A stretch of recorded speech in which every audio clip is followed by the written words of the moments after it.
Bienvenidos, hello and welcome to sunny Valencia, Spain. My name's Tom Battinger, and I'll be helping you out hosting today's events and tomorrow's and the next day.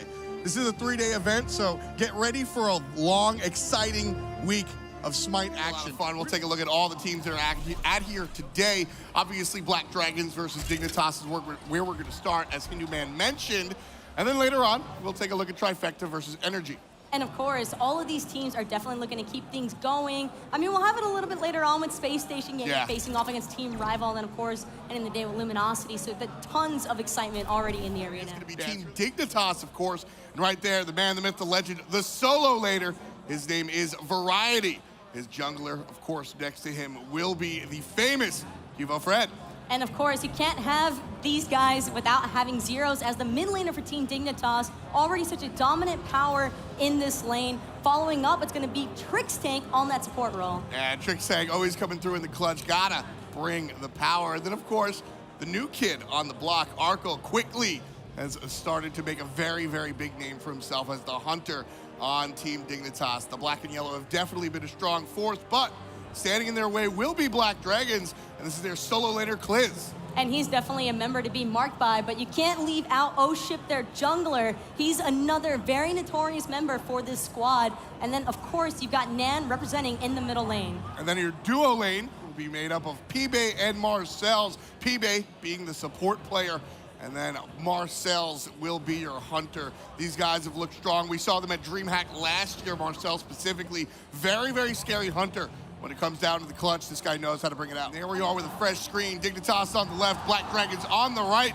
We'll start off with the bans, of course. Well, with this initial jungle ban of the Circuit. To it as Osiris is locked out by Black Dragons. And then the Bellona, and right there, the first selection, the Morgan. With the immediate response of the Cornunos. Yeah, the Robin's gonna show up as well. Have to appreciate the Camazotz lock-in though. Wukong, just mad strong with the Arlong Shen locked in. On the right side, that second Osiris is gonna be a Ho Yi ban. Of course, Ganesh Kronos will be joined by Gab in the second round of bans here. And speaking of survivability, nobody does that better really than Terra. Arkle's gonna bring out the Rob. And Fafnir's only going to add on. Sure, you've got the Scylla on the other side of that. Game number 1, Team Dignitas versus Black Dragons, getting into the game right now. And already, you can just tell that there is so much anticipation between both of these teams. Kind of an interesting invade attempt by Black Dragons. Everybody was just sort of surfacing around Cubo's speed, but luckily for him, he was on point with those buff timers, so you won't have an issue there, but something to definitely keep an eye on. Now Dignitas might actually be returning the favor. Yeah, Variety loses out on that speed, on that blue buff, which is important for his son Wukong. Not in trouble, uses the ultimate for the speed boost, and gets away from the Camazotz. Trouble though is P-Bay kind of chasing out. Hugo Fred saved by Trixtank. Variety on the right-hand side dealing with 2 separate players, not just Kliz, but also Oship. 2 players here on Dignitas looking for the invade, gets the kill! That's first blood. Variety taking it, bringing it for Team Dignitas. Black Dragons are kind of just funneling into that where they're only looking to take the defensive route. Oh, check this. Cubo from the backside. Marcells doesn't know, taking the hunter fight, dashes away. There's Ron to the sky. 1 shot gets immune, waiting for it. 2 and 3 are good. Cubo from the sky. That's number 2. Team Dignitas in the lead. That was a really hot play by Cubo Fred, noticing that there's just no vision there for Black Dragons. Not a single red ward near the dual lane side. You have one entering the mid lane, but still no eyes by the gold tree either. That one goes to Team Dignitas, leading by 4K. Black Dragons looking for the punishment. Arkle still alive at a quarter HP. Trixtank transforms, Black Dragons turns tail. Beautiful disengage, and speaking of disengage, Nan's been left all alone facing off against Variety. He still has his ultimate available though. He's actually looking to chase down the rest of his team. Oship got caught out of position. Now it's P-Bay looking to fall next. Oh, he's definitely gonna fall here, jump forward, missed by Zeros, but Variety picks up the kill, 4-zip. I think what he's trying to finish off is that massive mode. He wanted that 50 power, the 100 health, and the protections. Getting +7 protections, whether it's magical or physical per god. But hold that thought, it's actually gonna be Trixtank in a little bit of trouble as the rest of Black Dragons is trying to collapse. Arkle stunned out and then used the roll to get out of there. Cubo Fred now looking to turn things around. Nice ultimate coming out from Marcells, causing a pause for the moment. But Arkle from the sky takes 1. Marcells answers back. Black Dragons on the board. Cubo Fred goes down for the moment, but still, power is in Team Dignitas' hand. Down goes Tier 1 tower in the mid lane. Trixtank comes forward. They're not done. they're not even that upset to lose him because now they're actually going to be taking out Pibe. Liz shows up in the lane. Cubo Fred's here as well, though. Liz should know this. Cubo Fred gonna join the party. Variety relatively low. Kliz gets baited. There's a couple of basics. Don't forget the heal is gonna be good on Variety in just a little bit. The chase is on. Basics are good. Going for the tower dive. Couple of basics, some more, and there's the kill. Cubo Fred, that's number 7. Black Dragon's paying attention to the Gold Fury. Not aggressively. Looking like they just want to keep Team Dignitas off of that objective. Variety kind of just showing a presence and being He's already in trouble. None has no HP.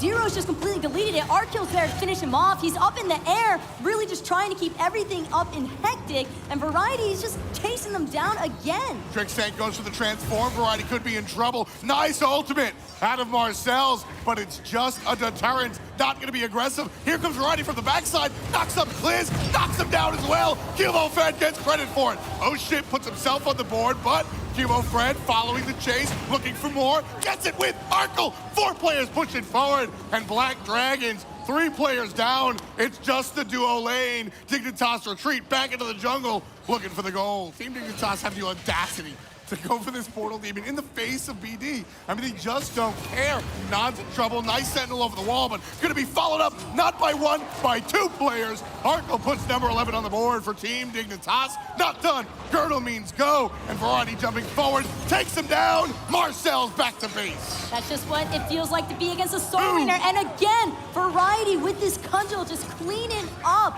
Arkill gonna steal away the triple kill from his solo laner. Watching him take down the Fire Giant, and of course the Portal Demon after the fact. At the moment though, Black Dragon's trying to play defense here. All their towers are history, and it's all about the Phoenixes. Trickstank gets stunned out. Cubo Fred and Zero's on the right side dealing with Kliz. Don looking for the ultimate over the wall. Left Phoenix already dead. Trickstank gets the kill on a Kliz. Marcel's gets chunked by Arkle. And the mid lane Phoenix, well, it used to be there.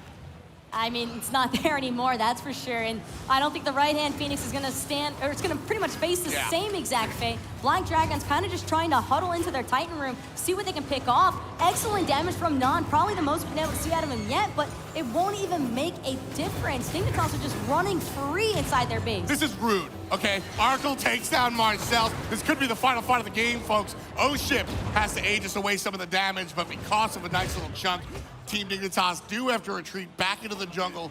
Still looking for the moment of opportunity. Arkle gets stunned out. Followed up with I'm a Monster. Aegis too late, but Zeros takes out Marcel. Here goes the 100 to the sky. Looking for the kill, can't find it, but the Titan could be the target. And now it's just gonna be Dignitas trying to fish Black Dragons out of their own fountain, not even paying attention to that Titan. They want to take ownership first. Arkill's already able to clean him up, and now it's gonna be the Titan. They're not wasting any more time. Just melted, absolutely melted. 26 minutes of play.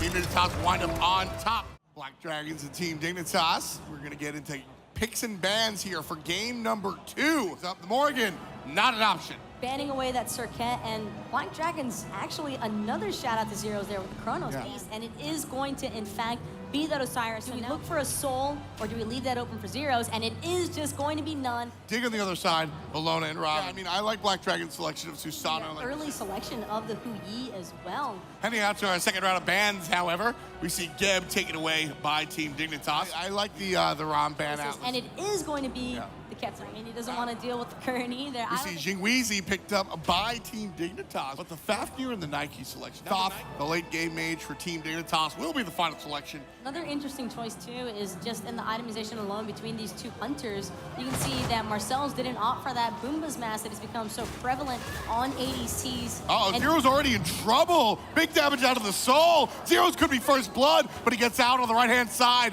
O-Ship barely letting the Thoth guy walk away. I mean, Zero's had to use his Aegis just to ensure, he had to use his Aegis just to ensure that he could survive, and then on top of that, the Bracer came out from Cubo. Here's a nice little rotation. There's Team Dignitas going into the jungle now, aggressively, looking for the enemy's red buff. Looks like Black Dragons will just sort of give that one up, but Zero's still getting poked out. Stick to playing your own game, and speaking of playing your own game, a little bit of aggression from Dignitas. This first blood is so important for Black Dragons to get, which is why I want to see them continue to be aggressive. Look at O-Ship, set up an ambush here, pulls the mid laner. This time Zeros is alone. Ultimate knocks him up, but a beautiful stun out of Zeros, not gonna be enough. O-Ship winds up with the first blood. Down goes the Thoth guy. Team Dignitas looking for the rotation, however. P-Bay shows up, finds the stun, good enough, and Black Dragons gets themselves on the board first, earning them 500 gold. We know that Zero's obviously for this Aegis, but I'm not sure that it's going to be providing the kind of kill that he needs. He really just has to play entirely around his front line. Well, I think we're going to see both the beats and the Aegis. Eventually, there's the jump forward, the knockup, not even needed. Knocked down is Marcel's. Arco answers back. It's 1-1. And that's the issue of falling so far behind so early on. And jump speaking forward. of falling behind, I mean, Variety's ready to go in, and so is Pibe as he cleans up Trickstake in the mid lane. Left and right might belong to Dignitas, but the middle lane has Black Dragons all over it. Double kill for the support. Pibe with the double un, and that's going to be a nice answer back for Black Dragons. Still trailing, but staying alive in the middle lane. And this is the play I want to see. A little bit. You give them an inch, take the mile. Black Dragons go for it. Gold Fury going to be the aggressive target, and there it goes. Gold Fury goes the way of Black Dragons. Tie game. And I would imagine that Dignitas is going to make a Portal Demon attempt. If anything, they want to take up the fight. They want to force that little bit of a lead that they have on Black Dragons as much as possible. Look at this play from Variety, jumping forward, using the ultimate on the objective, more so to create that field of 50 protections. Now Black Dragons are going to fight into it and intelligently come off of the area that Dignitas put down the Bologna circle. Looking for the fight on the top is Team Dignitas. Well, Cubo Fred separates himself from the rest of the team. That's a beautiful use of Bracer, saving the jungler's life. And it's going to be Oship actually in a little bit of danger as he gets locked down by Trickstake inside of the Terra Root. Variety, all too easy of a cleanup, and now it's going to be Dignitas yet again trying to pick up this Portal Demon. I don't think anybody from Black Dragons wants to even bother trying to contest. They've expended so much. Good attempt by Nan. Dignitas can put the pedal to the metal, and Black Dragons have to sort of defend. If they wind up not able to do so, then they're going to be in a lot of trouble here. And it might be toast, and Zeros gets his revenge. Nan goes down for the count. Any slight amount of CC that Dignitas is able to get, it's only going to be added on with more CC, and that is the danger. Under the tower, Marcel drops the ultimate. Could it be enough for Variety? Uses the bracers, slowed to hell, but winds up getting out of there just with a sliver of HP. Here comes the pull. The ultimate is good. Oh, ship out of nowhere. Takes down the solo.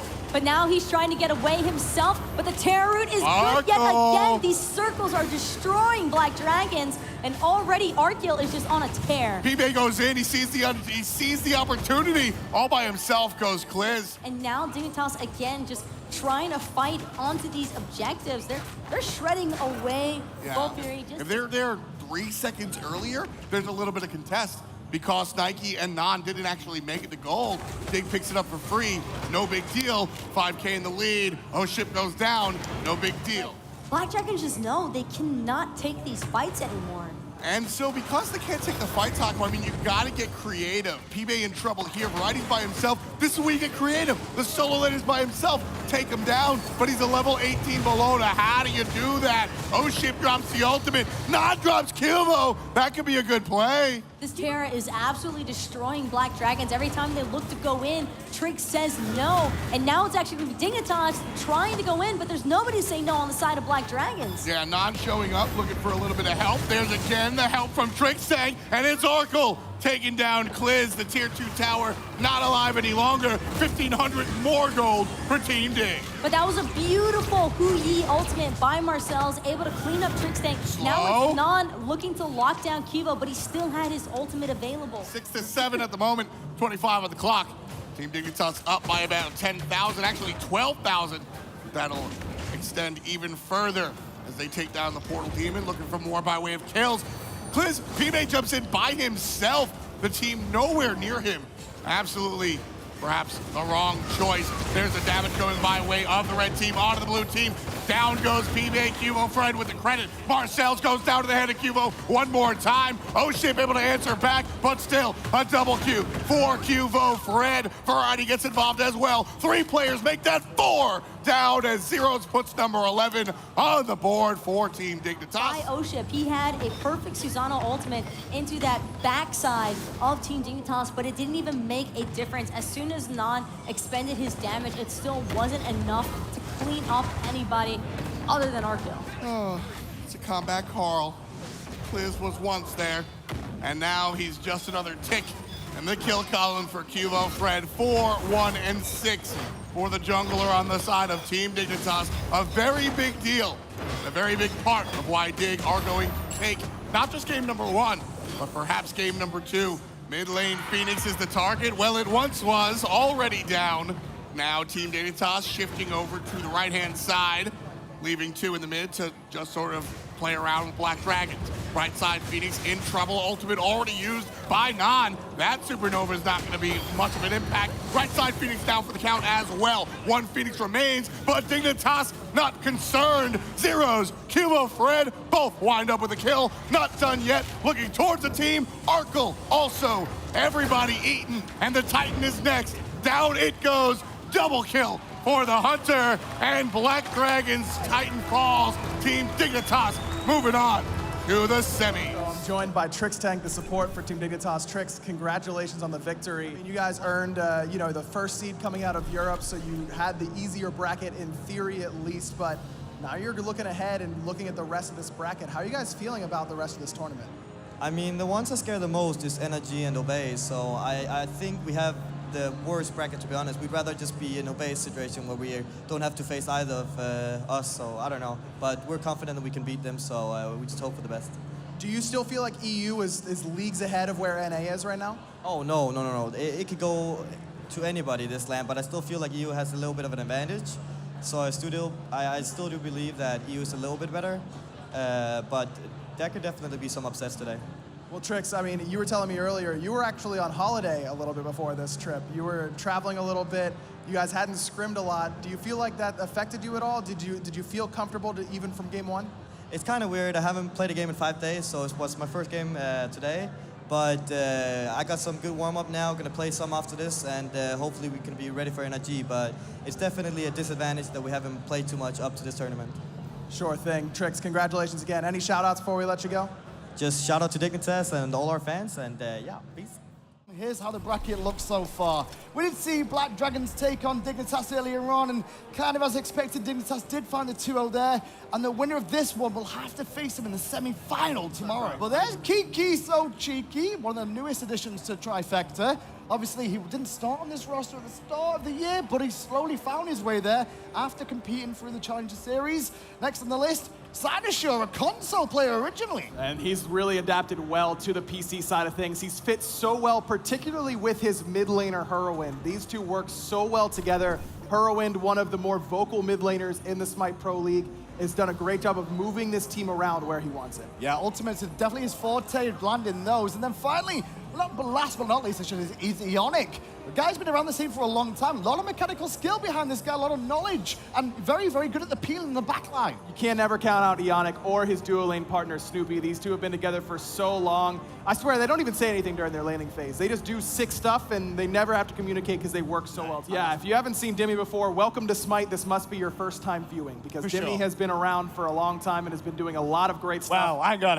If you don't know who Dimmy is, you should know who the king is. Adapting on your screen right now. Probably the best jungler in the world, considered by a lot of people to still be up there at the top, even though the team hasn't been. I mean, Yaman's still top mid laner in the world. I don't think there's any doubt about that. One of the best players in the world, not just in the mid lane as well. He just works so well with this squad. And a clean-cut looking Rafa on your screen, the support player, looking He's got a beard. happy. That's not clean cut. Ready for scrims? No, he still looks clean. He looks pretty clean, honestly. He looks as clean as Rafa ever gets. Cleaner than his laning phase will be, but that man, he makes up for that in that duo lane. Emelita. Oh, here we go, game 1. You sure? Yeah. Here we Look at go. those animations in the background. Falls in the... Yeah, did you not see the new picks and bans? No, he's in the frozen forest. Yeah, it's real nice. Into picks and bans we go. In the first 2 bans, you'll see Trifecta with the first pick, first ban. They'll take out Susano, and in response, Energy take away Fafnir. So Terra banned out by Trifecta as well. But Trifecta get a first pick the Soul. I was thinking more about Osiris. That's what I was considering. Yeah, that was available. Right, but it's going to be Naja in that jungle for Sinosure. Then the Odin here for Kiki. So. Kamazots was available, and Energy will take that. I like the Belota ban from Energy. And keeping Hu Yi out of Emelito's hands is always a good idea. But Ganesh is also is a very solid, safe ban. It's going to be the Kronos instead. Well, Yamin definitely going to be taking that toss to the mid lane here. I really have a feeling that Sobek is for solo lane. Now, Moose and Cobb? No way. Is that a lock-in? I don't know that it picks a ban screen, Aggro. I don't know if that's actually locked in. That's what I'm saying. I didn't even know we loaded on Moves and Cobb into the new picks and bans screen. It is confirmed. That is a Moose and Cobb lock-in. Wow, so Snoopy's played it before. Snoopy's played it before. If in doubt, Emelito goes Neath. Yamin looked like he went for starter item at the start with boots potentially, or even tiny trinket. Switch that up, and he's gonna actually rush a Book of Tough here in that mid lane. This is exactly what we saw from Zeros in the last set. I guess they like this third item slot, Book of Thoth, because it looks weird. I don't know. Nice little bit of pressure coming out from Energy Esports into the left-hand side jungle, trying to deny Snoopy and Ionic, going for the early buff take. And Emelito wants to fight right now because he went full Ninja Tab to start it off. No starter item, no extra pots. He's just got that Ninja Tab so he's going to be stronger than everyone else on the map at this stage. And now we're going to see a 1 versus 1 in regards to Emelito going to take on the purple buff, as Rafa going to make sure Snoopy can't continue to do work on the red.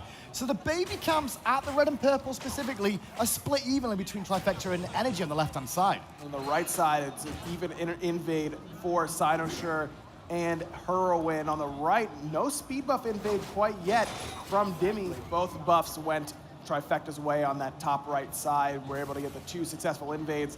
Now they're trying to go for number 3. Cynosure's here on time, and look at where Adapting is. He's already given that speed buff up. Not want to fight Knockout. Snoopy could be in a bit of trouble here because he's going to run into Adapting at the red buff on the left-hand side of the map. And obviously, with him playing a Moose and Cobb, his escapes are limited. And the Adapting king of the jungle will make sure the B is no more. If you're Adapting's there that often, you can't really take those one-on-ones. Cataclysm out early from Rafa, and Snoopy's dead again. Beads were still on cooldown, and Energy knew that for sure. Well, speed buff goes the way of Energy this time for Adapting as he gets slashed by Cynosure in the backline. Sorry, I should say Dimmy gets slashed by him. But now, with the support from Ionic turning up, looking Rafa into trouble. No Cataclysm available for the young lad from England. But now the ultimate is there from Cynosure. Rafa should fall, but Energy are around to try and turn it. Big heal, though, from Cynosure. Adapting falling pretty low. Up into the bat out of hell. Cyno one shot, and Adapting's going to clean him up. But I don't think he's going to get away, as Kiki will make sure he pays the price. 2 for 1 in favor of Trifecta inside of Energy's jungle. Mid lane, there's been very little action there. Yemen's have been able to get away with that pretty greedy start of that Soul Trap. No problems there. Look how much damage he's doing already. Cynosure takes a big chunk. And that chunk that just hit Cynosure, I think, just stopped Trifecta looking towards that red buff, as Yamin did look for the big ultimate. There's an ultimate out from the World Weaver from a Melito. Cynosure ults towards Yamin for safety. That's not your teammate, that's an enemy. And now Adapting's looking for number 2. Ionic really low. He is going to be able to dash away. Good damage put up by Heroin, making sure that his support is able to stay safe. Goal theory started by Trifecta here, and 3 members of Energy are hanging around against the 4 members of Trifecta. The Cataclysm early by Rafa, good knock up too. Good pressure coming out from Energy there, but the turnaround could be happening. But in the background, keep it on Adapting. He's swinging round, Rafa does fall, but there comes the back, round the back. Ionic gets blinked on and he's dead. Emelito's one hit, trying to live against Snoopy. Backup's there for him in terms of Adapting, but it's not going to be enough. And in the end, it's Adapting on his own, having to run away. Yemen's here, as is Dimmy, but it's a 2 for 1. Emelito has that Brawler's Beatstick. Snoopy went for a cheap third item to increase his boxing potential, and I love this decision out of Trifecta's Hunter. He's clearly fallen behind in the build. Never going to be able to catch up the way he just walks all the way over from the solo lane, finds Yamin, pumps him in a ring, but there's no backup from his team because they're doing the Gold Fury. It's going to go the way of Trifecta, giving them a nice gold lead, and it looks like they're going to be able to walk away without losing a life. Kiki is pretty low, but Adapting not going to be able to finish him off. Great play there out of Trifecta. Maybe they're going to go for the 1-2 combo. Tier 1 tower into Portal Demon. Can Trifecta get here in time to defend it? Doesn't look like it. So Energy not only going to get the tier 1 in mid, the Portal Demon as well, and Trifecta's red buff, I believe, was dropped by them. They picked up the tier 1 tower in mid and the right-hand side. Now he's turning of the left-hand side. Heroin pokes out a little bit as Adapting, covering the option of Kiki trying to rotate in. But there's a nice cut from Ionic. Oh, Emelito's already dead. Never even got a chance to use the Aegis. Trifecta continuing to push forward. Heroin gets put down by Dimmy after the great ult from Yamin. But Dimmy could be next in trouble. Kiki gonna focus on him as Adapting now comes into the backline, keeping Trifecta honest and making sure his teammates get a chance to escape. But they try to support him and hung around. Now there could be more trouble. Right back into Snoopy's hands. Ionic serves up his long-time Hunter. A killing spree now for the B after those first 2 early deaths. Oh, Yamin, bird bomb is good enough.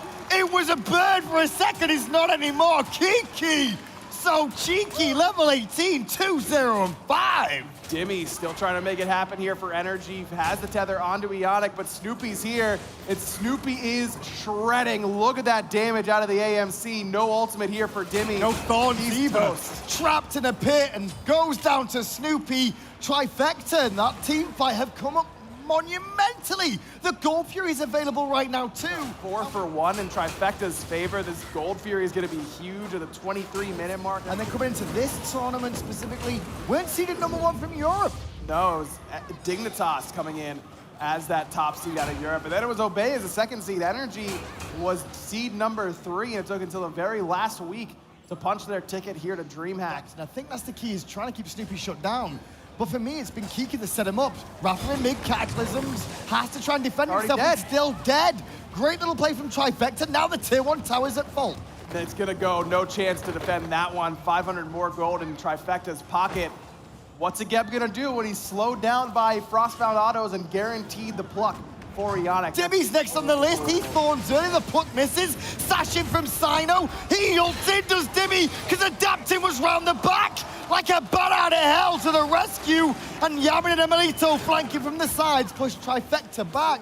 This Gold Fury is dropping quick, however, but they've got to respect the potential ult combo. No, not enough Trifecta to get the Gold Fury, but Hurricane and Snoopy in trouble. Very low, but the ultimate was on a Snoopy and not on a Hurricane. That would have gotten a kill for Energy, but instead, the focus onto the B is just too strong. Portal Demon pulled once again by Trifecta here. Energy with a better response of more members around this Portal Demon. And Emilito going to leash it back towards his side of the map. Kiki around the back, however, is already waiting as Sanishaw blinks in. Looking for a perfect sash, didn't really find it. Emilito backflips away. Yamin focused down, but gets a big ult off into Hurricane. And Adapting could claim his life with one more auto. But that Disapparate's doing work. Hurwine's gonna put a little bit of damage on that. Bought enough time for Snoopy to find the double kill. Cynosure is still on the run, just kiting everyone from And he Energy. turns around towards Adapting, and the fight is on. 3v1, Adapting gets one.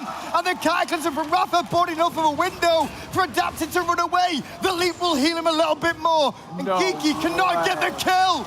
But Snoopy is gonna find another one. That's 3 in this team fight for Snoopy. Trifecta, however, going to start the Portal Demon in the ring from Kiki, just to deny the option of any sort of shenanigans. I mean, you look at basically all these players except for Cynosure have had a bad land where no one's really expecting them to do so.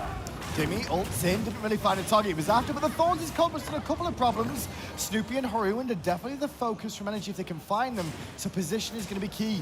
Snoopy, however, doesn't care anymore with the honey coming through. He's shrekking Rafa, and once again, Geb is dead. Hurricane gonna get credit for that one. Sino took someone up into the sky, and Emilito's very low, finds the route onto Hurricane inside that cage, but he's forced to retreat as well. Look at the health bars of Energy, and look at the health bars of Trifecta as they find another kill onto Dimmy. 2 members dead, tier 1 tower. Frostbound Hammer has been the key for Snoopy in this team fight. He locks down Raffer with the slows. He locks down Dimmy with the slows. No one can get away from this Hunter, and AMC is gonna be doing that damage if you're right in front of him. Now Trifecta going for the Fire Giant. They're gonna be able to secure it. The first FG of the game goes to North America. Well, the ultimate Yamin! from Yamin catches Snoopy and Ionic, and Apting cleans up Cynosure, but he's still Trifecta's way when you think they still have the Fire Giant. Huge play there out of Yemen. Emilito's gotta try and survive, but he won't be able to do so. And they're looking so strong here, and once again, Kiki just happy to just look for pressure time and time again. Force Phantoms, force Ultimates potentially as well. But that time, that cage was a little bit off the mark. You only caught 2 members. It was Emilito, who's got the backflip to get out of that cage, and it was Dimmy, who already had his ethereal form up, so he can just walk right out of that player-made wall. A little bit unfortunate, but again, low cooldown on that ult. Keep an eye on Rafa, blinking in, Cataclysm on 3. Dimmy commits at the same time too. Great supernova out, Hurricane will buy enough of a window for Trifecta to reset.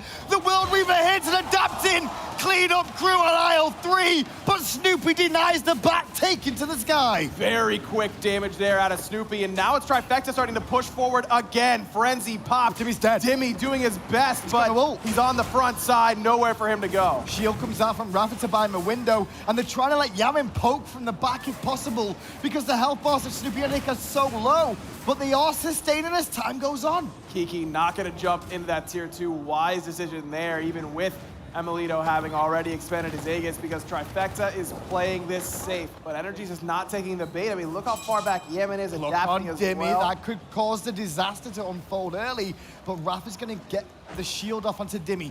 Dimmy's still pressured because of the Honey coming out as well, and Snoopy's Frostbound Hammer is allowing the Honey to continue. The slow effect is gonna allow so much more. Thorns used there by Dimmy, and that was about it. Now Emilito's in a bad spot. Kiki's gonna find him. That cage is coming down, and Sino's right behind him. But will they be able to kill him in time? Yamin's in the mid lane looking for the supernovas, a bit of damage, I should say, onto Snoop, and he does hit. Adapting needs one more, but if he commits, he'll fall down 2. Sidesteps the Sash and gets away just in time thanks to the shield from Rafa from the incoming demise that Hurrian was trying to bring in. It's looking pretty good for Trifecta right now as they try and get their second Fire Giant of the game. Just Hurwin and Ionic going at it. There you can already see how much damage that Soul is doing. I think they're giving this one up by the I looks think of so it. too. But you can see on the left-hand side that Adaption's just doing the purple buff.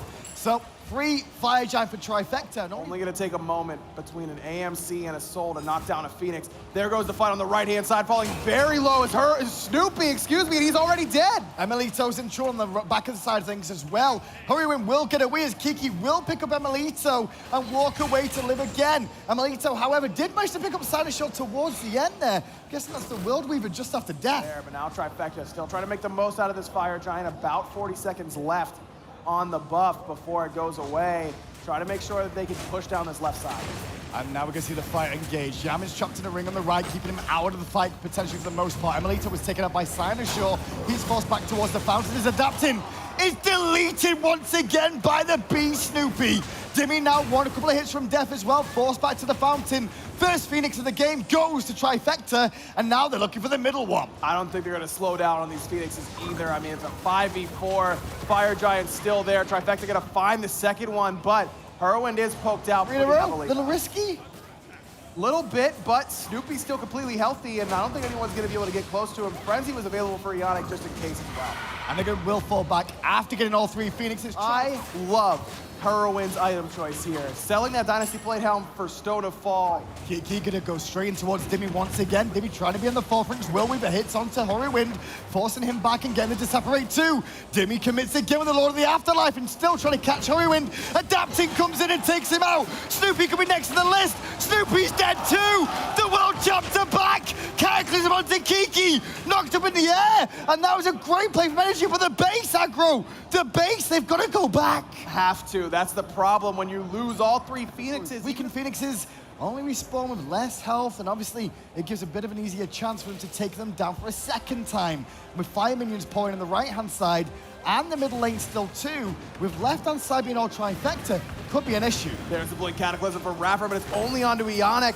Not going to find the big play that time around. Dimmy misses the ultimate, forces out Hurwinds in return though, as Cynosure is all the way in the backside, forcing out Yemen. Blink forward from Adapting, trying to chase down Snoopy. And Snoopy's gonna get away for the time being. There's only one more hit though. Great stun from Cynosure, but the world champion jungler will take him down. However, now Energy lost Kamazots. Snoopy's down for Trifecta. Can Trifecta still end?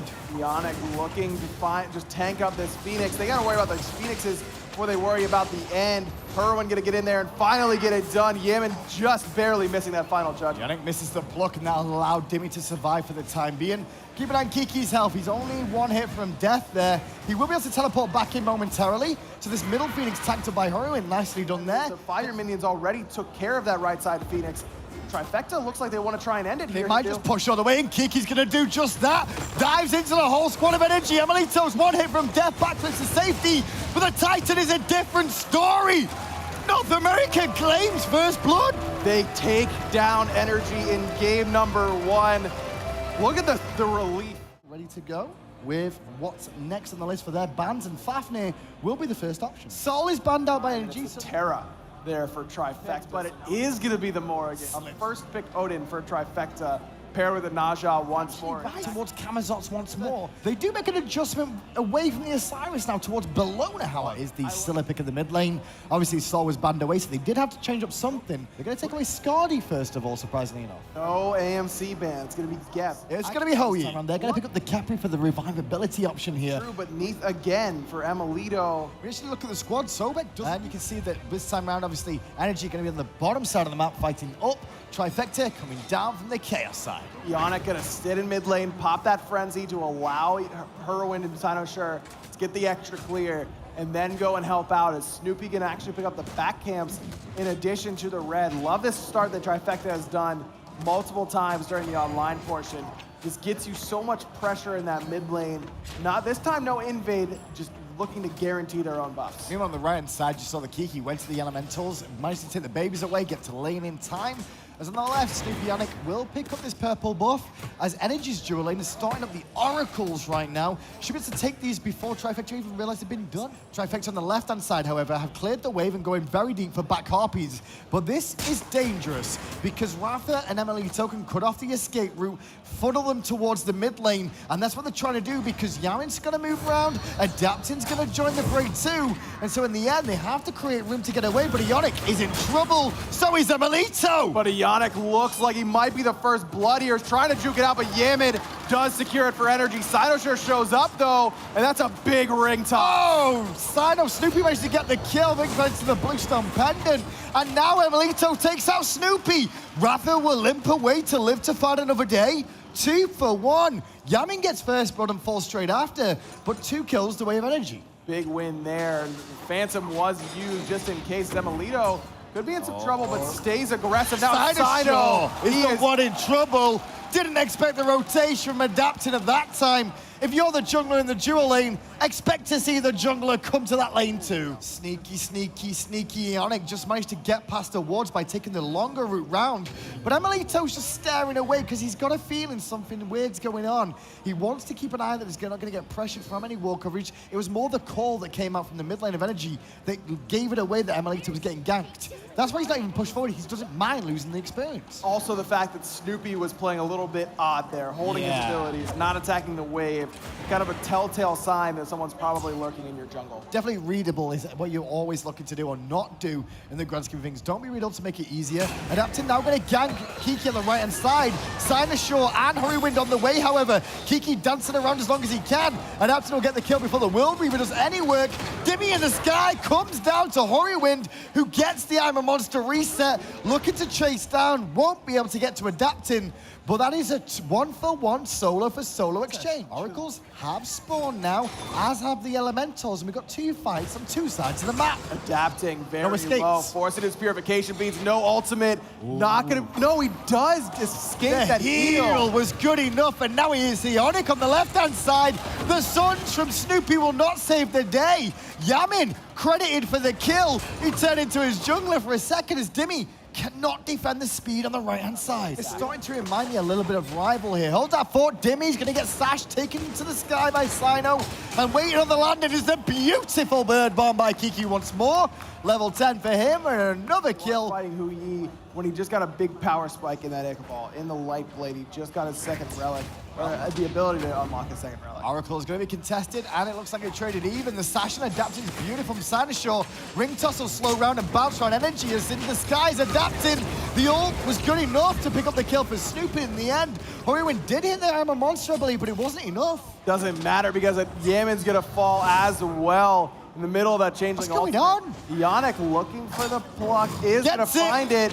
Beads not even used. Revive available though, and I think that's why he held those beads, knowing, trusting in Ratha. Dimmy has to teleport in now from the left-hand side, get to this Gold Fury, has the Eagles rally available. Kiki's here as well. Down comes the cage. The CC chain's good. Beautiful, Trifecta get the Gold Fury. Kiki sacrifices his life. Ionic may as well. The body blocks are pretty solid, but can't chase this too deep into this jungle. Red buff stolen by Trifecta, but the commit is onto Hurrywind there. Will Weaver fired very early by Emilito, and immediately you saw the disengage from Hurrywind with the beads. Yep. And immediately Trifecta will fall back to their own half of the map. Happy with the win so far. Look at where the soul laners are. Neither have committed to this teleport quite yet. Raph going to eat a lot of damage there from Heroin. More than he wanted to. He is going to ult side of shore. Will take a different one to the sky. The Suns means Snoopy will get Rafa, and Snoopy looks for the double. Emelito's one more hit. Aegis buys him a second, but not long enough. Double kill for Snoopy. Meanwhile, Hurrywind managed to dance for such a long time. He bought enough time for his team to clean up those two. 2 for 2. I love what Kiki did where he stays in lane, because he just calls to his team like, listen, Dimmy's teleporting. This fight's over anyway. Right. Get out. It's like, time to don't go. hang around. Exactly. And I can hold teleport and we can go again in the near future. Maybe when Rafa doesn't have his ultimate available. Ooh, actually plucked out of that bird bomb. Dimmy shows up to support. And into the ring. But Kiki's there with that ring. Not a lot of follow-up damage, though, as the rest of energy starts to funnel in and help out the support. Yeah, Snoopy wasn't there, and Hurrywind wasn't really feeling in the right position to force an issue there.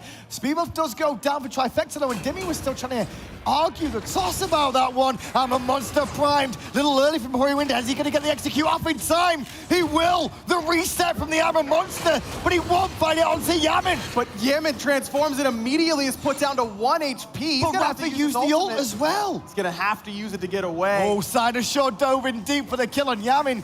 Didn't find it, but he will manage to survive. Yeah, Paul even does go down the way of Trifecta, and immediately they're going to disengage once more. Right, Trifecta decides to come through the portal.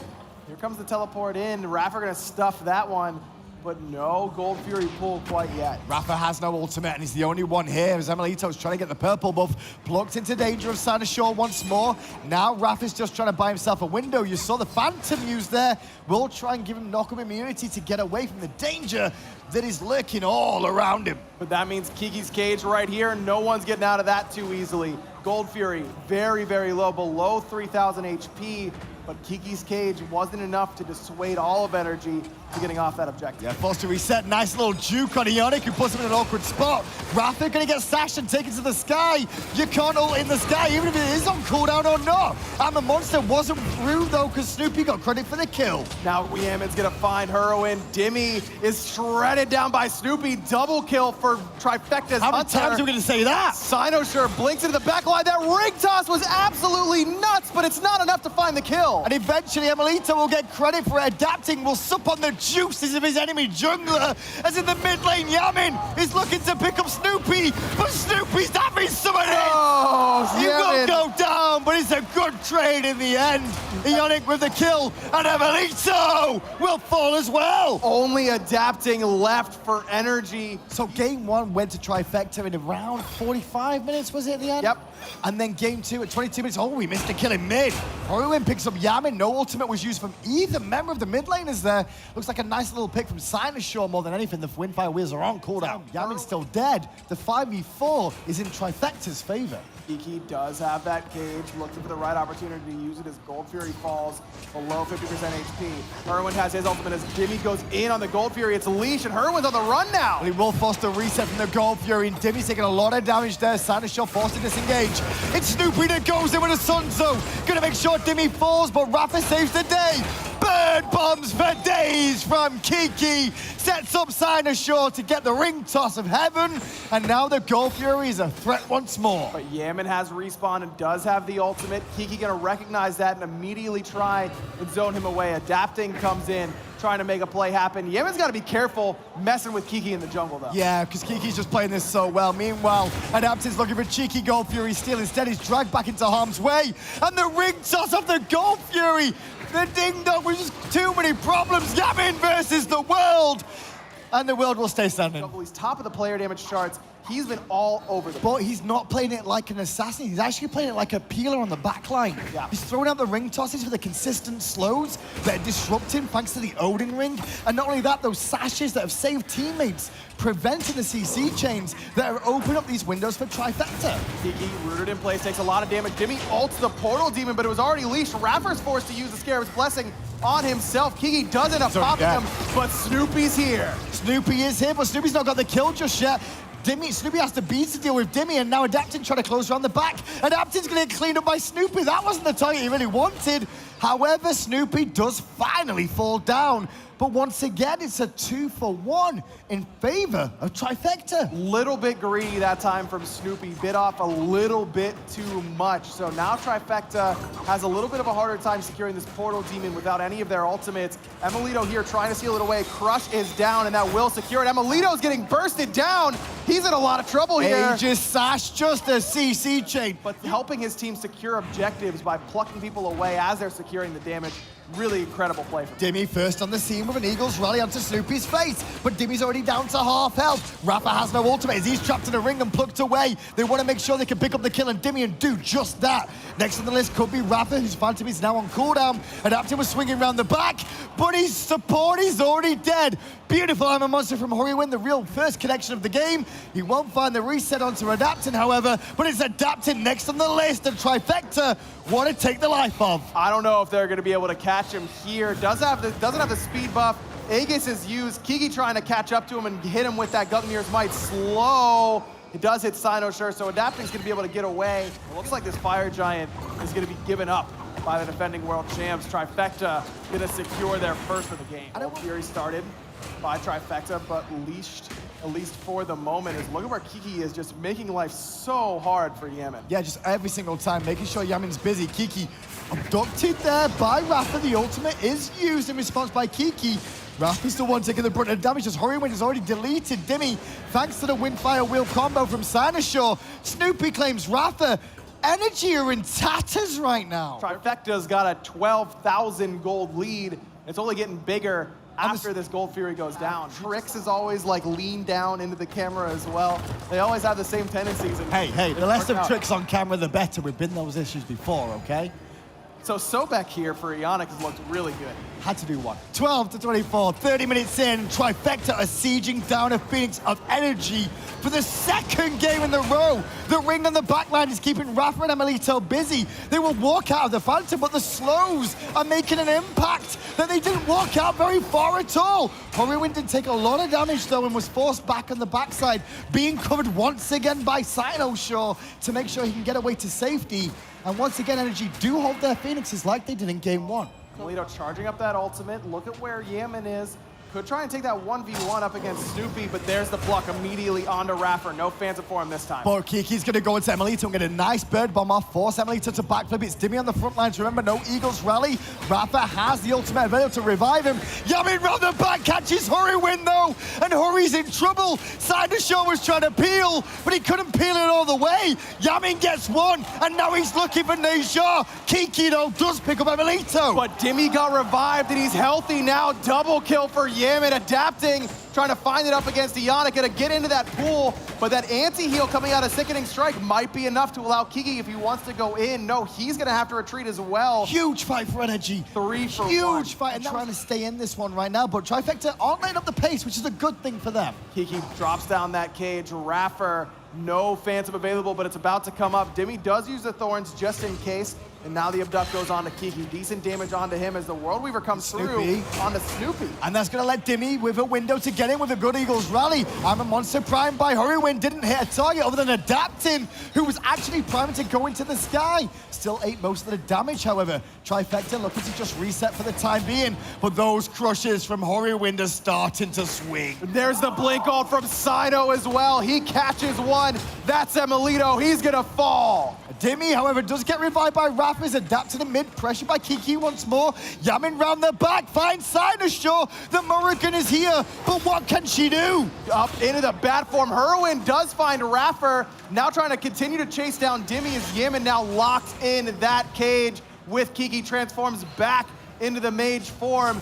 Not gonna last for long. Hurwin does find Dimmy, and it's only adapting left alive. And Ionic found adapting speeds to the lurking in the water. Not gonna be enough to give chase. Trifecta go for the much safer call. Grab the Fire Giant, grab the Portal Demon, give it the free initiation. Watch Cynosure on this Phoenix Siege, looking for the Blink ultimate. Look at how far back Emily Look at Yamin. Look at Yamin on the left-hand side.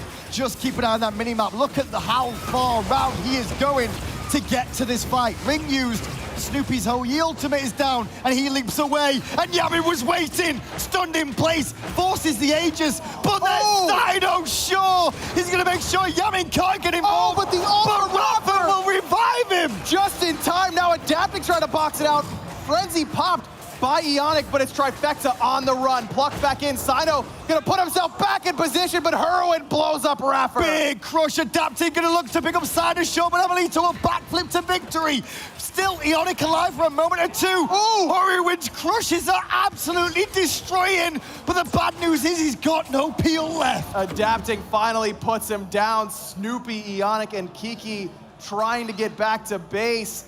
They will do so successfully. Energy somehow defend their Phoenix. There is a ward in that mid lane, and Kiki is scouting. The pings are on to Kiki right now as Dimmy, first one in around this Fire Giant, adapting, thinking about looping around the back.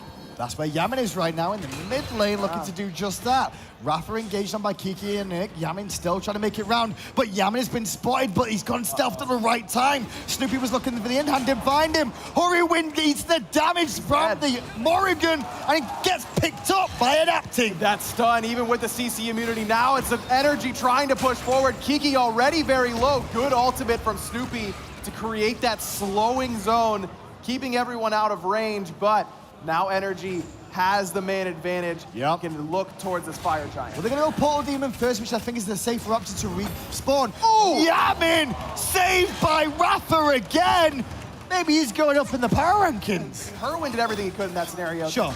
Not enough. And to be fair, Trifecta read Yamin like a bug, but they just couldn't work out where he was in stealth. Here is the fight once again. Kiki with the ring early on. That's just to dissuade the engagement for Energy and stop them on the Fire Giant for a moment. And a look for Ionic to swing around the back. Fire Giant at half health and Kiki getting low. Ring is on cooldown. Sinosure looking to pressure with Snoopy, who comes in and hits a nice ricochet, mainly onto Rafa, but Sinoshure's already dead. Adapting gets credited with the kill. Could be Trifecta's opportunity to try and pull this Fire Giant, but Dimmy is teleporting back in. He is, and he'll be here nice and quick too, and immediately Trifecta will turn tail because they want to keep an eye on where Yamin is because they don't know where he is. But that was a lot of damage onto Horrywind as he just got back into the game. Sentinels away to safety. Rafa giving chases. Yamin was trying to swing round, but the call from Energy is fall back towards the Fire Giant. Love the idea there from Trifecta. Force Herwin back yet again. He's been so impactful in this late game. Now again, trying to secure their first Fire Giant of the game. It looks like it is gonna go their way. Energy Esports have clawed back into this game. Somehow we're 49 minutes in and neither team has lost a Phoenix despite all the towers being off the map. Trifecta still has that game in hand. They still have an opportunity to win this set if they were to lose this game, but again, good luck coming back from that mental task of throwing a game where you had this big of a lead and trying to eliminate the champs. Kiki gonna go around the back and trap Yamin. So Rafa, I should say, inside the ring. But Rafa's not being focused down, it's Dimmy. Yamin is wrapping around the back near the speed buff as the Dimmy's Eagles rally. Hits onto Horrywind and Snoopy leaps in towards Yamin's damage. Yamin will get the kill. And immediately the collapse from Trifecta is onto Yamin right now. And see what's gonna happen next. It's okay, look at Key's face, he's still playing. It's okay. Still playing. It's okay. Something's going on. We just don't know what it is. Looks like the game is still going, guys. Apologies for the technical issue. As it stands right now, we will get you back in this game as quick as we can. As quick as we can. We are like you. Should we make it up? Should we just go based on their facial Let's expressions? just go Dimmy's facial expression. Dimmy looking calm as ever. Could be feeding, could be getting a quadra kill. You never know. Horrywind did manage to survive the engagement. We saw Snoopy fall just then, and that's the real telltale, but by the looks of it, he is still alive there, adapting, clearly tucking away and moving his mouth, so he's still in game. I can hear ping, so I guess we're getting back into game soon. For the love of God, give me the game! Energy is pushing the Titan? Is it over? Is that what happened? I just got confirmation. Apologies that we weren't able to bring the end of that game. Energy took the game, I believe, right there. They ended the game off that fight. Energy won. I apologize, we've not got the end of that. We hopefully will have it in the replays, but we're on a tie. It's 1-1 between these two teams. Here we go. Pick Game and ban. 3. The winner of this one will move on to the semifinals. Energy bans Odin right away. I like this Morgan ban from Trifecta. Quick soul lock-in here for Trifecta. Dimmy going back to the Osiris. The Fafnir did get through, and Energy's going to be able to take it. Sino going back to the Najaf, and it is the Vamana for Kiki. Emily to Orkros. Love it. Every time. Something late game. Because they've just banned out the Sobek as well. Well, I love this Kurtanos ban to start it off. Time Cirquette the ban. Well, it's going to be Chiron. Jameer Rom. Oh, and Adapting just locked in Nemesis. But this is what esports is all about. The best players in the world competing on multiple occasions in very long games. Like, this is stamina. You're playing at the highest level here and doing it for a 40-minute game, then a 50-minute game, then however long this game takes in front of a live audience as well for a prize pool in a quarterfinal. This is where you make your money and show why you are a pro player and why esports should be recognized as a professional thing. Look at where Adapting is. He stole away the back right Harpies, and now going in between the two towers, he's gonna be able to steal out the back lefts as well. Those back Harpies are worth a ton in Season 4. That's a big, big play. No invades thus far from either side, except for that those back Harpy invades by Adapting. Still no hesitation for Rafa to go once again for that swift win. This is all 3 games. He loves the build, it seems, over his boots. Happy to go look for a bit of aggression here and has to ult. Very worried about the freezes. Nemesis going to ult as well. Looking for the pick on Ionic as he's slowed down. Still level 4. Hurriwin's in trouble too. The Supernova is not good enough. Yarin just smashes him in the face. And Adapting takes out Ionic. Snoopy and Emelito still sitting here in this duo lane. Now it's ML starting to get the better end of this fight. Snoopy getting pretty low here. Times that roll to perfection though. And now, oh, loved everything we saw there. Now if Emelito wasn't planning on backing anytime soon, probably better if Snoopy would have tried to poke him out. Ionic caught in an awkward spot, and against the Nemesis, this is what can happen. The wall is good, but Rafa skirted past it earlier on, and Dimmy's scythe will smash into the back of the head of the Ice Giant. Absolutely, both teams have some excellent late game prowess as Snoopy goes up into the sky. Vision check. He wanted the Gold Fury check, but as soon as he used the ult, Emelito and Adapting collapse. I love Snoopy's decision because he resets the Gold Fury, but by doing so, it costs him his life. I guess that's better than losing the gold as Kiki trades out ult on the right-hand side. Raffer jumping forward, looking for the stun instead. They want Ionic. Immediately transform. They always want Ionic, and Ionic's gonna have to beast to get away. The wall will protect him as Sanashaw will take Rafa into the sky, but Rafa with a bracer will get away, and Emelito will get the 5th kill for Energy. I've noticed Snoopy picks up Silver Branch Bow here as well. We don't normally see too much of that. A lot of the pros say, hang on, Ionic's dead. I was going to talk about Silver Branch Bow, but instead I'll talk about Ionic's dead again. Silver Branch Bow, we don't see too much. A lot of people said, like, you'd rather go Igfal because more than likely you're going to be up against more physicals than magicals anyway. And in this circumstance, in this game, you are as well. Ooh, Kiki in some trouble, but Saito going to find that sash immediately into the ultimate. Dimmy's going to be very low when he lands. He's alive! But not dead yet. Adapting finished off Kiki. Now Saito's getting chased down. Ring toss to the minion wave maybe to pick up Dimmy. No, ring toss to the damage dealers. Adapting's in trouble, but Cybershot took the tower shots and gets juked out by Adapting. He's having a fantastic laning phase. He's just trying to do too much on his own because the rest of the team are too far behind. Talking about being behind. Cybershot's behind his tier 1 tower back at the fountain. Hurwind has to use his purification beads as well in response to Adapting's ultimate. Kiki trying to secure another speed buff and will do so successfully. Dimmy went for the ultimate but didn't quite catch a solo laner with that anti-heal, but Kiki realizes he still can't take this fight. No, and he's still in trouble. Actually going to Aegis to try and prevent some of that damage. That Aegis as well. Yeah. Comes in to rescue, keeps him alive. And so Hurriwind's able to turn that around and pick up Dimmy. This Gold Fury, though, is so important. The Trifecta have to defend this Gold Fury. If they give this up, this game is really, really bad trouble right now, as Energy do get it. I mean, Raffer's level 13. Level 13. Now it's Trifecta. They do get a tier 1 tower on the left. Snoopy trying to take the 2v1 with Cytoshire in tow, but Adapting's look winning at the rotation. Adapting is winning the trade. The Aegis is buying him time. Now with Rafa and Yamin and Emelito, Cytoshaw's doing his best to help out Snoopy some more. As Snoopy's going to hold his ult. Cytoshaw under pressure. Cytoshaw falls. Snoopy's next on the list. Kiki turns up, but the squad is already dead. Hurwind in a lot of trouble. He's forced into the Aegis there and the purification. Not like this. Doesn't even have the ultimate now. Not like this. Trifecta is in so much trouble. Kiki's running along with it because they just want Kiki. That's all they cared about. Gonna get the Aegis out of him too. Kiki's going against the world. Oh, he was close, but he's not gonna get Emelito there. just about. Energy, 3 kills to 0. 12-1 in total now for Energy. You said a blowout. Yeah. You predicted a blowout, and you're correct. It's gonna be a blowout, unfortunately. I'm not right often, and this is one of the moments where I'm not very happy that I was. Look, Trifecta was up more than this, but it was later in the game. I mean, Cynosure is the same level as Raffer right now, and just cannot get anywhere near his own buff. And the confidence right now, they're having to ult defensively, Trifecta now, just to try and stay alive, but still being picked apart. More Energy on the right-hand side, though, managed to pick up the Portal Demon as things continue. I like Yemen's decision and just not fight. No reason to fight there. He finds the 1v1, cool, not a big deal. If he gets 1v1'd, that's an avenue for Trifecta to get back into the game. Oh, Snoopy's taking a lot of damage from Yamin. Has he got the Master Shot available, but he's going to charge in, looking for the kill. Everybody on Trifecta's just running.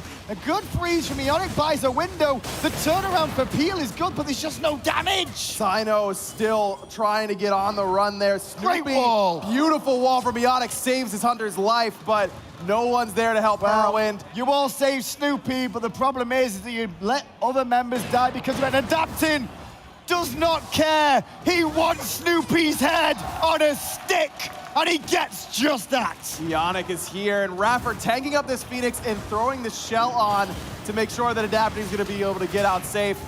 Tier 2 tower in mid already fell. Now it's the mid Phoenix. Kiki does use the Aegis to get out of that damage, but has the anti-heal on him. No more regen. No more minions really for them in the mid lane either, so it's taking a long time, but with a Chiron and a Chronos, it won't take too long for them to bring down the Phoenix. And Energy's the type of team that knows that it's very hard to get your mind right, and they're gonna prey on you. Cynosure blinks in, ults, misses completely, but at least he's trying to make a play. Adapting will credit with his life. Hurrywin diving in 2. This is Trifecta just making a last stand of like, you know what? We know we're in a bad shape, but we don't do something, it's just gonna slowly, methodically end anyway. At least it was an attempt. There was an attempt. Why Trifecta are on the verge of going out when they could have been going to the semifinals earlier on. Woulda, shoulda, coulda, not picked Ymir. Amelito gonna find another kill. Cynosure is gonna find that ultimate as Adapting chases down Snoopy. Hurwin just trying to get into his own fountain, but Energy just diving the Titan. Closing in for the win now as Dimmy picks up 1. The Phoenix on the left will fall to follow the one that in the middle already did. Trifecta, this is not worthy for them to go out like this because it's brutal. 23-1 is very, very rough indeed. Cynosure and the rest of the squad just not able to pull off the upset. Yamin finds another kill, and that's gonna be it. 24-1, Energy somehow, some way, return from the brink and emerge victorious. It's plot armor. I said it earlier. Hello, ladies and gentlemen, and welcome back. Pretty excited to get down here with Space Station versus Rival. But before we get to that, let's take a look at how the rest of the day panned out at the brackets here. Things Dignitas cleaning out Black Dragons as expected, and then the previous epic set between Trifecta and Energy. Yeah, Final K, he's a rookie. Brand new, though it doesn't feel like it. Season 4 in the Gauntlet he fought through, and then obviously the Summer Split, here he is with a 1.8 KDA. This guy's looked so strong, and part of the reason he's looked strong is his jungler, Homie Effie, the Iron Homie. Always doing a great job out of the jungle, and pairing up with him in that mid lane is going to be Anitster. It feels like Space Station has been setting him up quite a lot in a lot of these picks and bans, and the support here out of Jigs as well. Really likes to play in the front line. Yeah, Andy might be a wizard, but it's Jigs that is the general. This guy brings everything together with his sort of just commanding nature over his team, pure strategy. And then alongside him in that dual lane is not Vicium, it's Vedium. That's the only way to say it. Yeah, Vedium kind of sort of plays the way the opposing hunter plays. And, well, Vote, he's going to do weird things like that, and it's going to work out in lane as well. Vote's very aggressive, and we're definitely going to see that right next to Collins. Are they doing what we think we're doing? All right. Yeah. So this is Rival at their finest. Wolfie is just going to, yeah. He's just going to pass it. Thank you, Wolfie. And here it is, over there in the jungle. That's Ice Ice Baby. But, I mean, this is the man in the solo lane where I think the glasses originated. That's Deathwalker himself. That's right. After that interview, he said how he adapted. But Deathwalker in that solo lane playing really cool as a cucumber. His god pool is just so diverse, and not only that, his builds. Yeah, he brought together that resurgence of Mystical Mail after the starter item. Deathwalker, not the only one here, though. All 5 players, you saw their personality right there, and I think that's core. These guys have been together for a long time as we get into picks and bans here. Space Station versus Team Rival. Space Station Gaming starts off the ban process, taking out Osiris and Bellona, 2 of the standard solo laners. Homie Efe is getting targeted out with that Nemesis ban and with that Soul ban. Fafnir, obviously with the first pick. Option over to Rival. Robin will be the selection. It'll be Kurtnor. Kamazot's in the jungle for Homie Efe, and then Scylla in the mid lane. I love this Ra selection. The immediate ban out of Odin from Rival after they select the Ra. Now, So far with the get ban, at least Ram gonna be banned out. necessarily the Terra ban, but it's actually going to be the Athena for Callus. Sun Wukong and Ho Yi will be the final selections for the North American players. Arlong Shen, the last selection for Team Rival. A large grouping in the Space Station here towards the mid lane. All 3 players, Final K, solo laner included, will look to clear this wave and likely look for the invade. It's all about who clears mid first and then looking for the invade after the fact. However, having to invest into ability just to clear the mid wave means that Final K is going to have to teleport to that soul lane. With a 200-second cooldown, that's about 6 waves or so for Deathwalker to try to out-trade his opposition. And when it comes down to Final K, not Final K, but when it comes to Sun Wukong, it's not really that tall of a task. Just lay down the cudgel and walk away. And then with a solo wave after the fact of sharing the mid wave 3 ways, that gives Final K that level 2 advantage. And a 3-man collapse against Deathwalker. He does steal away 2 of those little speed minions, but no follow-up after Final K's stun. Deathwalker in the wrong neighborhood, actually. Coming into the enemy's tier 2 tower, Turtle is going to knock players up and actually find himself safely away from harm. Wolfie finds a slow and a little bit of poke on Andy, and Team Rival get away with a very dangerous and aggressive play. Team Rival definitely going to keep big eyes on Vedium, big eyes on Deathwalker, big hands on Deathwalker as well. Homie Efe 1 shot away from the kill, but doesn't want to go deep into the wave, and I like that choice. Both teams are playing a little bit safe, but it's actually Deathwalker that tried to invade the speed buff. The Athena ult. Athena ultimate's coming through. There's the taunt onto Homie Efe, big damage. This is being taken down, Wolfie off the mark, but everybody else on it. DW takes down Homie Efe. First blood going to Team Rival. However, Anister, whenever he goes into the Ama monster form, you get extra mobility, making it a little bit more difficult for Wolfie to connect onto that searing pain. I mean, Final Wolfie K. still shot at the Connecticut side. Final K, though, he's getting dove under that tier 1 tower. The ultimate from Deathwalker is giving him so much health return. Deathwalker with a solo kill. Kamazotz is not one of these utility-style junglers that sets up the play.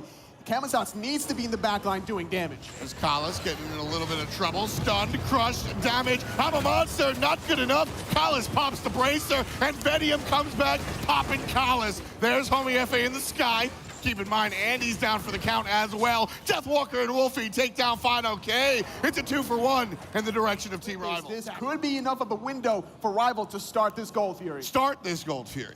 End this Gold Fury, different story. 3 players from Space Station here, available and ready. But don't forget, Defender of Olympus does a lot of damage. If Rival can get this down low enough, it doesn't really matter who's getting it. Wolfie is targeted with that Defender of Olympus. Jigs is forced to retreat on the right-hand side, and Rival get the first Gold Fury of the game. Fantastic play. They're going to keep on going. Ice Baby takes down his direct opposition.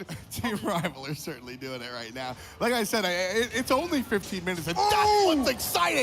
Andy used to stand there, and Wolfie's taunting at him right now. Long-range shot, beautiful stuff. All 5 members from Rival are here. Absolutely, why not? Look towards the tier 2 tower. If they get collapsed on, good. We'll take the fight. 7,000 gold to the lead. Here comes Andy. Taunt's good, so is everything else. Ice Baby puts him down. And a nice taunt onto Final K. No ultimate this time for you to get away. And this is going to be a free tier 2 tower. Rival cannot be stopped. Oh, I love this. Oh my goodness. Team Rival are just feeling so confident. They're 3-man splitting on the left and only 2 on the right. I love this play. Rival understand just how strong they are at the moment. It's going to be so difficult for Rival now. They're already down 15,000 gold, not even 20 minutes into the game. Surrender vote has been started. Difficult for Rival maybe to lose. I think they got this one. 20 minutes on the clock right now. Team Rival pushing down the right-hand side. That will be that. Wow. And the surrender vote goes through. I think that's a good call coming out from Space Station. Picks and bans, Space Station Gaming versus Team Rival.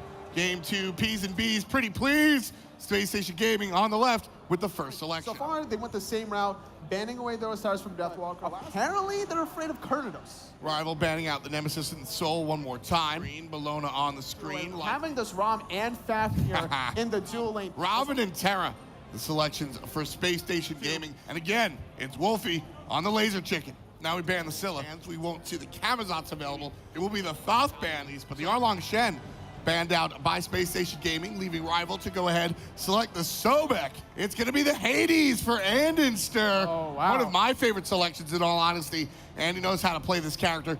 Hyper aggressive.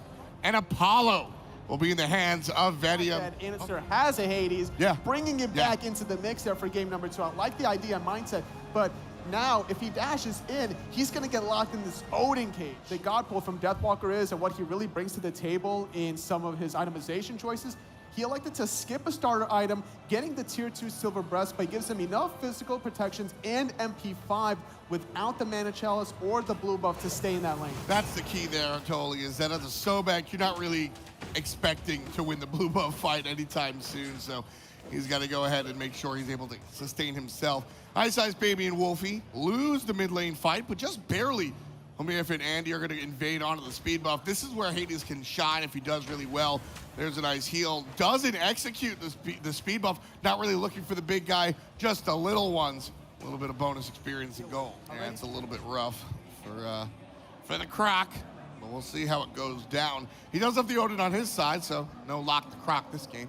No, not at all, but it's all about a power spike from Deathwalker. He was playing so aggressive on the Erlang Shen last game to go from such a hyper-aggressive mentality to a very slow and passive Guardian in the Soul lane shows his true diversity. What? I'm going to ask you a question straight up. Why did Space Station walk past the invade by Ice Ice? I don't really know. The 2-on-1. Honestly, they're looking to give up a buff so that they can get a wave under the tower. Deathwalker's going to take some damage from these minions. Some damage was dealt onto Space Station in the duel lane, but they're not really too worried because they're Apollo and Terra. Well, you know what? As Odin didn't get the blue buff anyway, so much ado about nothing, I suppose.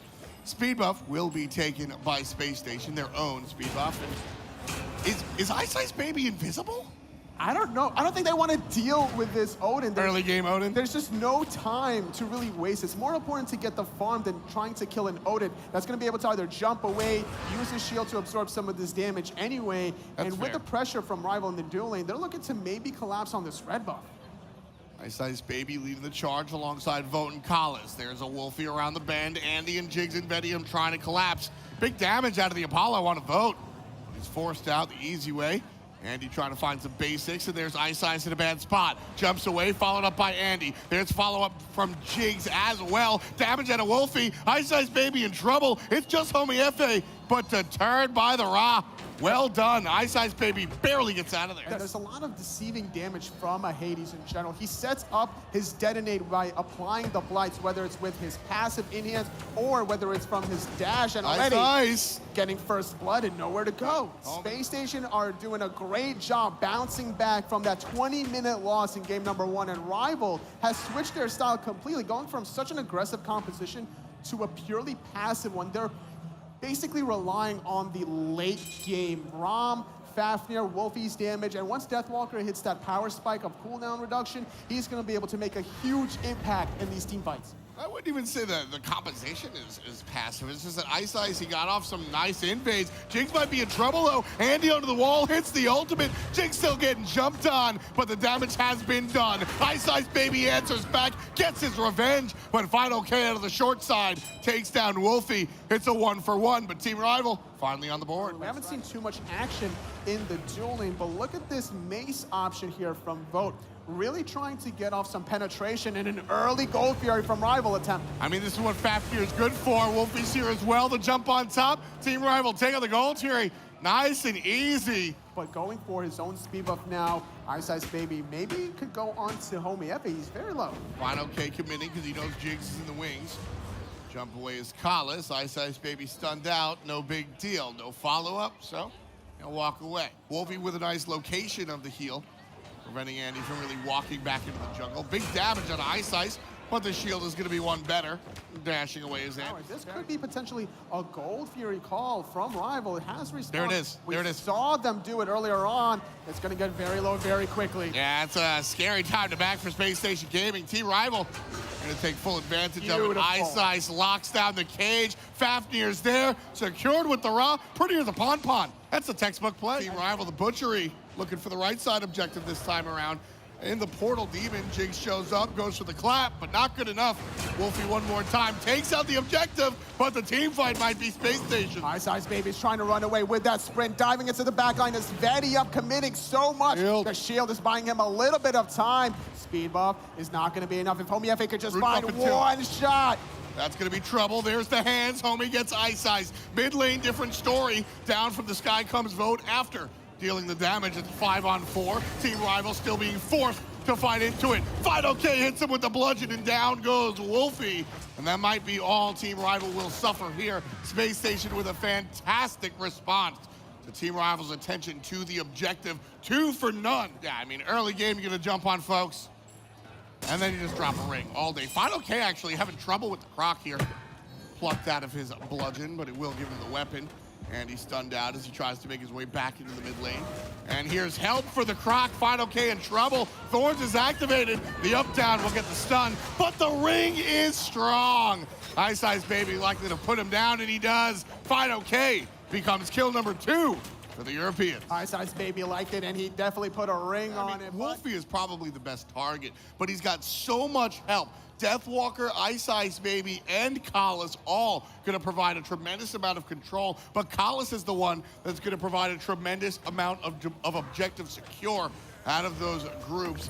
Vulture getting low, looking for the fight. There's Robin on the backside. Ultimate out of Wolfie secures the Gold Fury, and the fight afterwards continuing on. Vedium in trouble on the front side. Homie FA forcing Ra out on the top. Now Homie FA's in trouble. Up, down, the Aegis saves the life of the jungler. Different story as Final K gets involved. Funk gets the kill. Vedium in the sky, lurking around, circling around his targets. First victim is going to be Homie FA of this long exchange. Deathwalker very low. Saved. Trying to get betrayed by Ice Ice Baby, taking out Anister. Collis saves the life of his solo lane, Sobek, and not done yet. Final K in the middle, tossed back into the crowd. Thorns is done, so is Final K. Deathwalker gets a kill. That's one for him as well.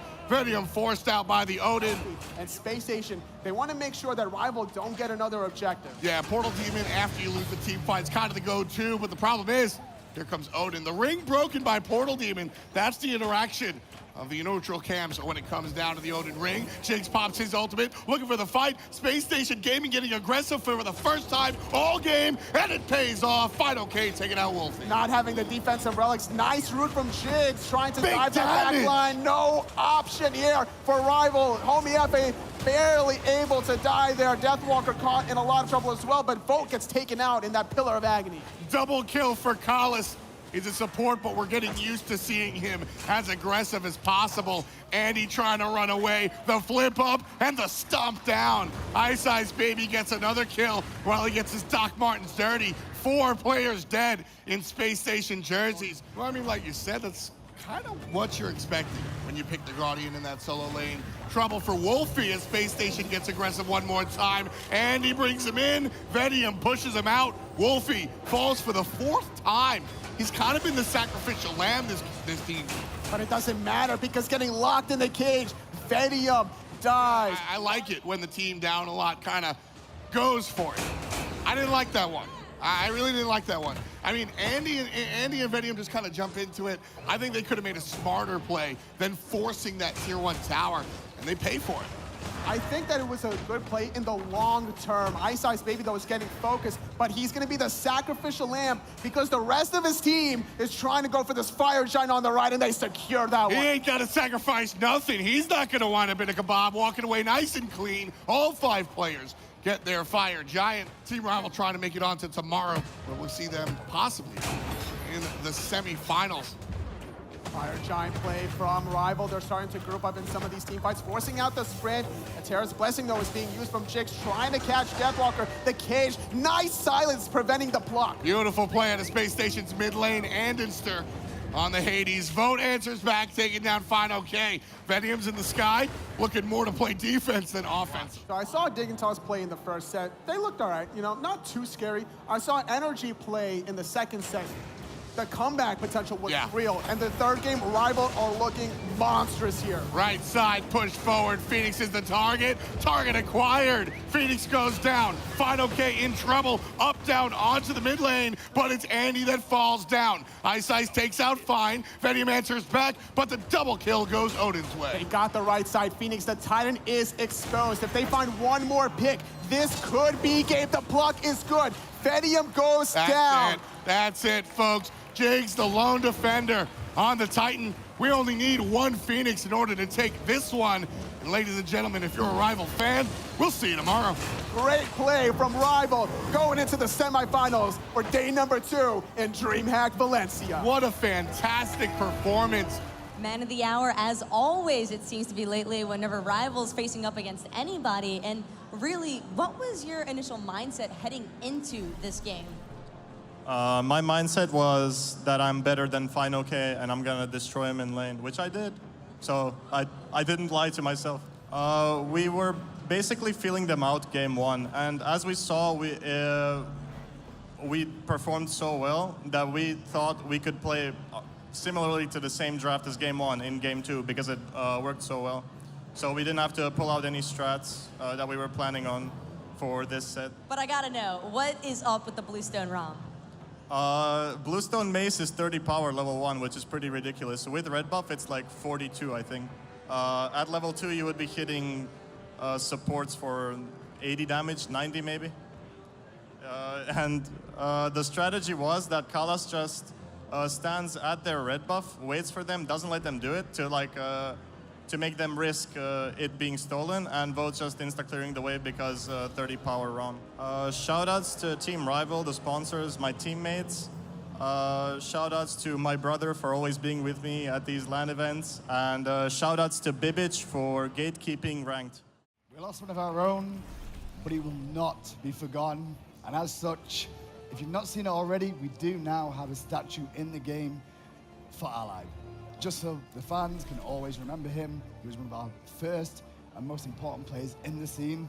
And from now on, whenever you fail at the Portal Demon or the Fire Giant, Allied will be watching to make sure he knows you are a monkey. Well, from this on Baton, it's time to move on to the last quarterfinal we have today. It's LG up against Obey. I mean, it's been an unbelievable day all day long. I mean, Dignitas started it off with a clean 2-0 or Black Dragons. Next set was anything but clean between Trifecta and Energy, but somehow the defending world champions brought it back. And then Rival, of course, with a phenomenal performance up against Space Station.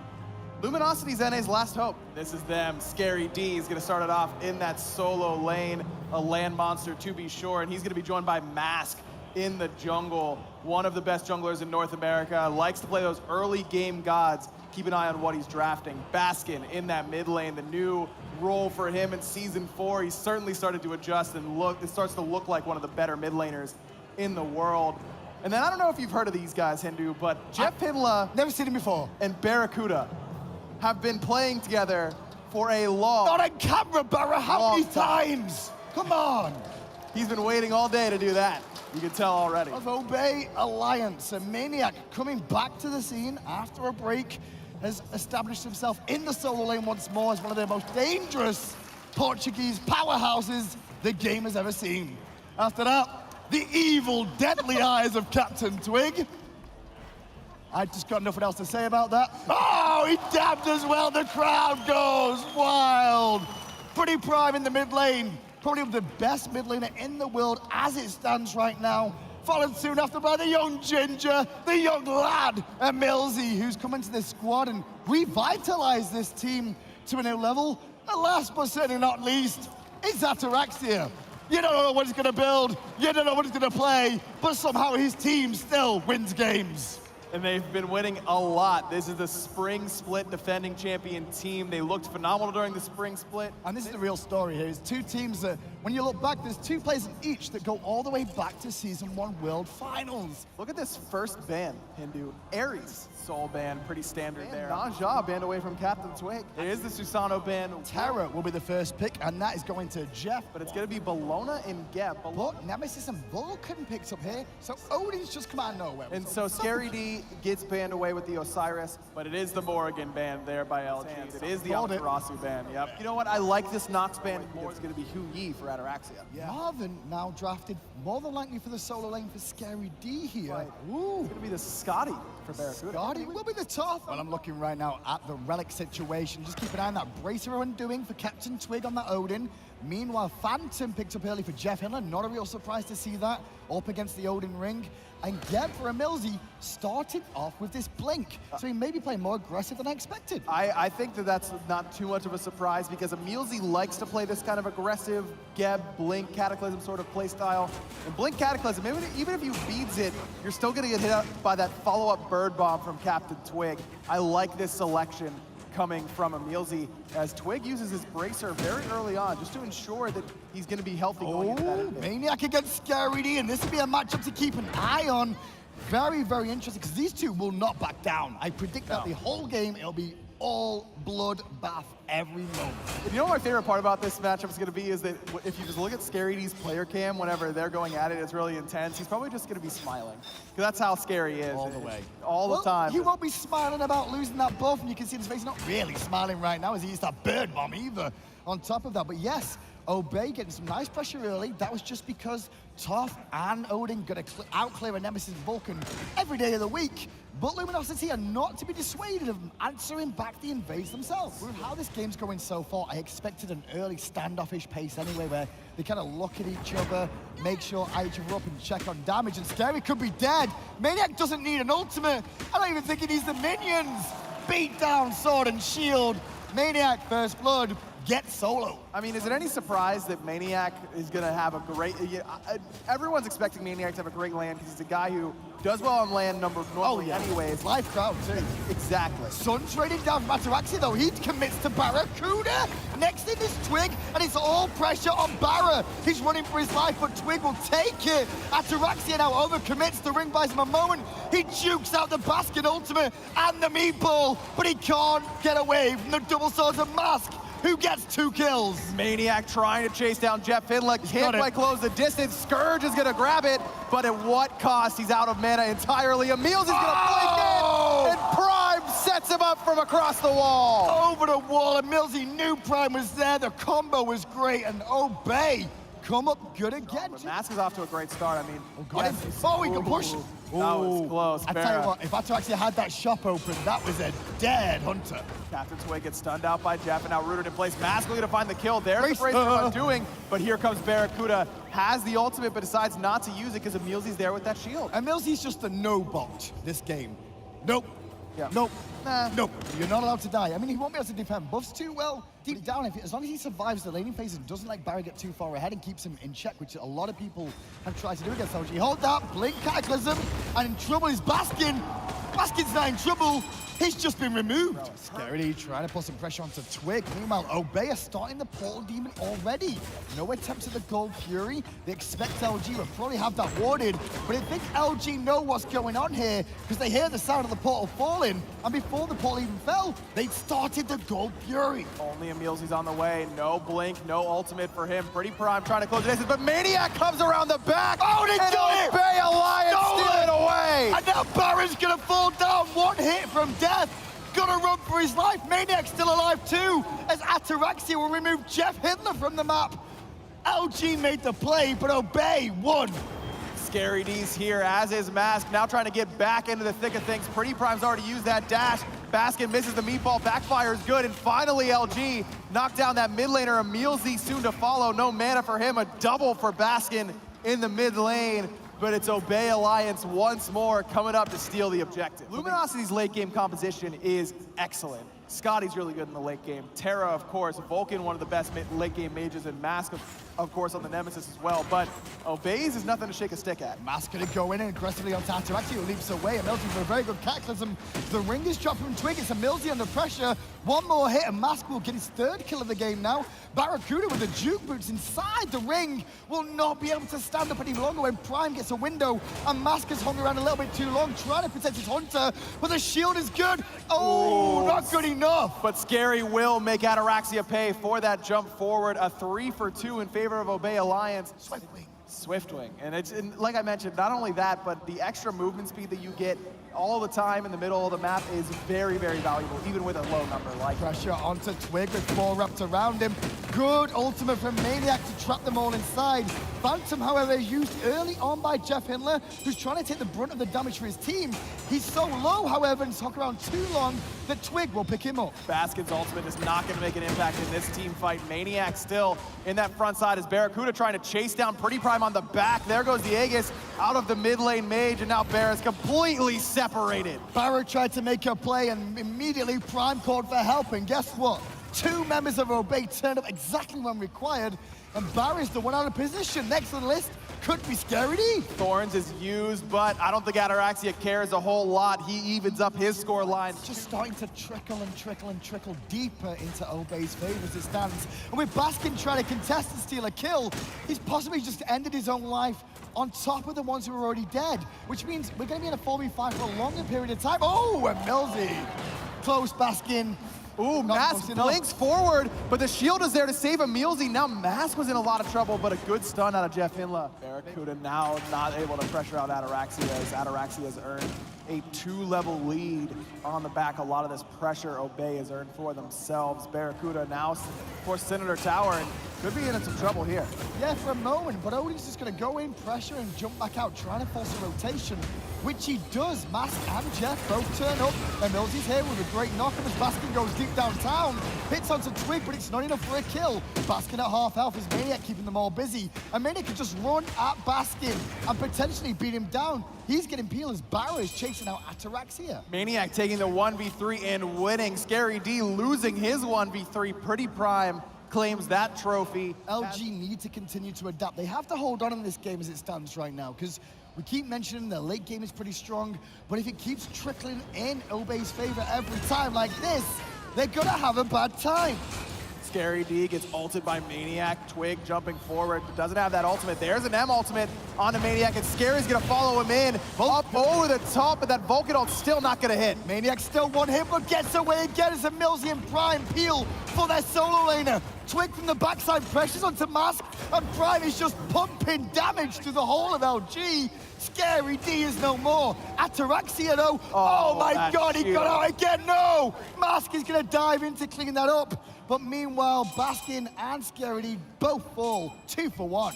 No way Mask gets caught here. I'd assume it's only Emilzy chasing him as well. So it's gonna be, it should be an escape there for Luminosity's jungler. But all the while, Obey is just looking. Oh no, no escape. Mask just suicides the Phoenix. Look at Obey. Look at the map right now. You can see 2 guys doing Gold Fury. Holding started up by Obey and it's going to quickly fall down. Only Scary on this right-hand side to defend. And he's going to get pressured by Captain Twig once more. Maniac busy zoning away Baskin and Jeff Hindler. But as this is going, Luminosity is just slowly losing ground in this game in positioning in their own jungle. And they don't have a very good split push comp either, so they're forced to group up and fight. Phantom popped by Jeff Hindler. Mask and Scary D still in a bad spot as Maniac chases Mask through the dashes. And he does get the beads out of Mask there as well. Maniac will eat the ultimate from Baskin, and Barracuda gets his first kill of the game. However, we see his front line starting to fall apart, and the health of his teammates is so far behind that it's a 1 for 1. The problem is, how do you peel for a Bologna and an Odin and a Geb that are all jumping on top of him, and then all the damage dealers after that? Well, Twig's gonna jump on Mask and put him in a ring, but he saw the rotation coming from the whole team, so backs away. Maniac, however, in a nice chunk of damage coming out from Luminosity there, but it's not enough to slow down the Portuguese powerhouse, as we all know. He's always gonna go into the fray whenever he can. Fast taking a lot of damage from Prime. In fact, he's gonna find the kill. Rampage for Prime. 5 in a row for Obey's mid laner. And now LG on the run once more. Scary D, the last one to leave. Jeff trying to support, as is Barracuda and Baskin, but Emilzy says, no, you shall not leave. Jeff is down, Scary's nearly dead. Twig will heal back up with the bracer once more, and Obey are looking absolutely fantastic right now. They've got a pretty easy choice here. Do they want to go for the tier 2, or do they want to go for the Fire Giant? They decide to go for the Fire Giant, the wiser call in this scenario. Even with a couple members being low, it's only Bera and Scary D here. Scary is full HP, having teleported back from base, but he's only level 16, Hindu. What's he gonna do? Well, Scary's trying to draw attention, so Barra could potentially go in! And Barra did go in! See ya! He died really quick. That was so quick. The burst potential was insane. And this is all Obey are doing. They're actually just baiting them in a little bit more, one by one, like lambs to the slaughter. They could pick up Scary D, but instead, disengage. And with this Fire Giant buff now, all Obey want to do is collapse, take down these tier 2 towers, approach the Phoenixes. They saw 2 members in right a moment ago, and Emilzy is at that point now where he can tank for quite a while, and then even trade it out with Maniac. With as well, we've got the Captain Twig in the jungle on Odin. There goes Maniac, 2-man ult, forces out the purification beats from Baskin. Jeff Hindla pretty low as Mask, blinks into that back line, but he has absolutely no support, and Prime just gonna erase him for his transgression. The damage is just going through the roof. They tried to bring out Prime a little bit, potentially force him onto this top, but it's not gonna work. Ooh. Baskin with a big ultimate there, first one we've seen so far that really hits mark. But then Emilzy just goes, you hit my mid, I'll hit you. If Luminosity is down 10k and Baskin hits that ultimate, it's a huge play and Luminosity could be back in it. Unfortunately for them, they're not down 10k, they're down 20k. Last Phoenix under threat once more. Ult popped by Jeff Hindler, looking to commit, but Mask is already low. Nice ultimate coming out though to put the pressure back on once more. Meanwhile, Fireman's in the left-hand lane and the middle lane are pushing too. Barracuda's already chipped down to low health and Jeff Hindler's on no health.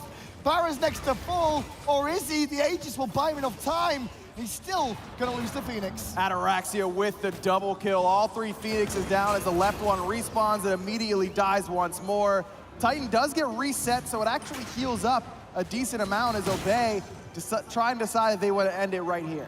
They're just trying to work out what ultimates is still left on LG. And they need a couple of minions to help them out too. Blinking from Emilzy and a commit from Obey Alliance. They're mainly looking for kills as well as the Titan. Game 1 is once again European.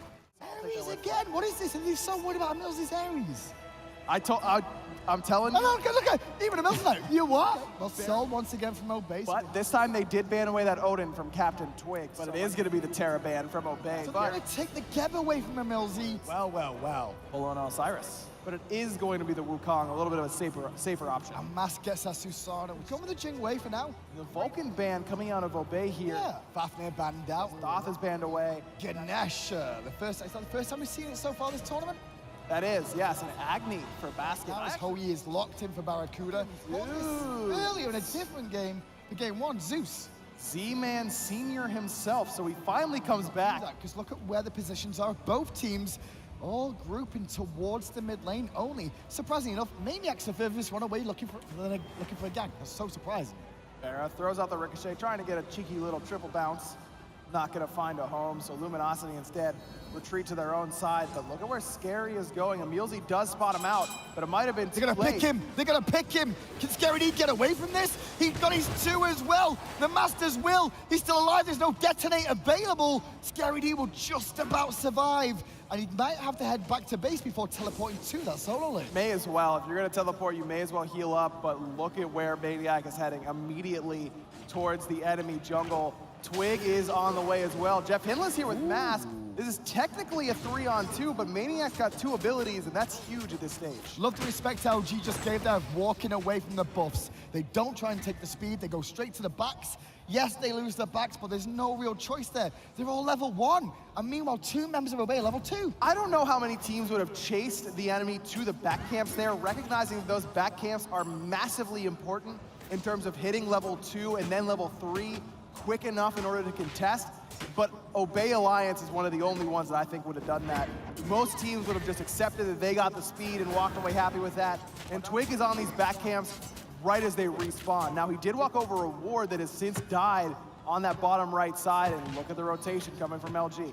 Well, they're going to rotate to the right-hand side looking for pressure in Maniac, but They lost him. Maniac has Eagles Rally ready. He could just walk away if required, and Twig already back in base. Black Harpies on cooldown yet again. Obey take them away from Luminosity, and now the zone work from Emilzy comes into play to deny the speed buff. Steal coming out, well, defense, I should say, coming out from Baskin. But this is Obey's jungle. Meanwhile, at the speed buff once more, Obey has Mask got his backs. already.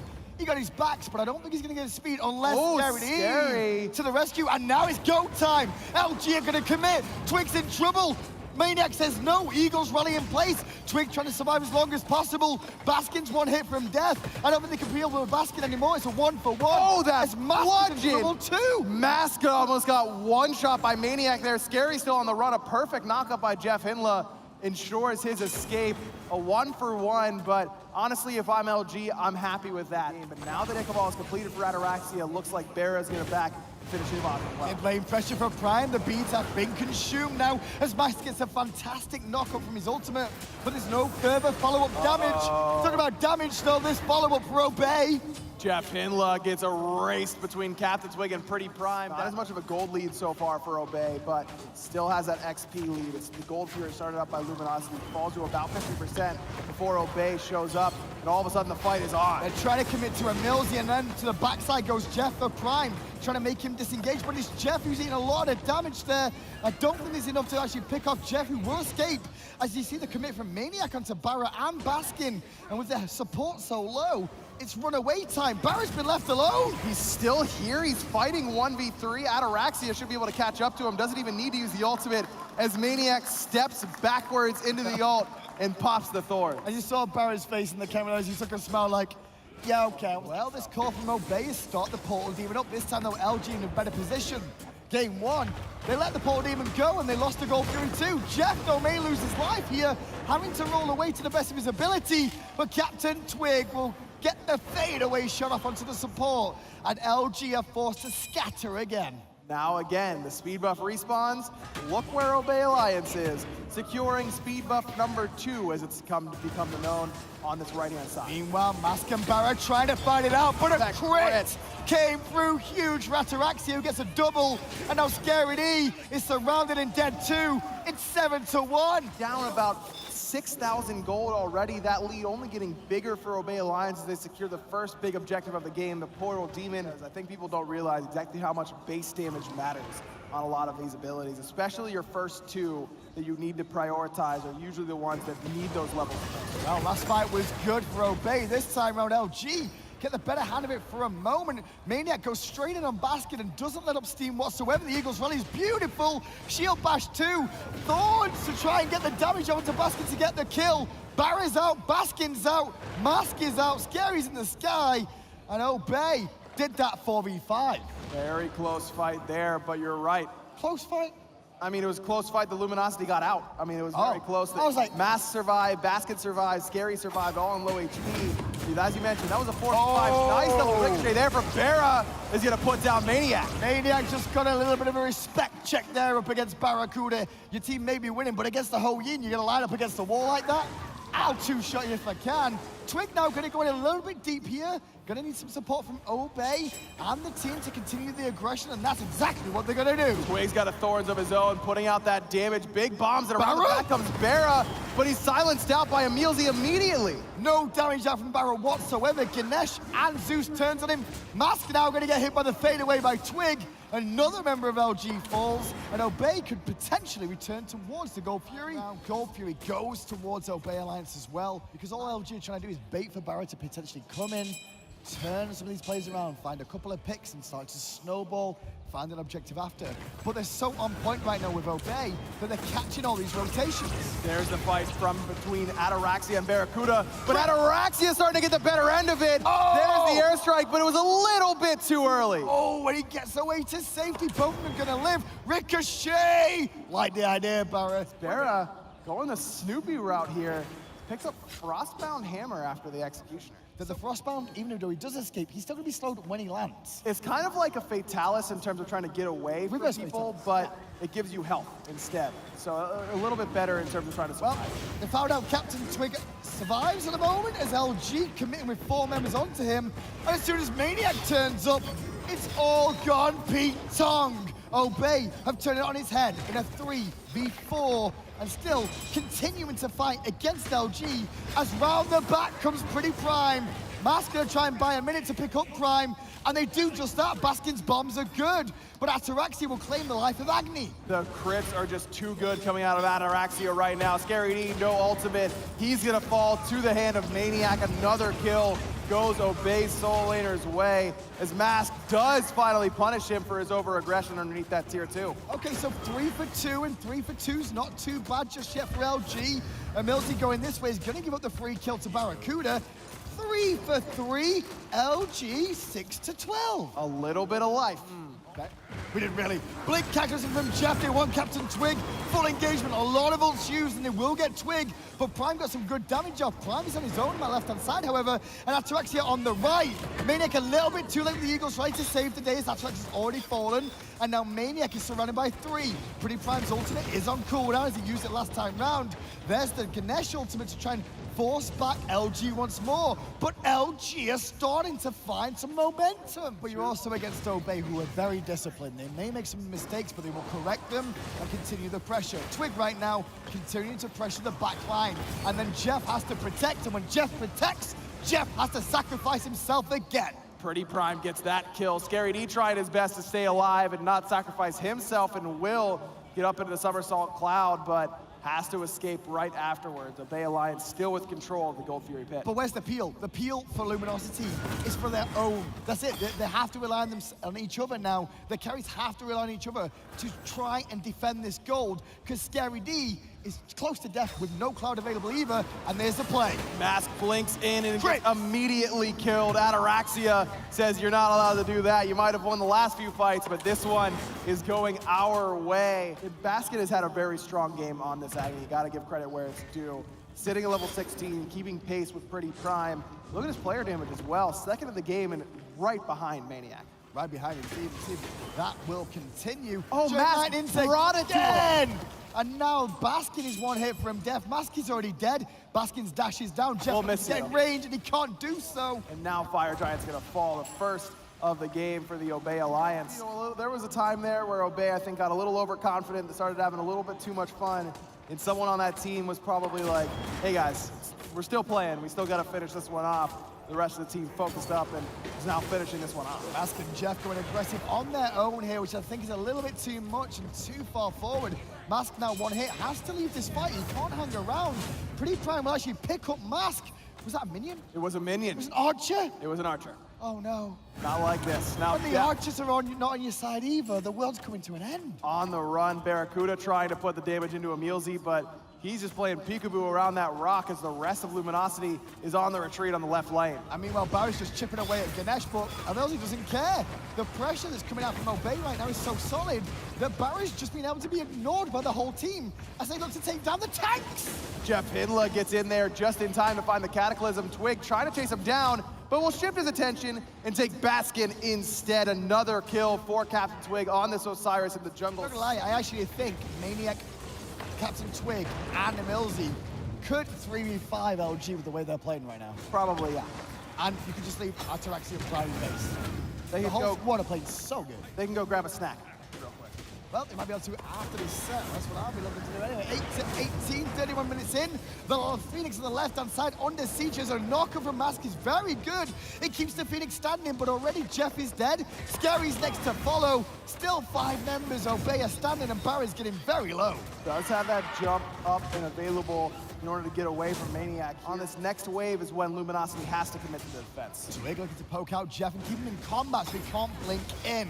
Phoenix now under siege is forcing LG to go. Already though, Mask is very low and the detonate from Prime will remove him once again from the game. Big Eagles rally and the Lord of the Afterlife will secure Barracuda. Next on the lift is his brother in arms, Jeff Hindler. Then Scary D. The crowd is clapping because they can see that this could be the end. As still Baskin looking to find a kill to at least give himself another on his list, but no. D aside for Obey.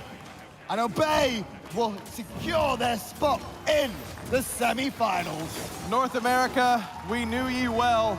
It was a valiant effort. They came close, at least in one of these sets. But again, Europe reigns supreme here in Valencia. And having a ball up here with Nate, who, I mean, you must be having a ball. 2-0 to LG.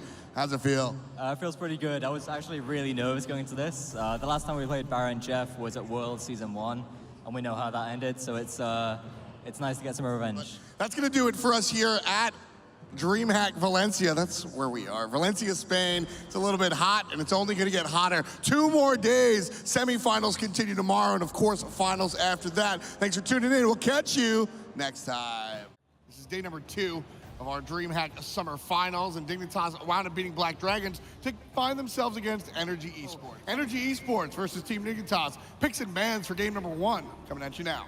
And this is going to be a best-of-5 set. Dignitas will start out by banning the Chronos. From NRG, eliminating that Morrigan and the Terra. Now they take the soul away from again and put it in the hands, of Zeros. Energy wanted to select the Osiris and the Nemesis. Tankiness on the side of Dig, Robin and Wukong. And there's the mid.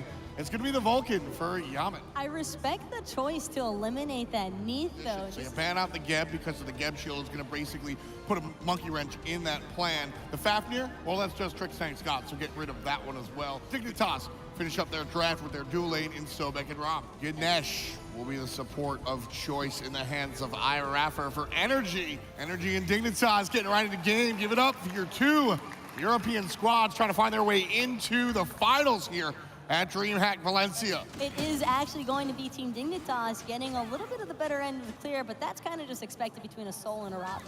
Yeah, I mean, absolutely. You're kind of expecting this one to go that way. Zeros and Cubo Fred, fantastic push, and they're going to push their way into the enemy's jungle. Cubo Fred will sniff out the speed buff. Meanwhile, left side, Raffer defending his own jungle against the likes of Trickstank and Arkle, bringing down Trickstank a little bit low. Sickening Strike will heal up the Sobek, however, and claim a little bit of experience. Right side, however, invade one more time onto Team Dignitas' blue buff. Adapting wants to take the fight along with Dimmy, but he might have bit off more than he could chew, so he dashes away, leaving Dimmy by his lonesome. We've seen this before, though. It's going to be the bracer from Cubo, and I mean, I'm kind of surprised, to be honest, that there wasn't a little bit more follow-up from Variety. I think that he didn't have the opportunity to really utilize that 72 transformations again against Adapting. Yeah, it's not quite yet. I think a couple more levels, very early in this game. We should see our jungle buffs respawning just a little bit, at least on the left top side. Adapting knocked up as he finds himself on the right side of the map, which means he won't be able to defend on the left side of the map. And the second invade coming out from Team Dignitas in Energy's jungle, successful. And you want to know why? Hand to the gods, Arkle in trouble from a distance! Yaman with the kill! First blood for Energy from all the way across the map. But it's not gonna make a difference because Zero's returning the favor onto Emil, cleaning up Hunter for Hunter, and the fight's not over just yet. Adapting, still trying to get more, but the Stellar Burst and the ultimate from the Soul is going to be enough. Both teams just gonna call it a draw at that one. Team Dignitas likely looking for a pick here if it presents itself. See how forward Trickstank is playing? He wants this pick to open the door for the Gold Fury, but Raffer playing so smart, that's gonna be trouble for the Sobek. He gets hit by the Nemesis ult, and he gets hit by the Vulcan ult. Yaman with 2 kills in total. Dimmy in trouble, however, up and down, won't save the life. Oh, he's gone. He is absolutely gone. Variety already with the solo lane kill. Talk about swinging it around. And that's gonna be the primary issue with this Ganesh, I believe. It's just finding that moment of opportunity where a silence isn't going to negate all your pressure. Look at the damage that Yaman dishes out, but look at the damage that Yaman's taking. Cubo Fred trying to fight him down. There's Zeros. Defensive ultimate out of the mid lane, but Cubo Fred puts him down.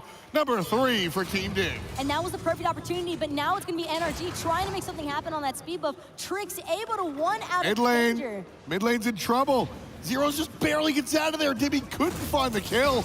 Roll forward is Arkle. One more shot will do it. Can't get to the sky. Emilito puts him in the ground. A long time ago, though. I don't remember which team it was, but somebody left their Vulcan turret for like a year on the Gold Fury. Literally, I'm sure. Emilito in trouble here. Literally at the moment. There's Aegis, still half HP. Suns come down. Cubo Fred giving chase. 1 hair is left, and Arkle takes him out right from the sky. Number 4. for Team Dignitas. And that's one of the downhill factors for Huyi. He does not have that CC immune ultimate, and there it is. You get a pick onto the Hunter, and Melito had to use his ultimate. Variety immediately swings across town because he wanted to help his team secure that Gold Fury. Trick saying, kind of getting hit. Nice shot by Energy. Raffer actually really nailed the location of the ultimate. Portal Demon goes to Energy this time around, so one for you, one for me. Arkill not wanting to take any chances. He could have potentially secured that T1 tower, but it would have meant the cost of his own life, I believe. The way that they're all rotating. Wrap around. Zeros. There's the ultimate. Zeros just gone very, very quickly. Oracle Vision is going to go in favor of Team Dignitas, and now the commit could possibly be coming through. Yeah, it looks like more of a commit than we saw out of Energy a moment ago, but still not a full commit. Objective brought down to half HP and then leashed out. Timmy comes around from the backside, looking for Arkle, chipping away 50%, and beads are chased out. There's the flip at it. Timmy looking more for anyone he can get his sights on. Pops the Thorns. There's a nice flip at a Trick Tank, but it's Raffer. So that support pretty tanky. Low, there's the ultimate, and it slows. That's about it. Adapting, not in trouble either. Just a lot of ults for kind of nothing. He could potentially be in trouble now, though. Trick's Tank and everybody from Dignitas is actually on the offensive, looking to try and lock Raffer down. Still gets out. Variety going for it. He gets silenced out of the animals, gets him with the Master's Will, but look how deep he is. Hugo Fred showing up to try and help. I'm actually kind of surprised that fight didn't go more in favor of NRG, simply because of the fact that Dimmy poked out Arkill to about half HP threshold, and then he did the same exact thing to Zeros, popping the Thorns and chasing him down, so both of the attack damage carries were pretty poked out. There's gonna be trouble for Raffer. He's controlled. Arkle gets the kill. Raffer does drop the ultimate, but doesn't look like it's gonna have too big of an impact. Dimmy uses his own ult to jump over the wall. Hugo Fred casually giving chase, but not really looking for it. There's a double dash down south coming out from Adapting. Chase down, turned around, looking for Arkle, takes to the sky. One shot's good, there's the immune. 3 shots good. Not enough to take him down, the Hunter walks away. They were still able to force out his ultimate, but meanwhile, NRG are locking down the Gold Fury. Sure, Dignitas are gonna get the fire play, but at what expense? And actually, it's actually just a full Fire Giant commit. This is kind of spicy. Team Dignitas looking for the Fire Giant here. Timmy trying to put something in that situation, but it does go to Dignitas. Timmy falls down. Arkle and his team play the smart play. Energy make the push on the left side.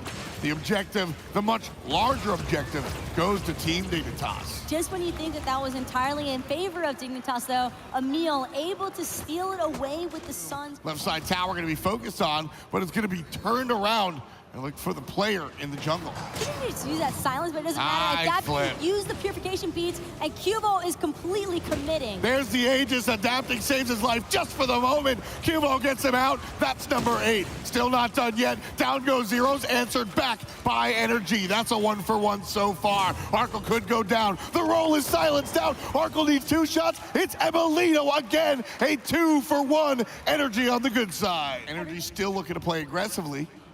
Has position for the Fire Giant and the Fire Portal.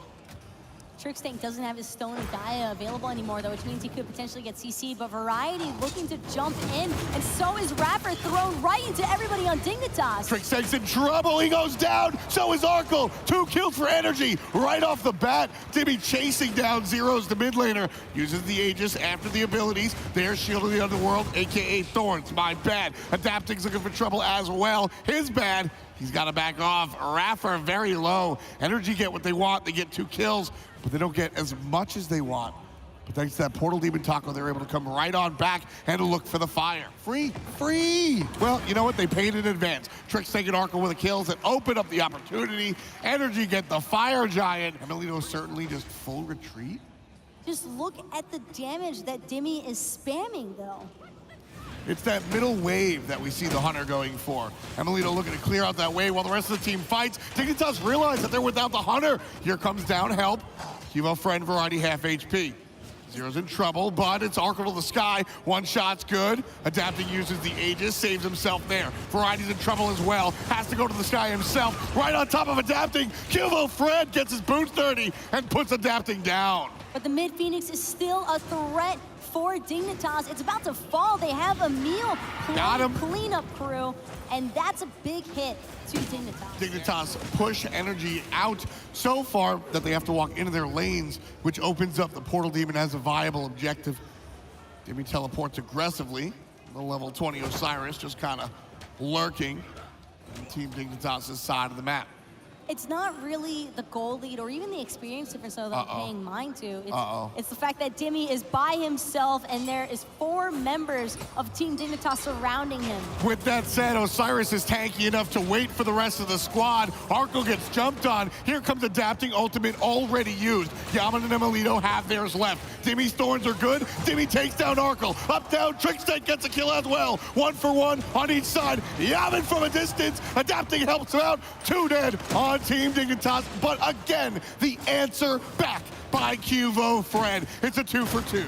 And now it's going to be Cuvo trying to lock down Yaman on this Vulcan. He can only escape for so much longer, and it's basically just going to be one chop to the face, and it's going to be Dignitas establishing the ward pressure and all the map vision that they would want. Arkill already pulling away at this Fire Giant. Both of these teams have a ton of burst potential if they want to commit. Yeah, look around for the backside. There's Adapting looking for the flank. Fire Giant still pummeling players. It's going to finally be leashed. Adapting has his vision. There's the ultimate on the Zeros. That's the target, but Adapting's by himself. Demi comes over the wall. Zero's in trouble. No, he's gone. Demi gets credit. Backwards goes Adapting. There's a chase. QO Fred answers back. It's 1 down, 1 down. Still looking for more. Yaman takes down the Hunter. 2 dead on the side of Team Dignitas. This is battle of the frontliners right now, and it seems as though NRG is about to get the farewell. Yaman! Yaman just cleans up Cubo Fred with the meatball from downtown, and man, that is a free Fire Giant if I've ever seen That one. could be the game-turning team fight there. We were neck and neck. Just 3,000 gold separate these 2 teams. Variety with a really big teleport. Raffer is zoning him out, but he's very low. There's the shot. Energy confirmed the Fire Giant. They really do not want to take up this fight underneath their Phoenix because they know that Emil will just shred it instantly. Zero's trying to build up that passive. Emil avoiding some of the CC. Demi brought down to half HP. Although Variety, Dignitas' front line as well. There's the Suns, there's the ultimate out of the Hunter. Everybody's going to engage. Yaman from a distance. We'll see you later. Arkel takes down 1 shot. And Yaman again is the catalyst that Energy need. The mid-Phoenix goes down. Energy shift to the left side, easily taking this objective. There's no way that Dignitas are able to hold up this secondary Phoenix. They're trying to put up as much of a defense as possible, but it's not going to make a difference. Demi just taking everybody's abilities. Realistically, Dignitas could still turn this around, even being down 2 Phoenixes. It's going to be Energy securing that Portal Demon yet again this game. Trickstang already costed his Stone of Gaia, but he forces out the Purification Beast from Emilito. Raffer drops the ultimate. Yaman is off the mark this time. That's going to be a big deal. Cubo Fred is able to answer back, but Yaman, without the ultimate, finds the kill onto the Hunter. Adapting follows up. That's 2 dead on the side of Team Dignitas. Trouble for Trickstank as his pluck is negated. And Demi still playing frontline. Raffer chasing out the jungler and the solo. Tricks. Yeah, with the Portal Demon, they were able to back and come right back into the fray. Sorry, Emil. Fire Giant's gonna go down without you. 4 players will have it. Emil will not. But it's Arkill who's actually trailing at that 3 and 8. 8 times he has fallen victim to this Nemesis Osiris combination. Not to mention that Yaman just seems to have a homing radar as far as launching those Vulcan ultimates towards Arkill's direction. Variety's in trouble. Adapting drops the ultimate. Trickstank saves the life of his solo laner. There's going to be trouble as everybody turns on to Adapting, and he's gone! Arkill might have been getting killed before, but now he's the killer. We're seeing a 4-1 split push here. Emilito in the mid lane, the rest of the team on the left-hand side. Demi in trouble, gets flipped up by the Sobek. Cubo Fred gets aggressive alongside Raffer. Cubo starts it off. Demi goes down. That's a big deal. Leaving Yaman exposed. Tosses out the ultimate by Panic. Cubo, double un for the jungler. 2 dead on the side of Energy. As soon as Demi goes down, everybody else is vulnerable. Arkill takes out the Hunter. Complete turnaround. This is the play that Dignitas needs. But look at Adapting. He sees that he still has the creep wave remaining. He's trying to find this Phoenix for his team, knowing that everybody from Team Dignitas is pushing down that mid lane Phoenix. He's got a shield. He'll be able to poke it a little bit. This Phoenix is weakened. Crit's good. Bubble Dash is good as well. Arkill gets the shot. Down goes Adapting. 4 players dead on the side of Energy. And Dignitas marching up this mid lane. They're past the tower. They're No, going they don't for care. it. They They're want going the for win. it. They want that win. They can take the right-hand Phoenix. They still have zeros, and that's really all that they need. Arkill's finally trailing close behind. They might be looking to close this one out and draw first blood. A full 20 seconds before Dimmy shows up. Nobody here to play defense. One defensive shot is all Team Dignitas needed. Down goes the Titan. Game number 1 for the black and yellow. Game number 2, TrickTank fanning himself off as we get ready for picks and bans. Right away, the Chronos, the Terra, we saw this one before. Osiris immediately falling afterwards. Energy ban the Robin. Soul was the sort of first problem. I am excited. Every time I see that Morrigan picked up. Zats and Wukong will be the selection for Team Dignitas. Nemesis, however, we see Hoyi and Neath banned out, and the Fafnir will be taken away from TrickTank, Geb, the Capri, and the Shibalanke. Energy, feeling a little, you know what? We're in Spain, feeling a little caliente. Look at this play by Dignitas, though. They see that Energy are starting in their jungle, because this is a full relinquish. We mentioned that Shibalanke has no clear, so don't even try it. But look at Trix. He's not even allowing them to try and lock down this red buff. They are still able to secure it, though, thankfully enough, but it will be Raffer waddling on top of it. Adapting, barely getting out of there. In the red, now ticking up to the yellow. But yeah, when you pick a character like Shibalanke, it's the power in the enemy's team. Can they punish it hard enough? Look at Adapting, forced into the purification beads. Adapting not off to a fantastic launch here. TrickTank and Arkle now getting invaded on.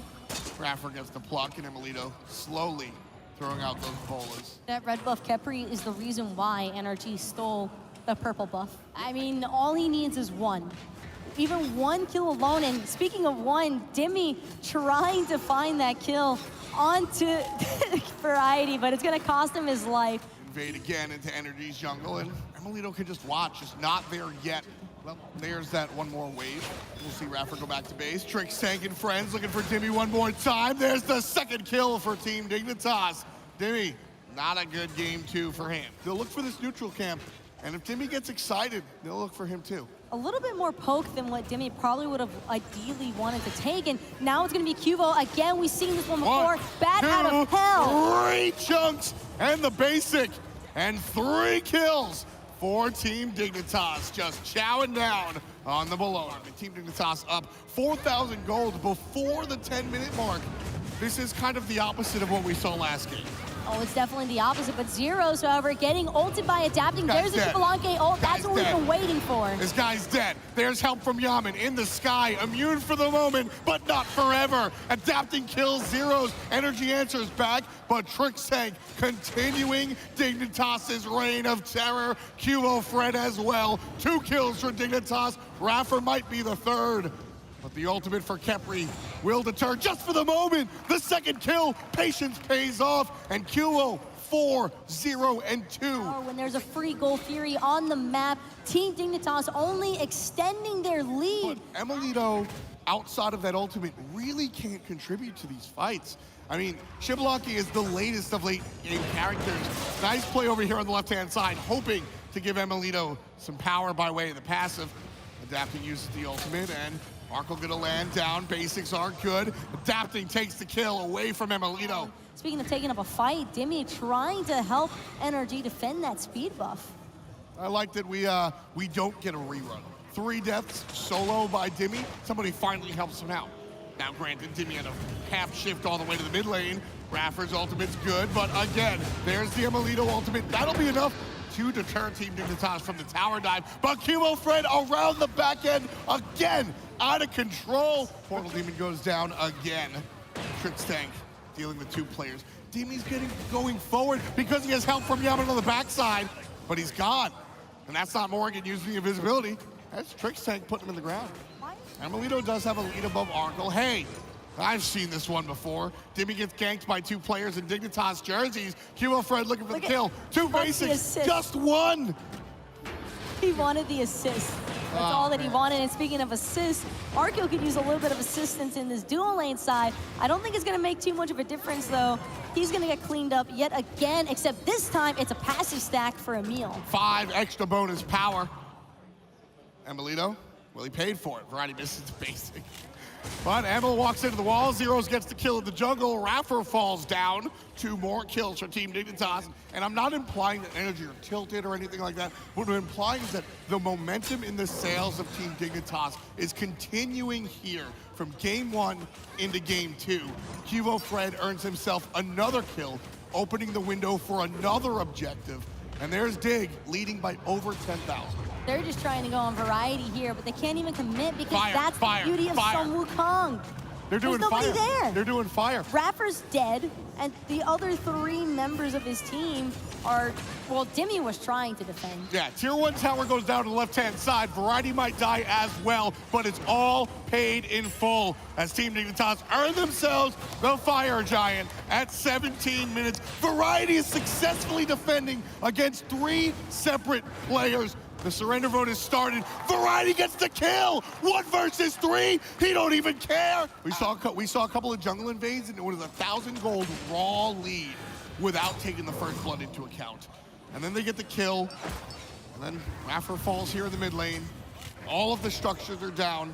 4 players, grouped up with Fire Giant buff. Pre-19 minutes at the Phoenix. Mid-Phoenix toasted. There's just no way that these Phoenixes are going to stay alive much longer. And speaking of staying alive, adapting, falling the same exact way, just plucked and completely wrecked. Double kill for Variety. Arkle just standing there during the ultimate. Takes to the sky, Yaman in trouble. Hugo Fred giving chase, Trickstank as well. Nice shots from Arkle. And Hugo Fred again cleans him up. 8-0-7 for my unofficial Game 2 MVP, Hugo Fred. I think that Dignitas aren't going to mess around, though. They want to just go ahead and call it for game number 2 in their favor. And there's nobody from NRG who has even the slightest possibility of defending. That was so one-sided. The Chronos band comes out. There it is. There's the Soul band. I'm going to have access to the Osiris. Energy bans out Terra. Dignitas first pick. We don't get Soul, but Zero's still excited. He gets the Morgan. 2 choices for Energy here. Bellona will be reprised, but it will be the Neath. With that, Sun Wukong and Raven locking out Fred. Kwang. And that's a shout out. Ganesh and Sobek will be the bands from Energy. And the bands coming out from Team Dignitas. One will be the Cardinos, so there you go. And the Chiron, that is the band I wanted to see. They could either pick up their support here for Raffer, and they will, and it's going to be the Fafnir at that. The Fafnir just leads me to believe I think we might see a second Hunter coming out. The Fafnir, not only, yeah, there's going to be the Scotty. I mean, that's looking like the game plan here, and already so much aggression onto Trickstank, who has that rollout available, but he's already been poked out to under half HP. This looks like a potential invade from NRG. Arkle finally making his way here, looking for the red buff, but Raffer dealing with it. Scotty dealing with the purple little guys at the very least. Ricochet is used, down to half HP as Trickstank as well as Arkle, but Emiliano and Raffer will call it safe. But already the aggression, very nice start for Energy Esports and the crowd supporting them. They like to see success for the defending world champions, 2-time defending world champions. NRG being 2 games down. After seeing game number 1, I want more of that. Yeah, that's the deal, and I think that's more accurate. I think that's a better representation of what we're gonna see. Trickstank gets its rollout stopped, but again, it's level 1. If he was brought out, it wasn't in a exciting performance is probably the best way to put it. It probably went more in the negative drawback of things that can be Ao Kwang. You mean he got stomped on? Yeah. Well, right now, adapting half HP in trouble, blinks away, but he's gonna get jumped on, and adapting Ao Kwang, he becomes the first blood. Bad start for the Jungle Dragon King, Team Dignitas. 500 gold in the pocket. Don't forget, folks, this is a best of 5 here. So Team Dignitas, should they win the game, that's it. And they'll head to tomorrow into the finals. Energy Esports looking to stretch this one out to a game 4. And Trickstank is the one looking to end it right now. The up down out of Dimmy, adapting, trying to find safety underneath the tower. Neathult won't be good enough. Variety, Doc Martens stomping on adapting. And he's gonna find the second onto Dimmy with that cudgel yet again. Yeah, so it's a matter of how far do you get behind. Right now, I think it's dealable. Ultimate from Neath onto the Raffer. Half HP onto the support. Yaman has to flip backwards. Raffer transforms, adapting, trying to run away from QO. Fred uses the ultimate left side. Right side, Tricksting in trouble. Gobble him up, adapting gets the kill. That's how you start that one. Energy gets themselves on the board. All thanks to the Dragon King. He goes back in. And he takes the purple buff with him. A huge victory for NRG. Now it's going to be forcing out the Suns from Arkil, just trying to create a little bit of distance, potentially even pick up a kill onto Raffer. They are going to back off. However, I wouldn't be surprised if Arkil looks for the bounce. Yeah, he's looking for it. He finds it, hits 2 players. Not enough, so we'll see how this one winds up. Confident in himself and his abilities. QO Fred in trouble. Raffer leading the charge, jumps forward. Looking to start a fight. He's getting in trouble, transforms. Now Tricksting's the one in trouble. Here comes QO Fred for the right side, but adapting takes down Tricksting. That's the second kill. Choosing his target carefully. Finds himself in the mid lane. Wants to help out. Left side, Zeros takes down Yaman. It's a 1-for-1. I think that's a smart decision and a safe play right there, but Zeros didn't make the safe on himself. It's gobbled up by Emilito. Timmy deals damage on top of QO Fred. Arkle half HP. Raffer protecting his Hunter. Variety forced aggressively into the ultimate. 2 shots down. Variety gets 1. Variety gets 2. 1 versus 2. The double. But the same can be said for Arkil in the backside. Even though Emil fell to Variety, it doesn't make a difference. Adapting came back in. This is an interesting play right here, looking for that gold Fury. Yeah, Team Dignitas have brought it down to about half HP. Scotty throws out the ice and a forced leash, perhaps. But Gold Fury will be leashed one more time. Adapting, waiting for the wraparound. Variety up top, trying to zone out. Adapting still, looking for the flank.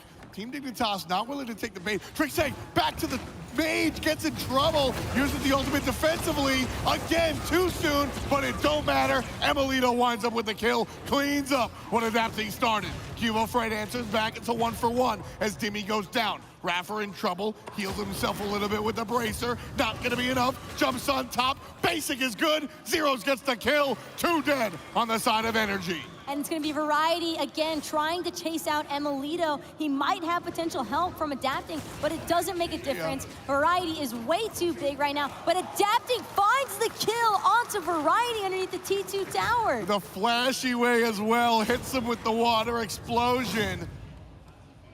But the Gold Fury goes to Dig. Certainly not enough of a lead just yet, though, for Dignitas to feel entirely comfortable with this match.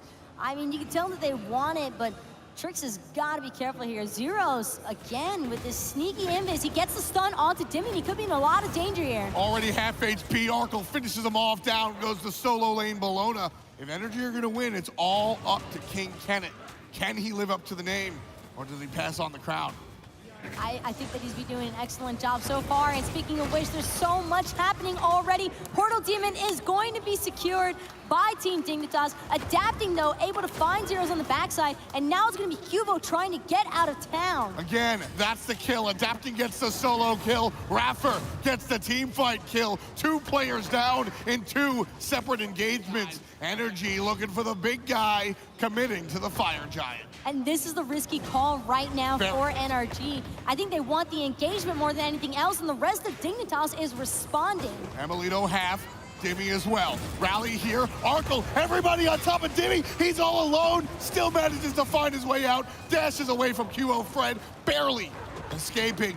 Emilito the target for the Robin Jungle. Now being chased down one more time. Zeros exit stage left. Still again, Raffer in trouble. Dignitas staying aggressive. They've got a 2,000 gold lead. Emilito barely surviving. Variety makes sure that I eat my words. Down goes the Hunter. Raffer answers back, taking down his direct opposition in the support player Tricksting. But look who just came back. It's Adapting. He is going to be able to take Cubo Fred. Execution is clean, and now it's going to be the rest of Dignitas trying to get away from this Ao Kwang. Adapting gets 2. He is the executioner. Raffer in trouble on the left side, however. Cubo Fred and Zeros team up, taking the support player down to about 80%. Still not done. Ping pong. Just Variety bouncing back and forth every which way because of that permafrost. Fun with Scotty. People forget about that. You sound so upset. I am. I hate that. That's like one of the most tilting abilities in the game, just because any dash automatically makes you go forward. Fun fact while we're watching the teams dance, that's Hindu Man. Hindu Man brought that one up Is Satan. one day. He invented the Scotty Permafrost. Right now, Raffer's wishing he had the Permafrost because he's dead. Just the Portal Demon for now, playing it safe. Dimmy's presence pushes them off. And it's going to be Dimmy now, who's actually the main target, forced over the wall with his ultimate, but now it's Yaman left all alone, and man, with everybody else from Dignitas following close behind, there's just nowhere for him to go. Specifically with this scenario being Fire Giant, you gotta look for the objective course. Fantastic in this scenario. Fire Giant started up by Team Dignitas, leashed out, looking for everybody else. There's gonna be one player in a sea of Dignitas jerseys, and it's Dimmy, and he's gone. There's trouble on the front side, however. Arkel being taken down by Adapting, ultimate not used. Following up one more time, Yaman takes him out from a distance with the long-range Neath ult. Trouble for the support now. Trixie, ping pong, and Yaman with the swag flip finds the double kill. Energy biting back into this one. He's got absolutely nowhere left to go, but the same can be said for Emilito as Zeros finds him on the backhand foot. Ultimate from Variety is back up, and he isn't able to find Adapting because of the ultimate. Until he lands. Adapting tempted fate and lost there. I don't think Adapting needed to die right there. He wanted to use the ultimate as CC, I understand. Unfortunately, not gonna be the case. Yaman, however, clean up in middle lane. Energy have kind of fallen a little bit from the spot that they once were in. Still technically the defending world champions, but how they can continue this season is a different story. Tricks taking Variety, pushing Energy more into their own front yard. Well, for starters, taking away half of Variety's health is a good way Dimmy to look at it. Chunked down, Variety in trouble. Great ultimate out of the support. Variety steps on top of Dimmy, and that's gonna be a kill for Cubo Fred as well. The Hunter's gone, the support's gone. Yaman Adapting, the only two left. So instead, teamfight goes entirely in Dignitas' direction. Fire Giant as well is completely free, and this Portal Demon, you're never really safe until the set is sold. So, I mean, Team Dignitas gotta just carry this momentum. Soul was banned, Trixie wasn't. Blinks forward, finds the fantastic ultimate, separating three players away, but it's Emilito and Adapting, taking him down with the counter initiation. Variety pushing up forward, Dimmy and Emil are very low. Adapting gets very aggressive and puts Arkel and Zeros into the kill threshold. Zero's invisible, looking for the flank, can't find it. Variety on the left side, forced into the animals. All five players from Energy Esports grouping up. Zeros gets poked out, Dimmy wants to fight there. The Portal Demon forced to be leashed. There's Raffer jumping forward, Dimmy following suit. Arkel forced to jump defensively while Energy pushed into Dignitas' jungle. Trouble on the left-hand side for Trix. Yaman takes him down, Arkel answers back, taking out Adapting, perhaps the more important kill. That was by far the more important kill, and now it's gonna be Raffer who's in a ton of trouble, trying to run away from the rest of Dignitas. Yaman trying to get the root out, but unable to connect. Raffer jumps back in, Zero's gonna find him, and he does! Why did Raffer jump back in? Zeros gets the double kill, taking down Dimmy, and another one. Trip skis for Zeros. Fire Giant belongs to Team Dignitas. Dignitas are maybe looking to take their chances because they recognize that Adapting wasn't available just yet, but as soon as they spot the Dragon King, they've got to back out. Zero's in trouble. Raffer jumps on top. There's the follow-up from Dimmy. Trixie gets stunned out as well. Dimmy's got his sights on the support. Cataclysm used defensively. Adapting doesn't even need to take him down because Emilito does first. Variety right side looking for the flank. Animals right on through. Energy as a whole, but now Energy on the chase. Arkel saves his life with the Sanctuary, but there's Adapting. Blink, lightning, gone. And that is exactly why you cannot take your chances. Execute it, Variety. He's not going to be able to get away, maybe. There's going to be trouble. Dragons primed and ready. He doesn't see Zeros, but he feels them. So this isn't going to be able to be the win. Trixie will spawn in a matter of 10 seconds or so, with Variety and Zeros also able to play defense. We won't see the Titan fall. But the mid-Phoenix, I think, is inevitable. Down it goes for Energy Esports. This could be the beginning of a marathon for them. But they, too, want to earn their trip tomorrow. They stole it away, though. Able to snatch away the Portal Demon. At this point, the Portal Demon, much more about the map presence and the actual goal that it offers. But again, walking into that portal could also be tumultuous as well. You walk right into the clutches of whoever Energy wants to. But nice play by Cubo, forces Energy forward so Variety and friends can walk in the back line and find a kill through the portal. And they find Yaman as that kill. And now it's going to be adapting. He's dead to Arkill. This is not good for NRG. On the right side, Phoenix is the target, brought down to about 90%, if that. Very quickly, starting to be chunked as Zeros uses that Polynomicon, and down the right Phoenix goes. Left side being targeted, but it's Emilito that uses the ultimate as well. Kilo Fred forced out.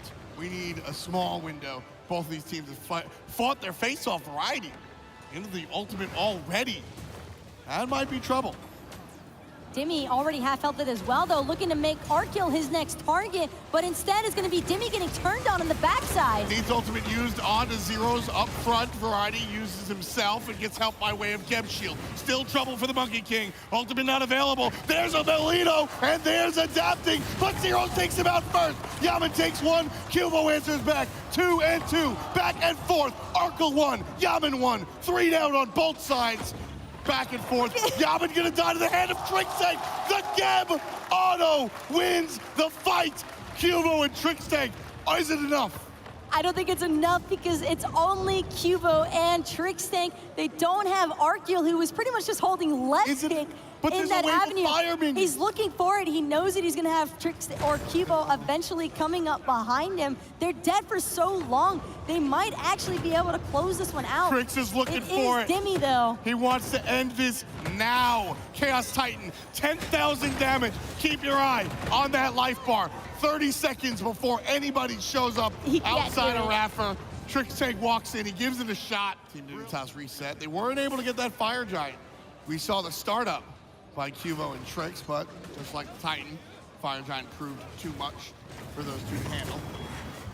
There's the jump forward by Dimmy, looking for the team fight. Dimmy, however, suffers more damage than he deals. Arkill gets credit for the kill on the solo laner. Back end, adapting kills Arkill with the Blink Splash. Still, the ultimate available for the jungle. Ao Kwang being chased down by the jungle Robin in the mid lane. Taken out by Cubo Fred. So with 2 down and just the Hunter down for Team Dignitas. It's a 4-on-3. Team Dignitas will full commit with Zeros and Cubo Fred. His energy just can't answer it. And the big guy goes down one more time. They're waiting. They want Arkill to have it. 4-1 split. Variety in the middle lane by himself. Everybody else on the left-hand side. There's the jump in from Variety and the jump in from Cubo Fred as well. The left-hand Phoenix is in trouble. Needs ultimate, might be smart. But the left Phoenix falls down in the hand of Q. Not yet! There it is. Cubo Fred gets the Phoenix, but adapting against Cubo Fred. Dimmy likely to fall next, but he's able to find a way out on the backside. Variety cannot reach the solo laner. The only one dead is Dignitas' jungler. And it's going to be Zeros trying to get out of danger, but he might end up getting caught because of that coming back down from his ultimate form. Instead, he will just barely escape with his life. Variety finds a stun onto the support, and a nice little control out of Scotty. But not going to be enough just yet. Jumping forward, Arkill starts the fight before it even begins. Yaman gets taken down, and that might be what begins the last fight. Arkill's in trouble, however. Oh, but he caught adapting out with the Suns. He managed to take adapting out of that invis, and so because of it, Zeros is going to live. The rest of Dignitas just completely collapsing now. Arkill's in trouble. Onto Emilito. Emilito's in trouble. Both Hunters in trouble. Through the wall! Zeros finds him. 3 players down. Surrender vote is started. Cubo Fred puts 4. Ladies and gentlemen, Dignitas take down the defending world champs. We'll see them in the finals. A 3-0 victory over NRG. The celebration very well deserved from this squad. We're ready now for the second PC semifinal of the day. If you just are joining us, you missed a great one between Energy and Dignitas, but I've got good news for you too. This one should be equally as good. Obey versus Rival and Tolly. This is a rematch of one of the semifinals from the spring finals earlier on this year. That's correct. Obey Alliance, they actually won that last land, looking to win 2 in a row here in DreamHack Valencia. Obey versus Rival winner moves on to play Dignitas tomorrow, and we're getting right into it, folks. Picks and bans for game number 1, Obey Alliance in that first pick position. Well, the first ban is targeted at Kalas with that Athena ban, and then the Morgan taken away from Pretty Prime. Cyrus, one of the bans for Rival. Does Obey want to full commit to picking that Bologna first for Maniac? Geb Walker, we could possibly see it. It would be quite a stretch in the semifinals in this best of 5 set. I mean, totally, they picked Op Wash at a LAN in solo. So nothing is off the table for these guys. I don't truly expect Geb to be played by Deathwalker in this set. It's the first game of this set. Odin and Terra, the 2 picks here for Obey. Well, Hu Yi, the pick there for Vote. Thoth banned away from Pretty Prime by Rival. Whereas Obey, they are looking at that man on your screen right now, Ice Ice Baby, taking Kamazotz away from him. Robin, the second ban there for Obey. 4 for Rival, giving the global presence for Ice Ice Baby. The Zeus comes back once more for Pretty Prime in the mid lane, and the Kernanos gonna wrap up that draft. Xing Chen, another Guardian in that solo lane. And who knows where's going where? I mean, we've seen Kalas play the Xing Chen support before. I gotta say, this Xing Chen should be going in the solo lane. It is the Geb Walker in the solo lane. It actually happened. Kalas is playing the Xing Chen. Not only that, but it's Wolfie on the Hu Yi and Vote piloting the Soul in the dual lane. But look at the build the Deathwalker's gone for. Hasn't even picked up his first relic yet. Is just still waiting to see if he needs teleport, basically. And it started with a silver breastplate too. As we mentioned, Deathwalker always on the cutting edge of these new builds. Blink, and look at that. He actually did back to base, get the Swift Wing and that Blink. As soon as he realized that he could get back to base at the right time to have that 1,100 gold between the 800 gold Swift Wing and the 300 gold for the Boots 1, that means that he's going to be able to get back to lane quickly enough, especially with rollout, that increased movement speed whenever he leaves the base with the Swift Wing passive, and of course that 5% movement speed that Swift Wing gives you at all times. Love what they've got going on, and now he's coming towards the mid lane as the dunk comes down on the Pretty Prime. He drops the ult, but it doesn't matter. Kalas and Rival claim first blood. Deathwalker's even here trying to find a second kill, but now it's Captain Twig getting pulled into the safety of his own tier 1 tower. Great play out of Kalas, preventing the death of Wolfie. Deathwalker still here. Vote makes the rotation, drops the ult as well. There comes the cage, and Kalas blinks forward, trying to disrupt. Wild Hunt is huge, and Maniac puts Obey on the board. Kalas 1 HP. He's gonna fall to Ataraxia. Ice Ice Baby answers back on the Maniac, and he's gonna get a double kill with the hammer onto Ataraxia. Now still trying to box as Twig cleans up Vote. And all at the end of the day, it's a 3 for 2. But Rival, remember, found Pretty Prime at the beginning of this engagement, all even, 3 to 3. But hold that thought. Rival starting the very early goal here. Ataraxia's coming around the back, but not there in time. Rival gets the first objective. Ice Ice Baby's a little pig, but he gets up and over the wall in time as Kalas picks up 2. Kalas could be in trouble here, though. Ataraxia throws out the root, can't quite find it. The detonate, not enough, but the bludgeon will be. Obey find a return kill after losing the Gold Fury. I like the play in that soul lane. A little bit of a mind game there as Deathwalker didn't commit to the Cataclysm, and by forcing out the Eagles rally, this gives Ice Ice Baby a small window to gank that solo lane. Ice has a small window to escape as he already found a lot of damage his way as he and the rest of Team Rival found those mid harpies. Pretty Prime trades out his beads, but then drops the ultimate right on top of Kalas, who has no jump available. Ataraxia is gonna get credit. Ice Ice Baby just couldn't quite close the gap. Better safe than sorry, and it seems that Rival were more concerned about probably saving their blue buff. Pretty Prime, though, was left alone in that mid lane. No bees for him. He gets pulled in. Ice Ice Baby misses the hammer, and now Prime is juking for his life. Still alive until Deathwalker makes the rotation, but it was enough time to find the kill onto Ice Ice Baby. Wolfie very low. Maniac wants to continue the chases. Emilzy finds a stun onto Deathwalker. It ends up being a 1-for-1, but it took so long to kill that mid-mage that everyone from Obey was able to find a return kill, but at least poking out Ataraxia here. However, playing the Kernanos, you're not really too worried about any sort of poke with, as long as you go into that spring season. Oh, Ice Ice Baby got shredded there, but just able to escape once more with the quick ultimate. But Obey's gonna take this opportunity to try and pull this Gold Fury already down to about 50%. Twig does have that cage, but it's leashed away as Kalas blinks in as the suns rain down from Wolfie. Emilzy still so far in that front line trying to get it going. Prime drops the ult, but immediately Wolfie is able to hop out. Such a close Gold Fury pull there, but Rival managed to reset it. Perfect timing from Callus. Avoided the in-hand from Emilzy that would have definitely put him in combat. Maniac forced to use that Eagles rally defensively just to get out of danger. Ice Ice maybe got poked out earlier on, but now he's back in the action.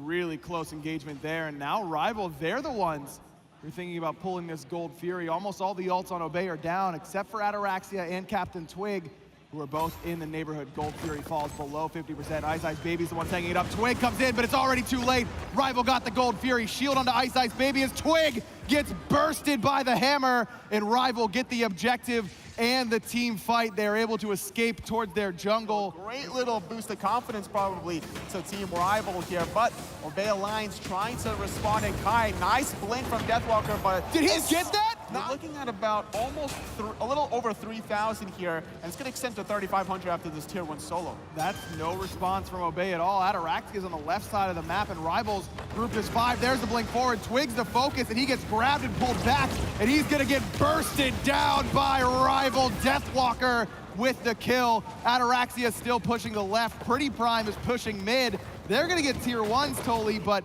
Rival's going for the Phoenix here. 1,500 gold is superior to 1,000 between the Tier 1s. Ataraxia was thinking about backing. He's going to continue the left-hand side. And Team Rival are going for a very early Phoenix without a Fire Giant. They've got it. Tier 1 tower and mid went down to Pretty Prime. Ataraxia still working on knocking down the Tier 2. No teleport on Team Rival, remember. Deathwalker went for 2 different relics.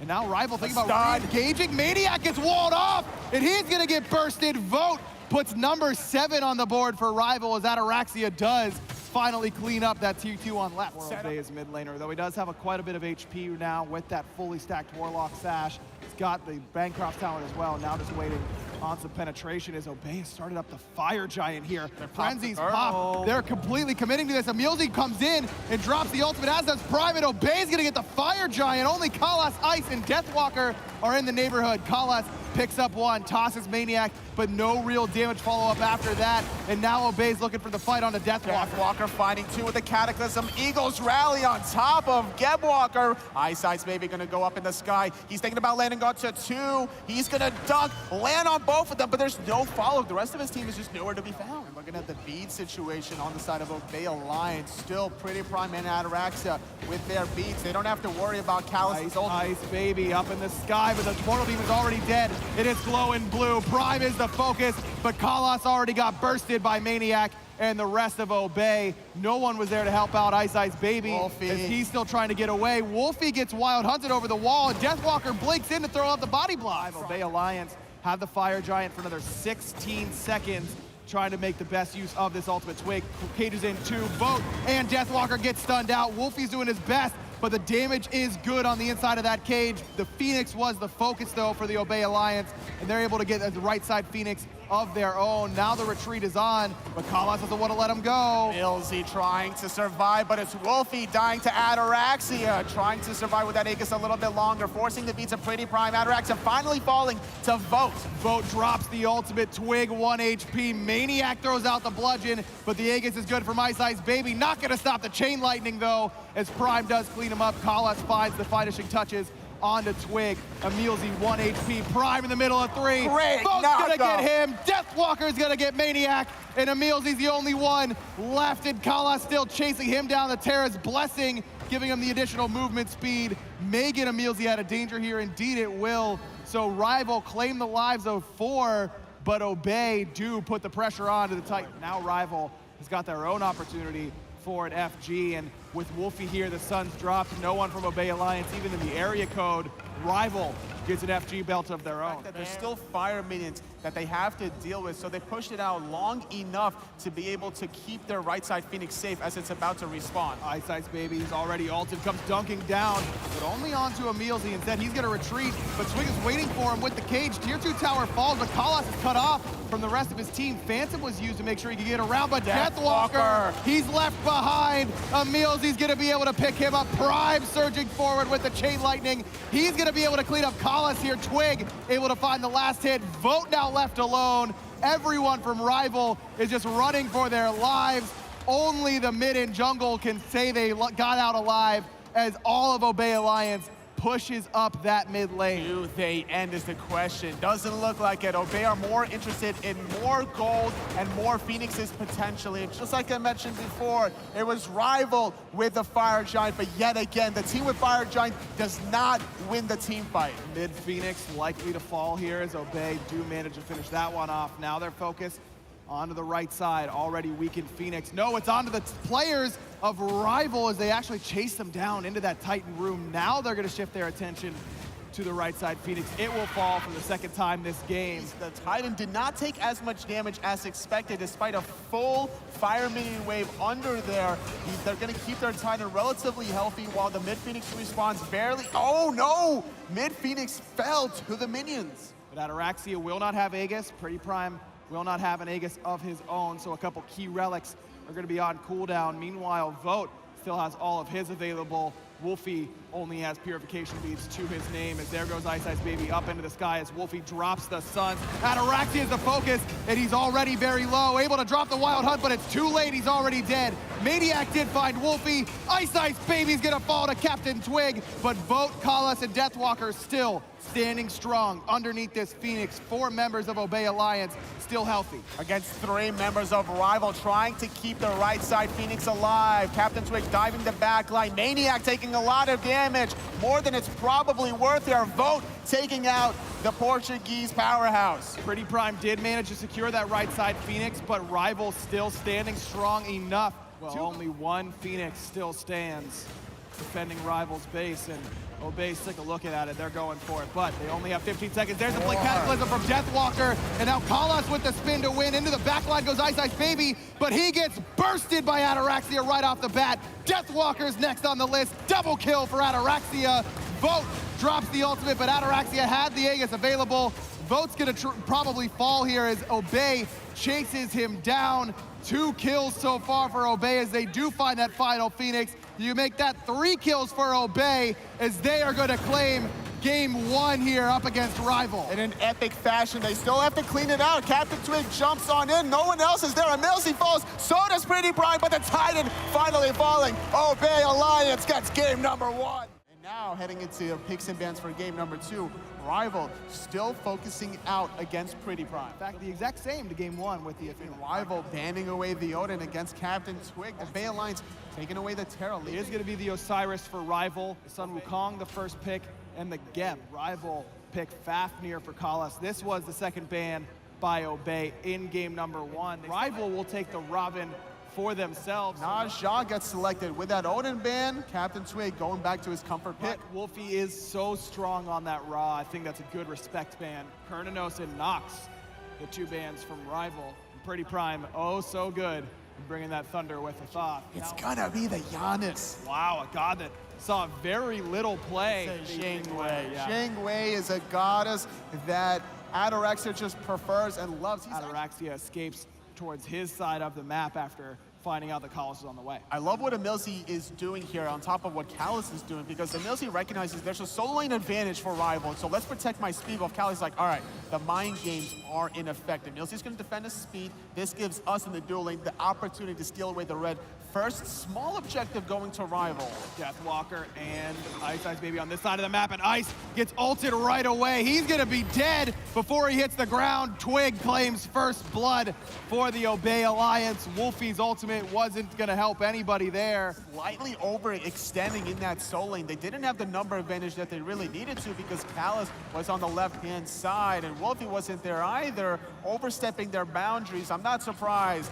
First blood fell victim towards Ice Ice Baby. Deathwalker uses the ultimate to try and secure that speed, but doesn't do so successfully, and now he's in a world of hurt. But Ice Ice Baby and Kalas show up to support their solo laner. Honestly, could be an early Heartseeker here. I mean, Heartseeker used to be pretty meta in the jungle, now a little bit more expensive. As Wolfie throws off that through space of time to the right side of the map, is gonna hit 2, but Deathwalker still needs it to retreat. He is gonna be able to use it. Emilsi blinks forward, but the portal is there from Wolfie to get Deathwalker out of danger, and now it's Emilsi locked down by the entirety of Rival. One more hit's gonna do it, as Emilsi's gonna get knocked down as Ice Ice Baby uses the bracer to get his cooldowns back for the Piranha Onslaught. What a clutch portal out of Wolfie, placing it on the ground. When you're using your Geb Cataclysm, you are CC immune. However, that portal is going to persist after the fact. You're going to go take that portal, and that actually disrupted the combo that Gebs normally do. The Cataclysm into the knockup, not confirming the kill onto Deathwalker. Twig, no ultimate. Ice Ice Baby getting pretty low, but the big burst coming out of Wolfie. Kalos gonna confirm it. Prime combines though with the rest of Obey to find the kill on Ice Ice Baby. Kalos in that dragon form gets up and over the wall as Rival does disengage. A 1-for-1 in the jungle. Health and Gold Fury is being sneaky. Rival trying to secure this one. Ataraxia shows up and gets met by Vote, who puts some good damage into Obey's Hunter, but the knockup is enough, and now Ataraxia is the one going aggressive. Emilzy with the Blink Cataclysm, both relics used by Vote, is now he's gonna take to the sky. First shot gonna miss, looking for Ataraxia. Aegis out on the second as Deathwalker teleports in. Maniac's here and is stunned out, but it's not gonna be enough. Cudgel knocks down Vote. And Callus is very low as well, still getting stunned out. He doesn't have Somersault Cloud. It's gonna be a 1-for-1 for now. Here comes Wolfie with the threshold to allow the mobility being increased, taking that portal. Unstable Vortex doing quite a bit of damage here. For another 40 seconds or so, that would have been a small opportunity to push under this tier 1 tower. Deathwalker trying to take the 2v1 and goes for the exact same play. This time, Twig and Maniac knew it was coming. No through space in time to help him out, but Ice Ice Baby is here to do that instead. Maniac used his ultimate in response to the Mystic Rush. Now the focus is on to Ice Ice Baby. Maniac gets the kill, but Twig is gonna get cleaned up by the rotation from Wolfie and Kalos.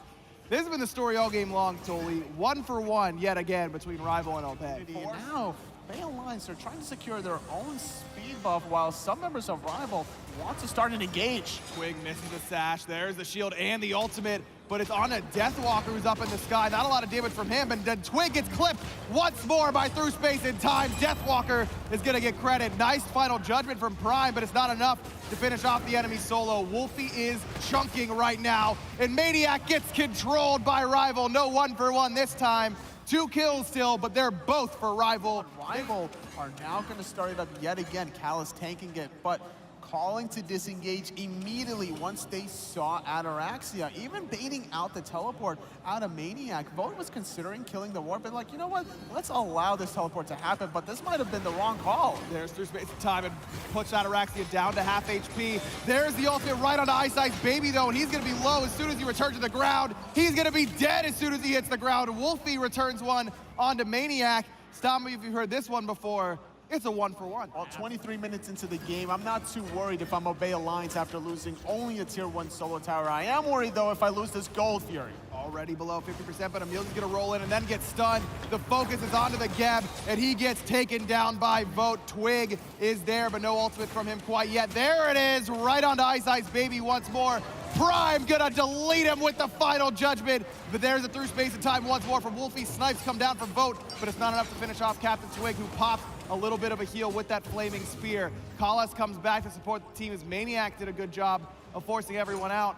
But my God, Toli, it's a 1-for-1. Absolutely, yet again, another 1-for-1, but this time around, Rival have 4 members around this Gold Fury. They're very low, which triggers Pretty Prime to try to go offensively, having Maniac right behind him. I'll tell you what, it's not often that a Thoth can dash in front of 4 people and everyone runs away, but that's just how low all of Rival was. Wolfie, Kalas, and Vote still sticking around, but the rest of Obey has come back from healing up, and now they're trying to full commit to this Gold Fury. Stun onto Vote. That unstable Vortex actually pulls it away from Obey, and now they're finally going to be able to secure it. First Gold Fury of the game finally goes down. Captain Twig has been doing such a great job setting up Pretty Prime every single opportunity because there's no magical defense on Ice Ice Baby. He has the health from the Winged Blade, but that's about it. Final judgment confirms the Portal Demon, but Deathwalker is here, and it's a big Lord of the Afterlife. Chases down Twig, who forces out that ultimate. All of Obey on the run. Maniac lands down in place. Oh, no. Through space and time. Wolfie gonna be able to pick him up, and now Vote's looking for the snipes. Ataraxia trying to juke it out, but Ice doesn't let him airstrike anyone. There's a 2-for-0. Rival once more. The rest of Obey Alliance trying to secure their own red buff as Captain Twig is getting baited out by Deathwalker. This is a very tanky soul laner with a lot of physical defense that's going to be able to dive this tier 2 tower.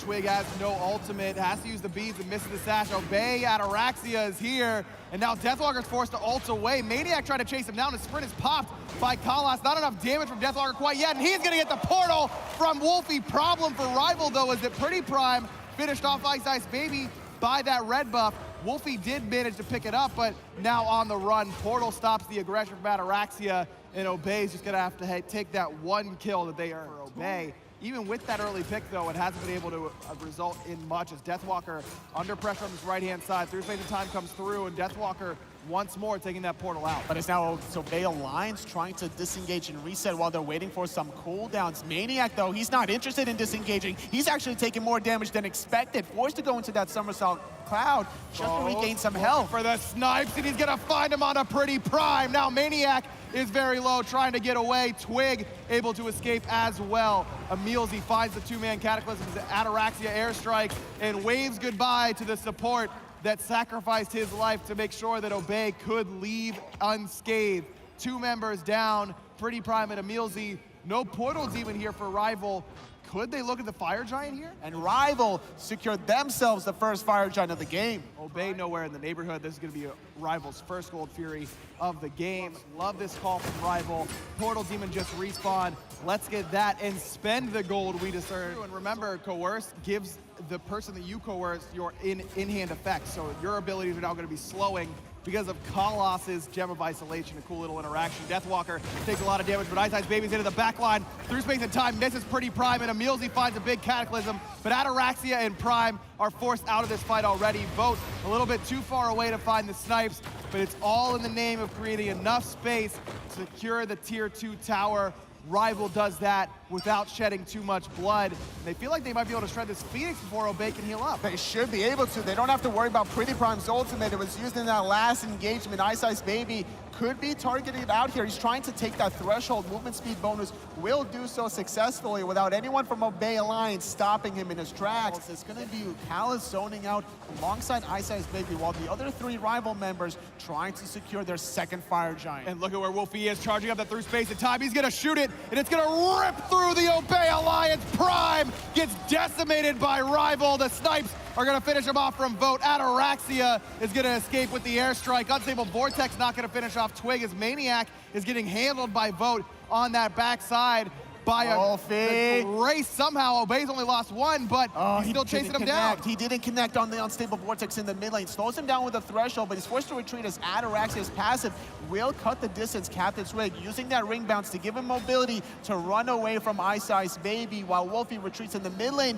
Could look to cut off Captain Twig. Nice jump over the wall from Kalas. Rival securing Fire Giant and securing another kill onto Captain Twig. And honestly, Twig being that delayed on the respawn timer is a good thing for Rival. Absolutely. It's going to be another 30 seconds or so, giving them plenty of time to get this right side Phoenix in. As long as the rest of Rival shoving up this mid Phoenix. Deathwalker going in underneath that mid Phoenix as Ice Baby follows him right there through space and time. Not going to hit this time, but the snipe from Vote will, putting pressure onto Prime. Mid Phoenix still stands for the moment. Finally finished off as Emilzy cleans up Wolfie. Kalas will find one on Ataraxia as well. Deathwalker knocked up in the back as everyone from Obey trying to get back to their Titan to try and defend. Emilzy's 1 HP. Ice is going to finish him up. Ice is going to finish off Captain Twig as well. The Titan falling low.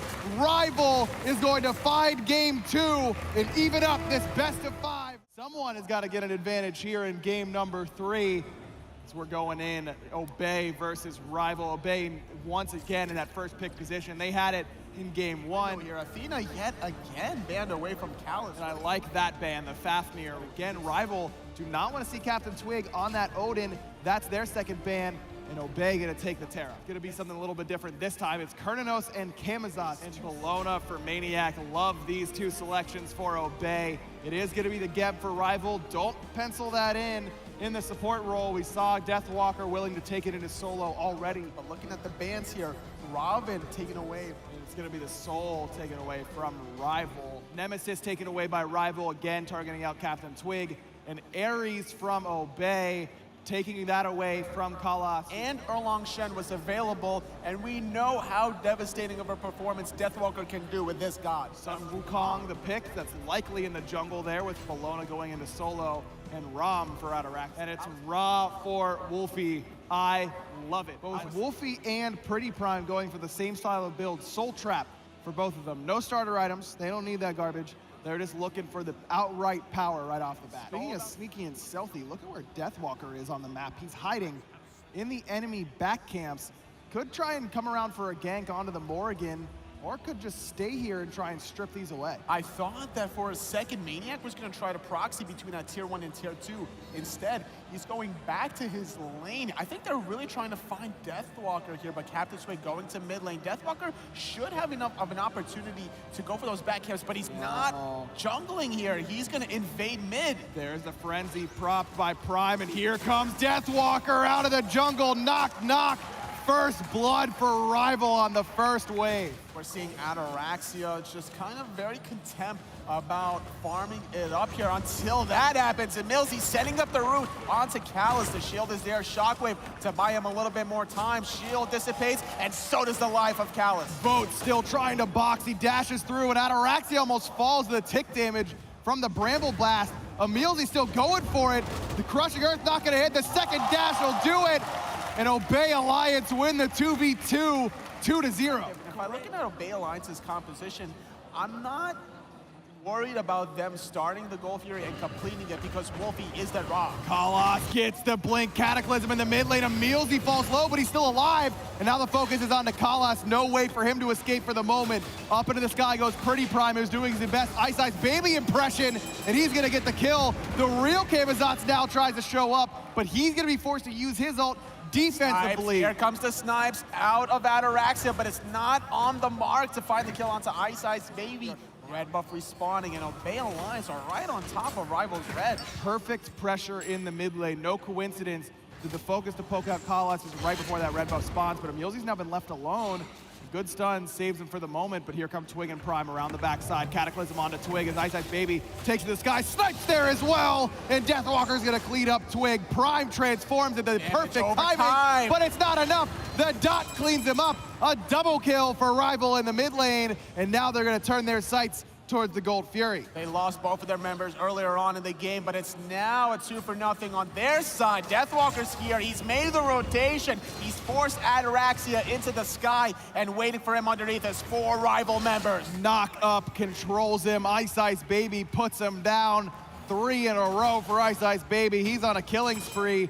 And all 5 members of Rival are rolling like a death train through the jungle. Gold Fury getting low. Emilzy is here. Wild Hunt comes through to polymorph him. Nowhere for him to go. Vote is going to find that kill. And another Gold Fury goes Rival's way. First of game number 3 goes to Rival, and they're in control. Going to Dia would be great here because you've got 2 knockups to talk about. Deathwalkers and Kalas's. Kalas again goes to that Blink Cataclysm. This time Twig was ready for it and had that Somersault Cloud charging. Maniac in that front side. Ice Ice Baby in some trouble, receives the shield, and then up into the bat, trying to get away. Deathwalker throws out that ultimate as well, so 3 ultimates used in response to the 3 from Obey Alliance, who would use that Terra's Blessing. Emilzy's caught here, only has 1 dash, but no full commit from Rival. I thought Rival were gonna be in a better spot to really chase down that Terra support, and Wolfie needs to use his heal a little bit more optimally here. It's Pretty Prime, though, it's out of position instead. It turned into the Geb, finds the Cataclysm, but it was jumped over by Ice Ice Baby, and he makes him pay. Number 6 now for Rival as they're now doubling Obey Alliance. Wolfie has the snipe. Maniac teleports in to try and defend this portal demon, but the fight is what Rival won, and they're gonna get it. Ice Ice Baby finds Twig once more. Deathwalker gets stunned out as Emil's trying to escape. Great juke out of that Wild Hunt by Maniac, hugging that wall to make sure he doesn't turn into the pig. So Rival only gonna get 1 there after their initial pick. But again, just heading back towards the objective. Still a 5-on-3 power play. Despite Pretty Prime respawning, it's going to take a while for him to get in position. Rivals secure the portal demon. Watch out for that CC chain coming out of Obey Alliance. That could be just a quick death for Ice Ice Baby, though probably closer towards the end stages as Gold Fury started up. Emilzy uses the ultimate to try and close the gap and get in there, but Rival has already got the Gold Fury. Bracer used by Ice Ice Baby because he's on the run, but he's going to be able to get away. It looks like, in fact, may want to turn it around on Ataraxia here. He still has the blink available. Nice little wild hunt, catching out two. Deathwalkers, though, is going to pin two as well. Eagles rally in the backline. Maniac, though, now he has no escape. Taunted in by Deathwalker. Twig gets in and disrupts beautifully on the backside as Prime is in there and now transforms into the Camazotz. He's going to die before he even gets up into the sky. Vote claims his second as Ice chasing down Maniac. First two are good. Third one, he's gonna give it up. Smart play, not committing. He has to juke out the snipes from Ataraxia, but he's not in range. He's gonna switch his targets to Vote instead. He was slightly lower in the health department, but it's gonna be a Rival still on the upper hand. They get another Gold Fury, and they pick off Pretty Prime. Rival's already taken down a second Portal Demon as well. Fire Giant has not been looked at by either team. That's no surprise with how early in the game it still is. There's the Blink Cataclysm from Kalos onto Ataraxia, who gets hit by the snipe from Wolfie, but it's not enough to bring him down. Captain Twig in the midst of everyone, and Deathwalker's gonna find him before the ultimate goes off. Snipes from Ataraxia, not on point. It's Pretty Prime again, trying to utilize that Camazotz ultimate. May get punished for it once more. Indeed he will. Deathwalker gonna combine to bring down Pretty Prime. Now Maniac's gonna fall. It's the Obey Alliance conveyor belt right into the teeth of Rival. And everyone is so healthy from Rival. 3 dead members, not done yet as Ice Ice Baby, as he finds the 4th kill for his team. It's gonna be a deicide as Rival are controlling and dominating this 3rd game. Tier 1 tower and mid already gone. Tier 2 tower and mid taken down as well. And now the Phoenix is the focus, utilizing this sustain from Wolfie. Oh, now Rival are in a great spot. They got the middle Phoenix, they got the first Fire Giant of the game. Emilzy dropping the Monolith right in front of everyone, even clapping in front outside the tier 2 tower. Blink Cataclysm from Callus is gonna force out some disengages here. Snipe was used by Wolfie as well, but a massive taunt coming out of Deathwalker's gonna find 3. Vote controls Twig on the front side as Ataraxia takes to the sky, trying to snipe out the back line. No one's low enough for him to do so. He gets pinned, he gets knocked up, he gets killed. Ice Ice Baby's got 8 in total. Deathwalker claims his 4th. That's 16 in total for Rival. They already knocked down the 2 towers on the left, Tolly. Now they've got this left side, Phoenix under control. They don't even want the towers on the right. They're going right for the Titan. They got a fire minion wave to follow them into victory. Pretty Prime getting chased down by Ice Ice Baby. He is not necessary for this final siege. Team Rival getting their 2nd win of the set. Ready to go. Obey Alliance have that first pick position once more. Robin is the first ban, though, from Obey. That's Cyrus taken off the board. With this Camazotz ban, they fear this Odin on Captain Twig. True, they first picked Terra in. And Erlong Shen, which is more than likely for Deathwalker. Carnanos for Vote. I think the Raw was working really well for Wolfie in this last game, and I'm surprised actually that they're still picking the Bellona and recognizing how effective the Raw was.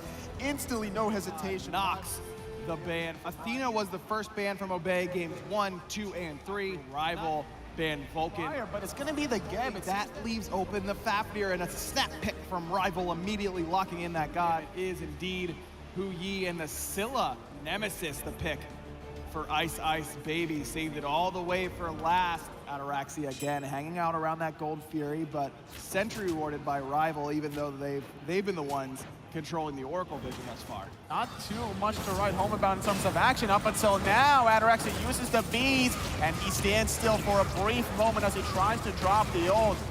First blood going the way of Rival. In that situation, Ice Ice Baby guesses right and doesn't get punished for it. Oh, but Callus could get easily punished here. We're seeing the Oracles being started by Rival while Callus is zoning. Ring bounces is going to connect, waiting underneath his Pretty Prime. There's the Eye of a Monster, but not quite enough. Kalos finds the transformation, but the Suns were still raining down. Ataraxia puts Obey on the board. Right-hand side, though, getting those Fire Giant Elementals is Rival. They're slowly but surely controlling some of the pace of these neutral camps, getting about a 500 goalie, but Maniac gets taunted, nowhere to go. Just not in the right spot that time. Rival finds another pick. Really like this early Brawler's beat stick from Captain Twig. I believe before we saw him go for the Mass Immune second item. For for that health and protection and power as Emilzy gets stunned out. There's a snipe as well onto Emilzy, but Bracer was ready, and now it's trying to do the turnaround. Ice Ice Baby throws his ultimate, though, onto Captain Twig, who has to win fire wheels away. Ataraxia drops the Suns, trying to dissuade the chase, and does so successfully. Terra's Blessing helps out in that regard as well.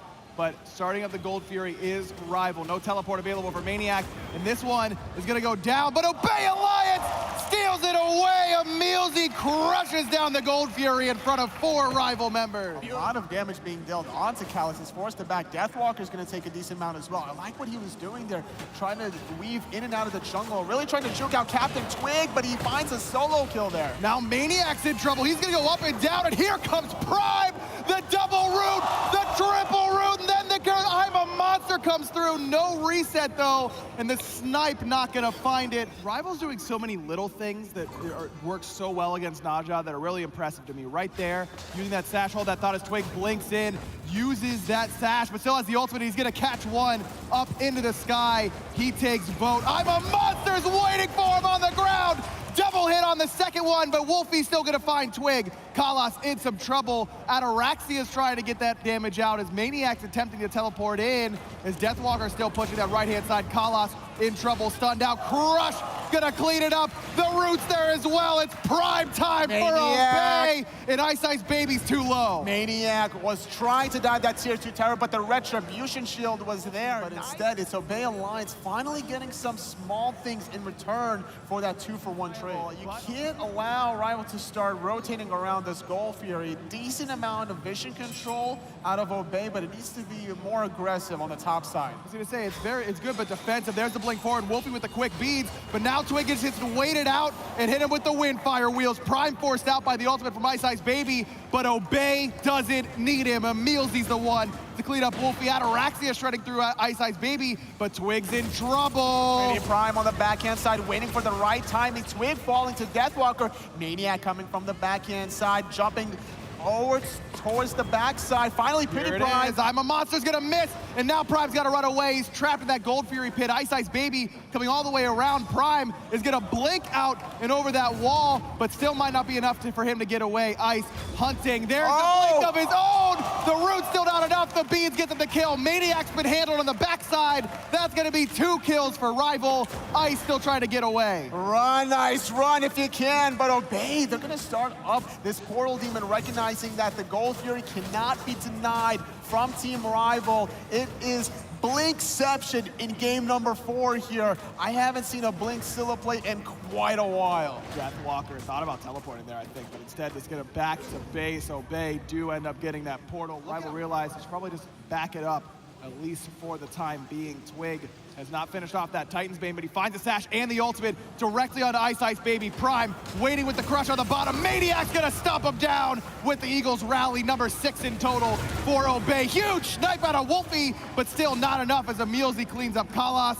Obey Alliance walk away with 2 kills. But there is that one word right above the purple buff for Rival to spot any rotations coming out of Ataraxia. Gold Fury being started by Rival, so ready at half health. Wolfie has a snipe as well. There it goes, and Rival's gonna get it. Obey wants to get the fight going, and Twig's gonna get it started with that Windfire Wheels. Prime finds the reset. No, in fact, Twig is the one who's gonna get the kill. Now Prime is on the run because he doesn't have that additional movement speed. Ice Ice Baby threw out the Divine Retribution to force out Prime as well, so Rival end up trading support for Gold Fury, and Portal Demon started by Obey. They do have the 5-on-4 power play for the moment, but Kalas has respawn and is making his way back, and he does have Swift Wing, so it won't take him long. Deathwalker rooted, but no stun from Emilzy.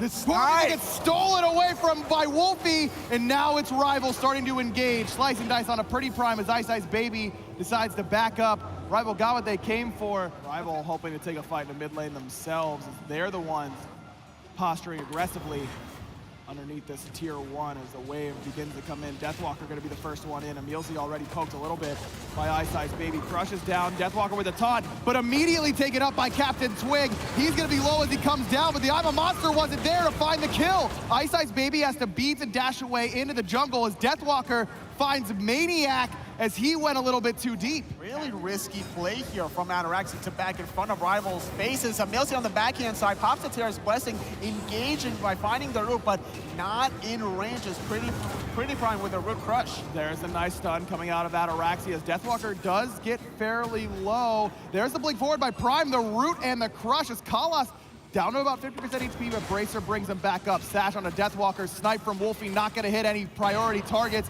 Ice Ice Baby dashing to try and find Twig, who doesn't have an ultimate yet. Emilzi's 1 HP, and the underhand tactics gonna finish that one off for Kalas. Twig still running for his life from Ice Ice Baby. Divine Retribution comes out in a ring around the Rosie. Ice Ice Baby's sick of that game, and he's gonna put it in. Look at Maniac on the backhand side, trying to hold on to that middle Phoenix a little bit longer. Kalas and Deathwalker sitting at about half health, but Maniac can't take out those takey targets, and he's not gonna stop that mid Phoenix from falling. In fact, he goes up and down, and now he's gonna pay for it. Vote finds his second kill with the Wild Hunt.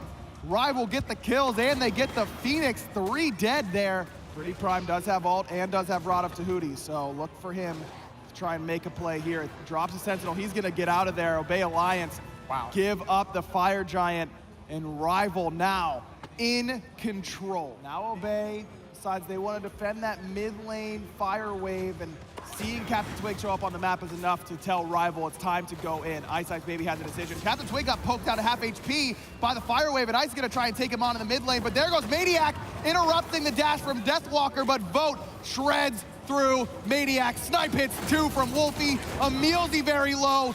Double kill for Vote. Ice Ice Baby coming around the backside forces Ataraxia out. Great play at the beginning to start things off, because Ice Ice Baby zones away Captain Twig, so he wasn't even gonna find the setup for Pretty Prime. And Maniac so close to killing Deathwalker, but now he put himself out of position by using that Eagles rally aggressively. Second Phoenix going down. Kalas is gonna go down as well. There's the I'm a Monster, but it's gonna miss because of the 72 transformations. Ataraxia jumps in. He's gonna find one. That's a double for him, but at what cost? Twig goes down. Ataraxia goes down. It's only Pretty Prime without an ultimate against 3 members. And Anatoly, Rival takes down Obey. They get their vengeance, and now a chance to beat Dignitas in the finals tomorrow. Congratulations goes to Team Rival. Standing ovation. Crowd, show your love for the European squad out of Team Rival. PC side of things, you just saw it wrap up. Rival take it over Obey 3-1. Earlier on today, we saw a phenomenal set between Dignitas and Energy Esports. That 3-0 does not really give that set justice because it was 2 50-minute-plus games. Make sure you join us tomorrow. I'm joined now on stage by captains of both teams, solo player Variety and support Kalas. Who do you think's gonna win? Dignitas 3-0. Oh, well, we're all done. We can pack it up. Variety, congratulations. No, Variety, you guys feeling confident? Yeah, of course. All right, guys, thanks again to you both. Good luck in the upcoming set. And with that, it's time to get things rolling. Let's make some noise as we throw it over to the casters. The summer finals, Dignitas, Team Rival. It's into an F-Dot on the call. Agro, thank you so much, and welcome to wonderful Spain! Look at this crowd, Tom! And the Game 1 picks and bans are underway. Raw with the first ban from Dignitas, and an instant response with Morrigan from Rival. Osiris banned away, one of the strongest solo laners right now in Smite. And Sol, one of the most comfortable picks for Zeros in that mid lane. Dignitas, however, ban out Bologna. Oh, pick Bologna. There is the legendary Fafnir for Kalas once again. He's on his most comfortable god. Raven and Kronos, as you say, have been locked in. And I believe that will possibly go over to Deathwalker in that solo lane. Rival will take away Geb. Odin has been banned out in response by Dig. The Nemesis has been banned here. Wolfie has a disgustingly dangerous Vulcan. Well, it's going to be the Ron. It'll be the Sobek. A little bit classic. No, the Ket. First time this tournament, I believe. It's time to get into Game 1. 5 games, and this will be the first, and hopefully we'll go all 5 all the way through. But look at Rival starting at those oracles. The vision here on the left-hand side is going to be extremely important. Yeah, sure, Golden Experience is very nice, and there's the secure. I mean, no players have had any desire to really start a fight. Over there in the solo lane, there was a little bit after a nice, after the nice kiss that Ice Ice Baby landed, but after that, it was kind of just leave him alone. Different story right here, but a beautiful selection of abilities by Bologna. Out he goes with the Eagles rally, but Deathwalker waiting.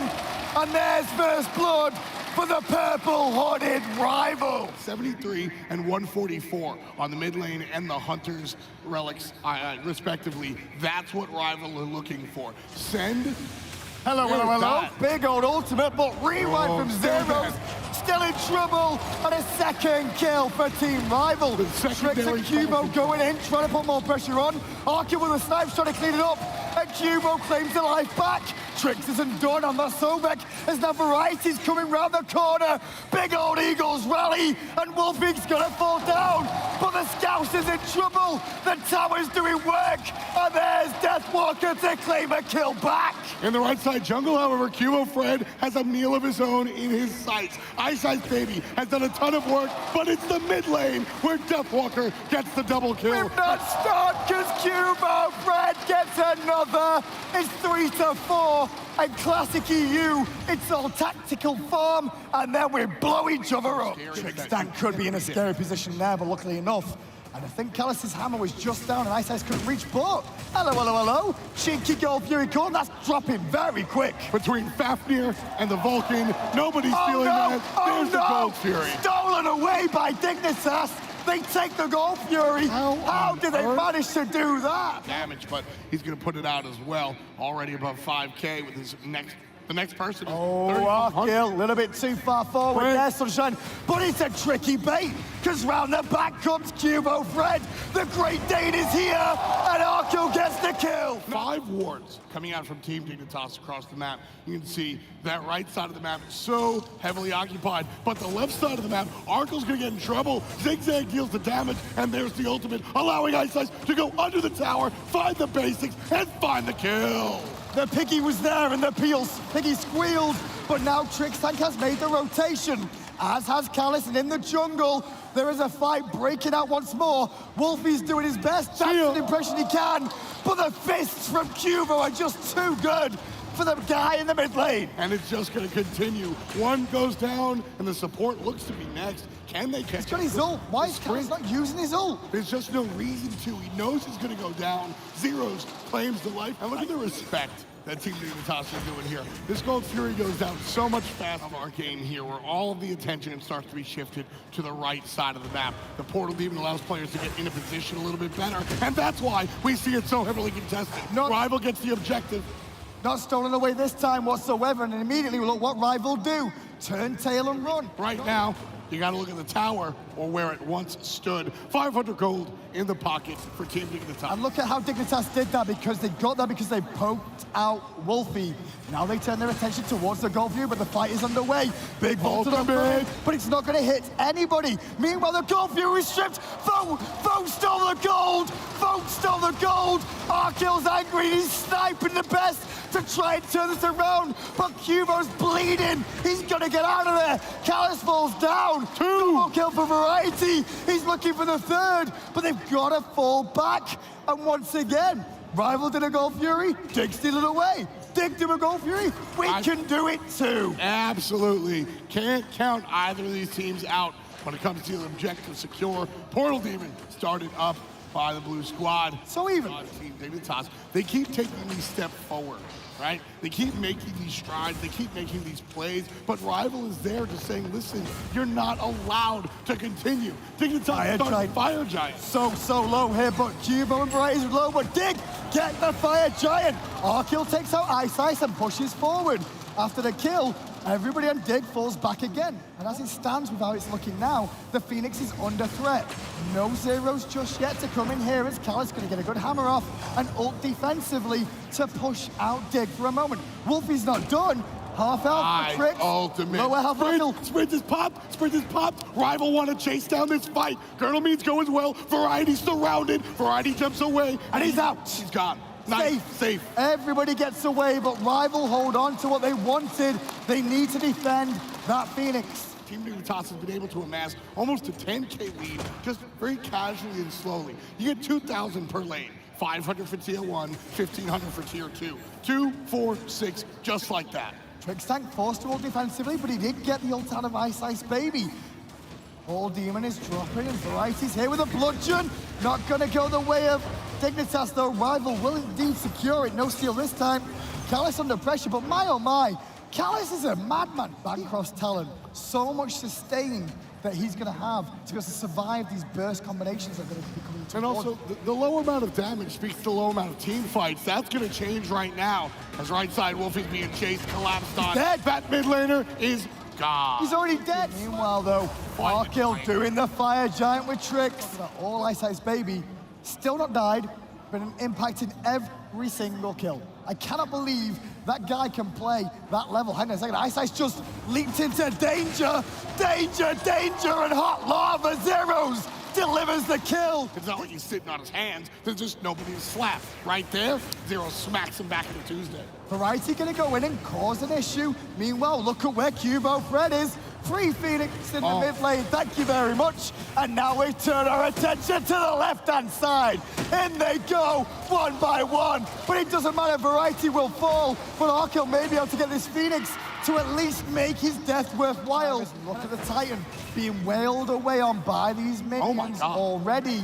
That Titan is getting very, very low, and nobody is looking at it from Rival other than Ice Ice, who just respawned. They could look to end here, and I think that's what Dignitas is looking for. Yeah. They've seen the weakness, they've seen a chance. The deadly Vipers are coming in. The B, the yellow and blue. So yellow and black. They're not even going for the fight. They're not even going for the fight. Right for the Titan. Down it goes. Game one, Dignitas. See a window, expose the weakness, and find game one. Picks and bans for game two are now underway. Just holding that Raw and Morrigan. You bat away Osiris game one, Dignitas, and then you take Bologna. Game two, you bat away Bologna, and you take yourself Osiris. I think Rival has to take Raven here. Get blocked in, give him Kamazots locked in. Kronos again in the mid lane. Here we go again. So Rival ban away the Sobek here, and Dig will respawn with Ban and Erlang Shen. Very smart play from Rival here as well. They bank on us themselves, knowing they have the first pick after the counterban phase and get themselves Rama. Terra locked in, obviously. Pretty much classic one for Tricks. It's seen it that deep. There you go. Not a surprise, the Hoyi versus Rama. It will be the Nemesis. Well, mid lane pressure should go the way of Dignitas here, but it looks like it's a different story. Cubo took a little bit more pressure than he wanted to, a little bit too much damage, so was forced to back away. So Rival get to their own speed buff first of all. However, in Dignitas' side of the jungle, the babies have been stripped by the purple buff by Team Rival after pushing the whole wave. Variety's playing it dangerous. He gets away with it. He invades the enemy blue buff, just looking for the little two minions. He's a character that wants to box when he wants to box. Nice defense, as the blue buff is going to go the way of Deathwalker. There's trouble in the mid lane. Zero's just going to walk away. No, not walk away at all. The chase! The chase! Picks him up, Ice Ice, one hit from death.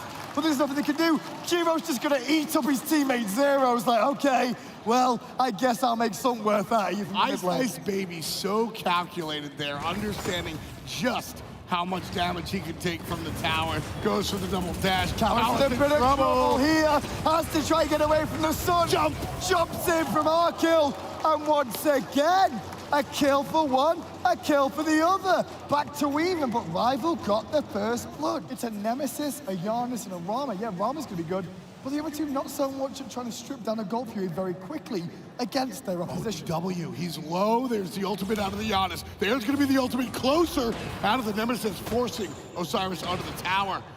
Fred shows up just to say hi. Arkell, left side, solo kill, vote down for the count. And Dignitas are the ones that are making the plays. 3v3 mid and Wolfie's off to the side because the blink engage from Callus is there. Wolfie! Time on the mark, and that's what I'm saying.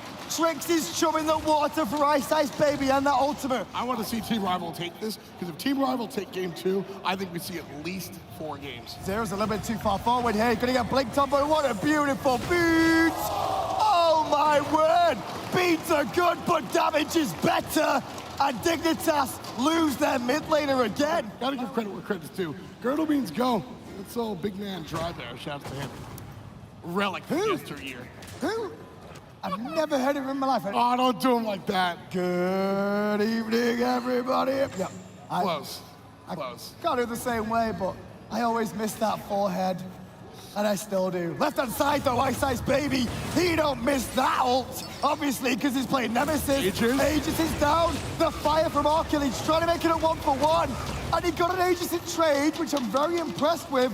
but he's still gonna fall down. So yeah, all you have to worry about is your direct lane of position. Callus and in the jungle. trouble, pinned against the wall. In comes Arkill 2, and look where Trick's point was. Cutting off the angle, Callus does manage to get his ultimate off, but he's still dead. Cubo forced to the sky to get away from Vote and chase him back to safety. Wolfie coming through in clutch with those portals. Very important stuff. Left side, however, Gold Fury is up. So is the Hunter. 1 shot, 2 shot. Team Dignitas get it. No steal for Trick's Team Rival. in trouble though, and in comes Wolfie looking for cleanup Right through. Tricks will survive, and now it's Wolfie in trouble, but Variety does not want to take the fight, knowing his team have called a disengage. Still 20 minutes in. 3 to 4, I should say, and the experience is only 1,700. 800 gold is still nothing. Wolfie ult. Zeros though in trouble again. Oh my goodness me! Buy a lottery ticket, Zeros. Maybe not. Maybe Follow just 2, take his 3. life. He's gone. Oh, He's gone. Oh, brutal carnage! He gets away, turns it around, and Dignitas managed to turn it on his head. 2,000 gold lead. The first time all game we've seen a separation that actually matters as far as gold. Arkill has to disengage from Deathwalker, but he's not done just yet. However, Arkill with the Aegis will avoid the damage and turn it around. Deathwalker with no ultimate means Trickstank might be looking to make a Big play. rotation. Obviously, Deathwalker has the overhead kick, and Boat's going to be careful because Nuvo Fred's coming round the back too. Deathwalker's already dead, and Boat in the sky. Get down, Bo! Get down! Because the boys are waiting for you! The welcome party's here, and Callus can't do anything to stop it! Vote gets down, but he goes down too far. Callus follows the way of the Hunter. Dignitas off to a tear. Zeros finds kill number 2, but it's all about Arkill.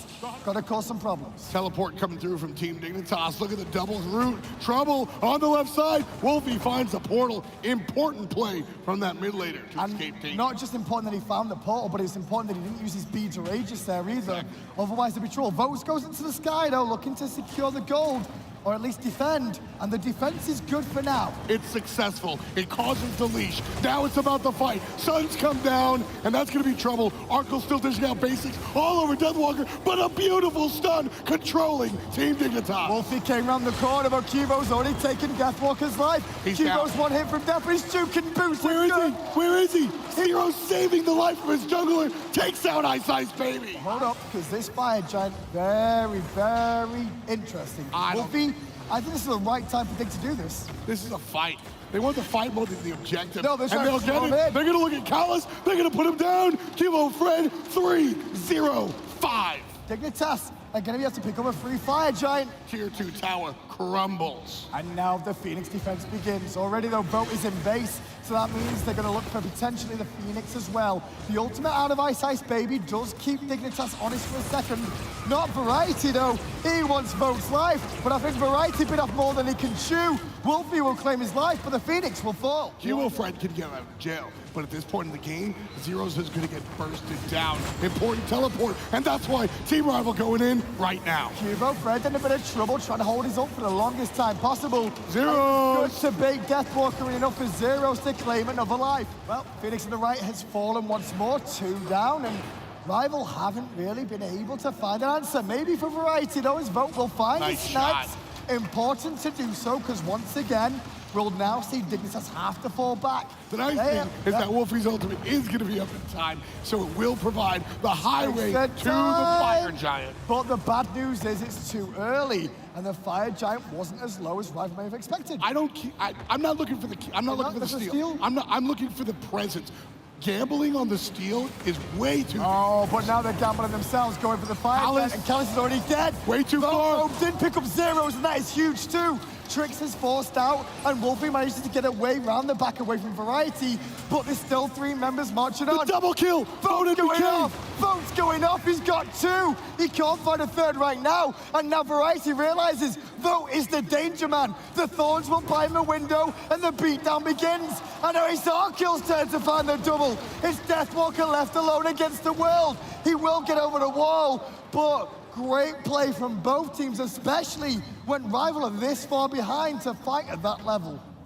This is so positive is probably pushing it. But at this point, when you're down this far, a neutral is all you're really looking for. Oh, Variety may have got baited a little bit here, or maybe, just maybe, Rival did not respect how tanky Variety was. The mystical mail is ticking away. He gets out. He can walk through walls. Minions, Wolfie. Oh, I thought those minions, those fire minions were after him. I was like, no, the archers once again. No, not in the finals, please. Key to this game has been Cuvo Fred adapting to what Ice Baby has been dishing out. Nemesis ult keeps getting put on the jungle, and Cuvo immediately ults in response. Deathwalker goes in very deep for the time being as the Giannis port from Wolfie did not find a mark. But Trix is quite happy to tank this up and allow his team to take the right-hand Phoenix. Zero's meanwhile pushing the wave in mid, and the team can just rotate round here. No response from Rival just yet, but Kellis does blink in, get the Cataclysm, and keep an eye on Dig as the Frenzy means fight. That's going to be a big deal.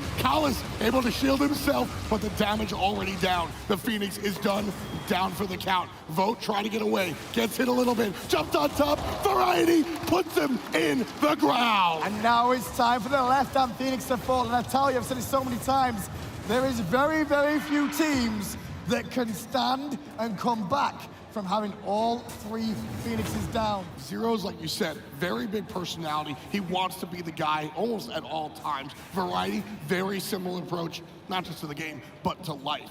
Biggie is a player from down under. But watch that, right now. On Variety, Wolfie. a lot of commitment for just one man. Cubo is round the back and looking to clean up crew. Looking exactly towards Vote. Nice job. Who does get to the sky, but he's still dead on landing unless an amazing play happens.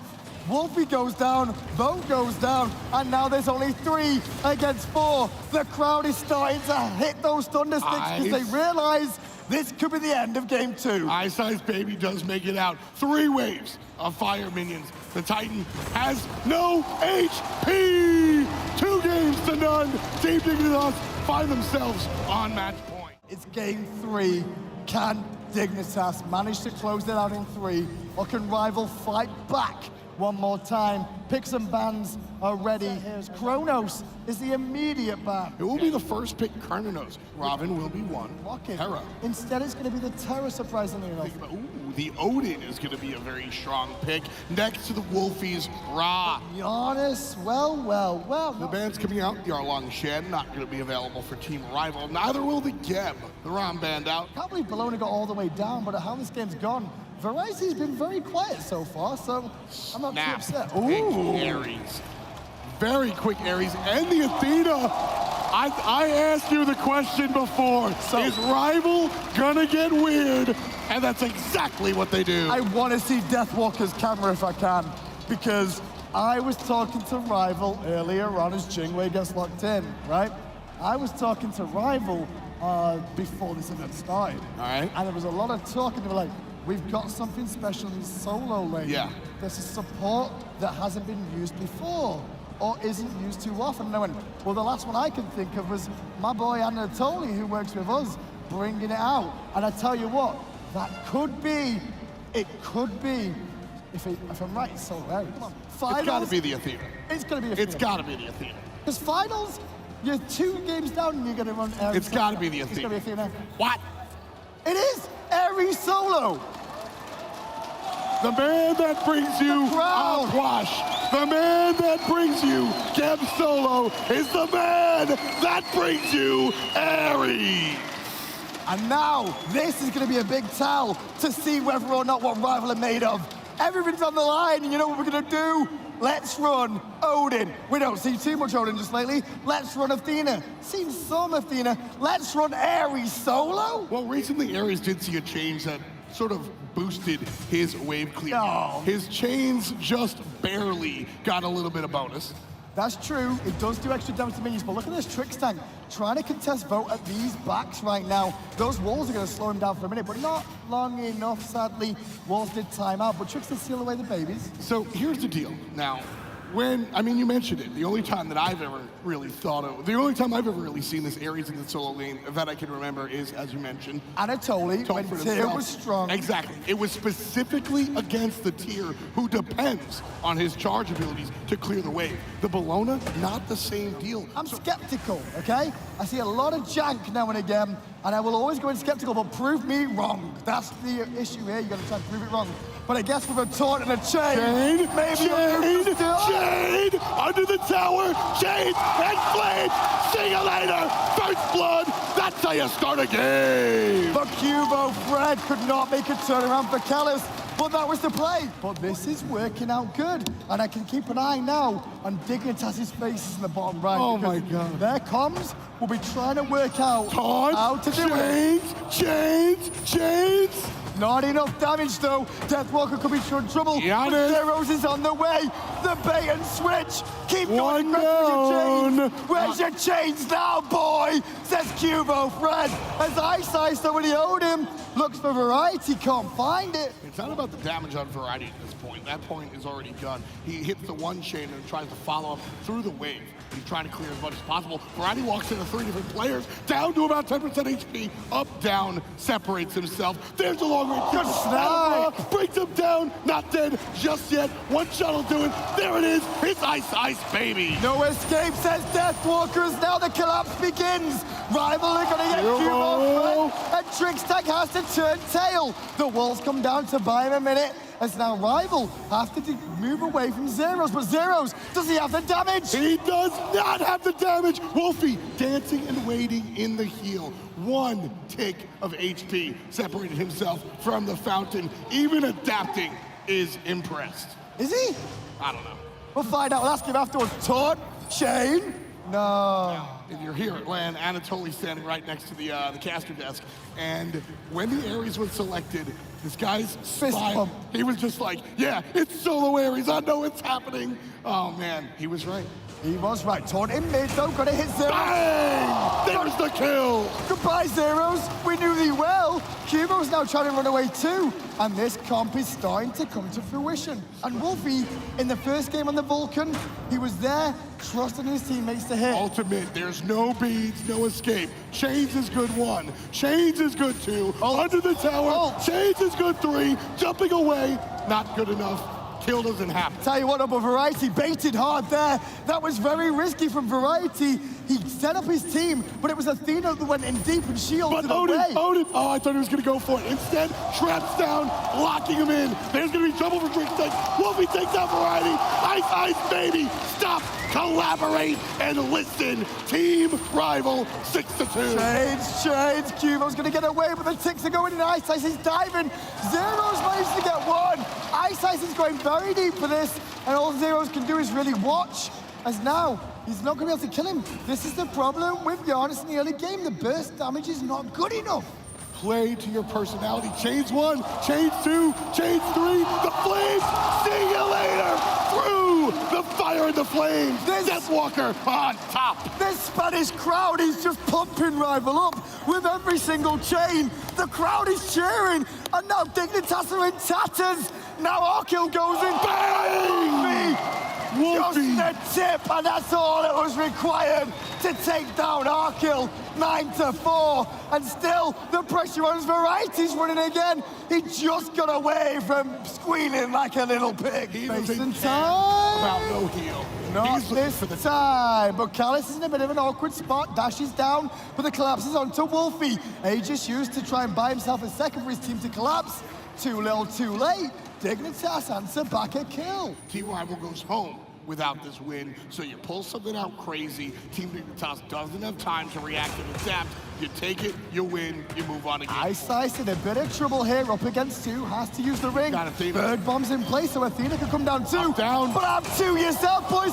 Wolfie takes a great snipe, but Zeros his space and time will remove 1. Wolfie's still in the fray, however, and the fight continues. Sniper elite, it's mid lane versus mid lane. Chains are good on variety. Where you going? Back to the fountain, number 11 for Team Rival. 18 minutes on the clock, 11-6 street the kills. Gold lead still going up.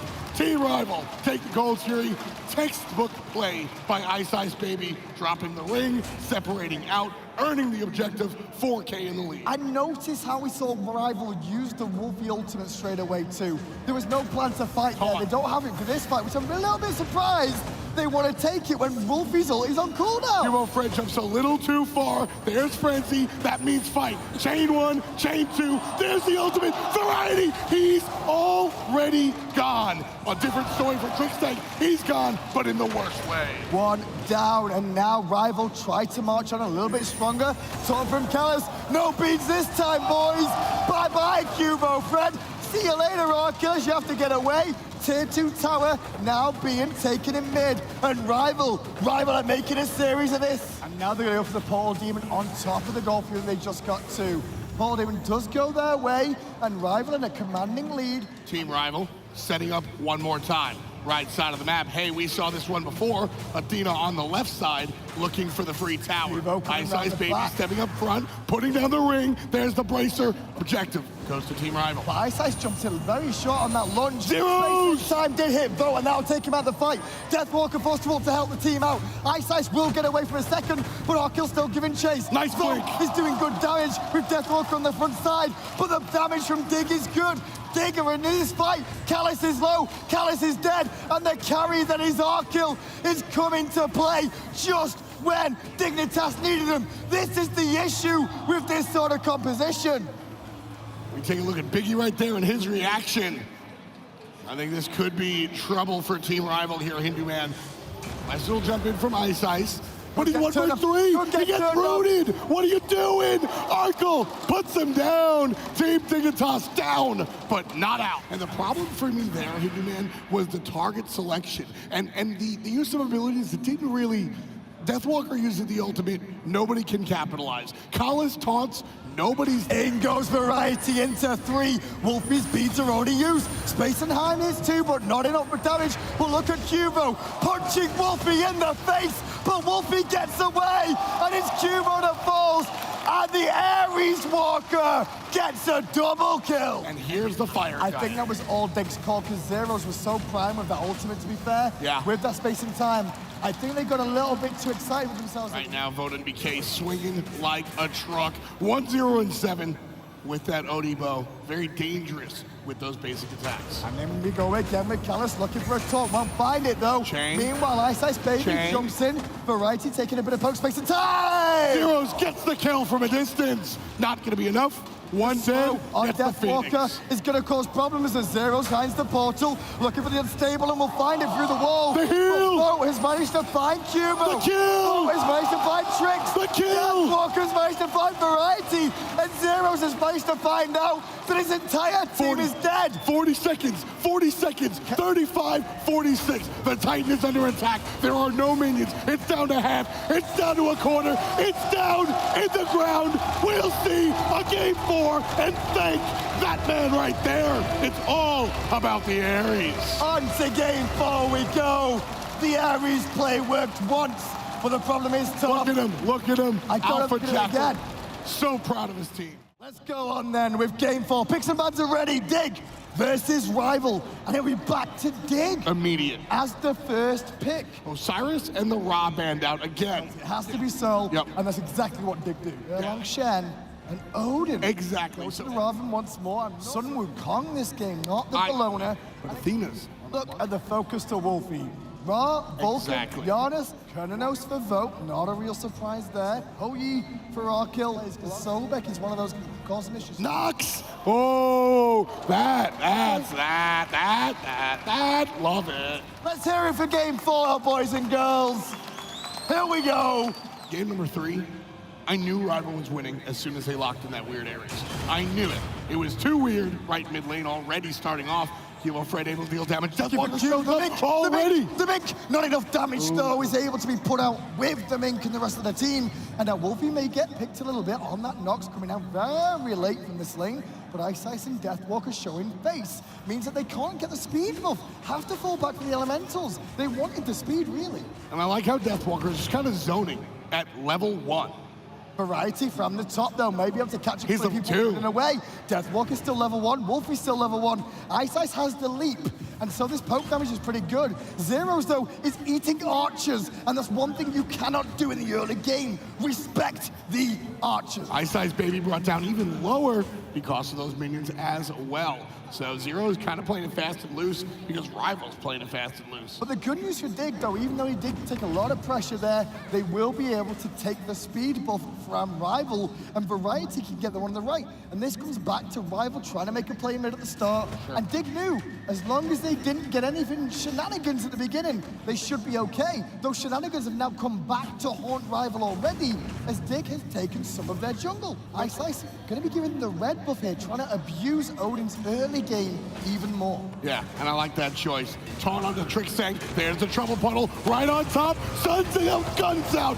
There's the kill. Ice baby. First on the board. But Dig are angry and they want Wolfie. Aegis is already down and Kubo's going for the damage. Wolfie turns around and slams him in the face. But Arkill drops down to find the kill. And now it's a 3v3. There's another jump. There's another kill. 2 for Odin. 3 for Rival. Vote.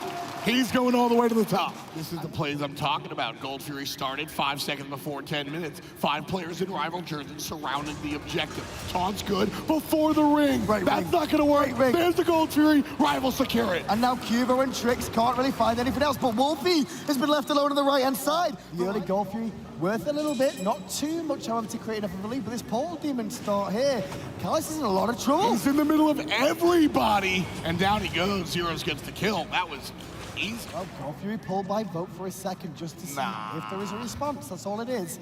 And the response is actually just Trickstank, who's trapped in a ring now. Has Phantom lurking in the waters too. Sun's raining down from Arkill. It's round the back. Kubo, he found Wolfie, and he's gone. It's a 4-on-4 and a 1-on-1.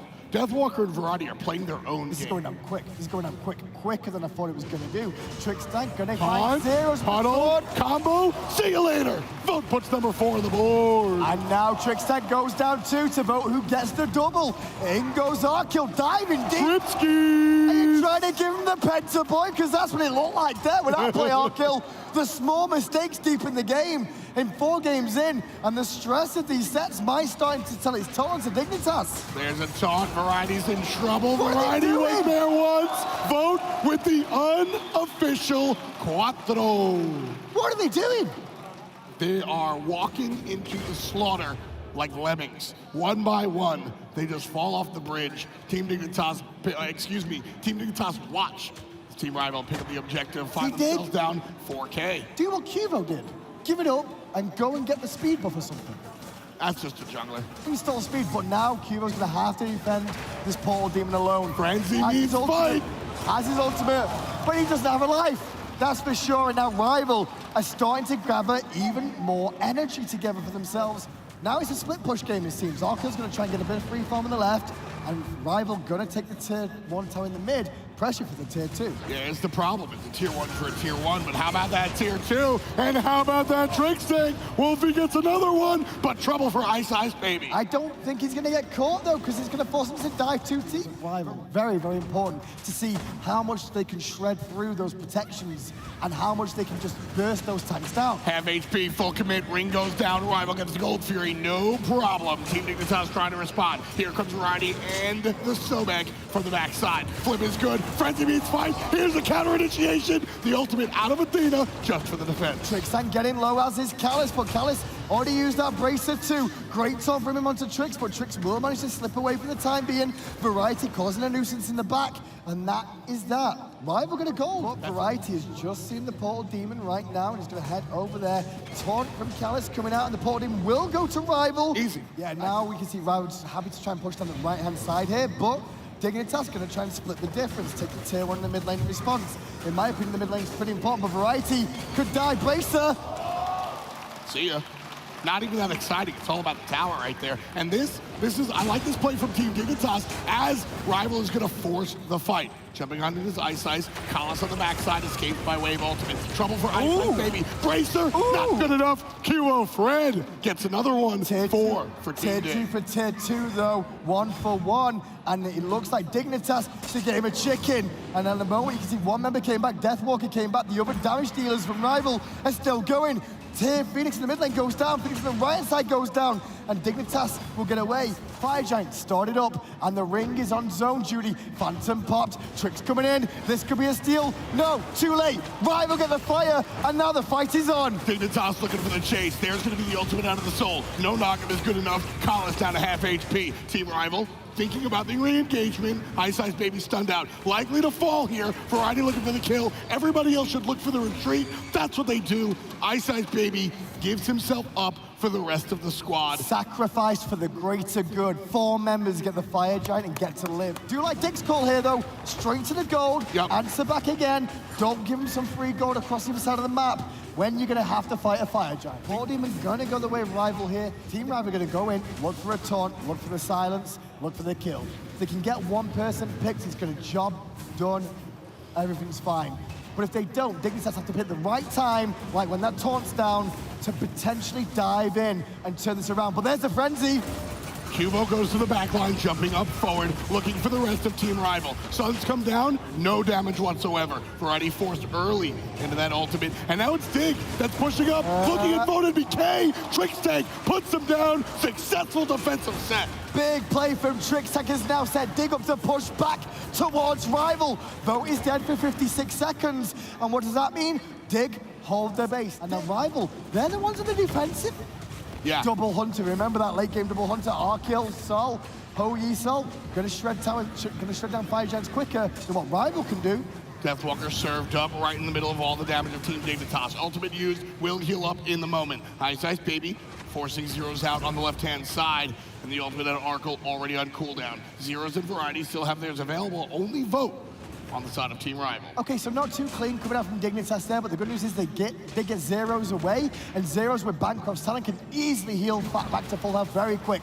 Variety's just buying time. He's lulling Rival in a little bit more, and Dig was thinking about it, but he didn't get enough, and the call is going to be to disengage. Variety's caught again. The chase is good, the taunt is strong. Variety has no ultimate, so only one life for him. Deathwalker in trouble, very low, hit from Zeros from a distance. Tricks Tank trying to find it, can't, won't, and he does himself. Vote turns up big. I'm sure Rival would have taken it, but they do get the Portal Demon, Easy. so they do find a small win after the one pick on Tricks. And now looking for the subsequent objective.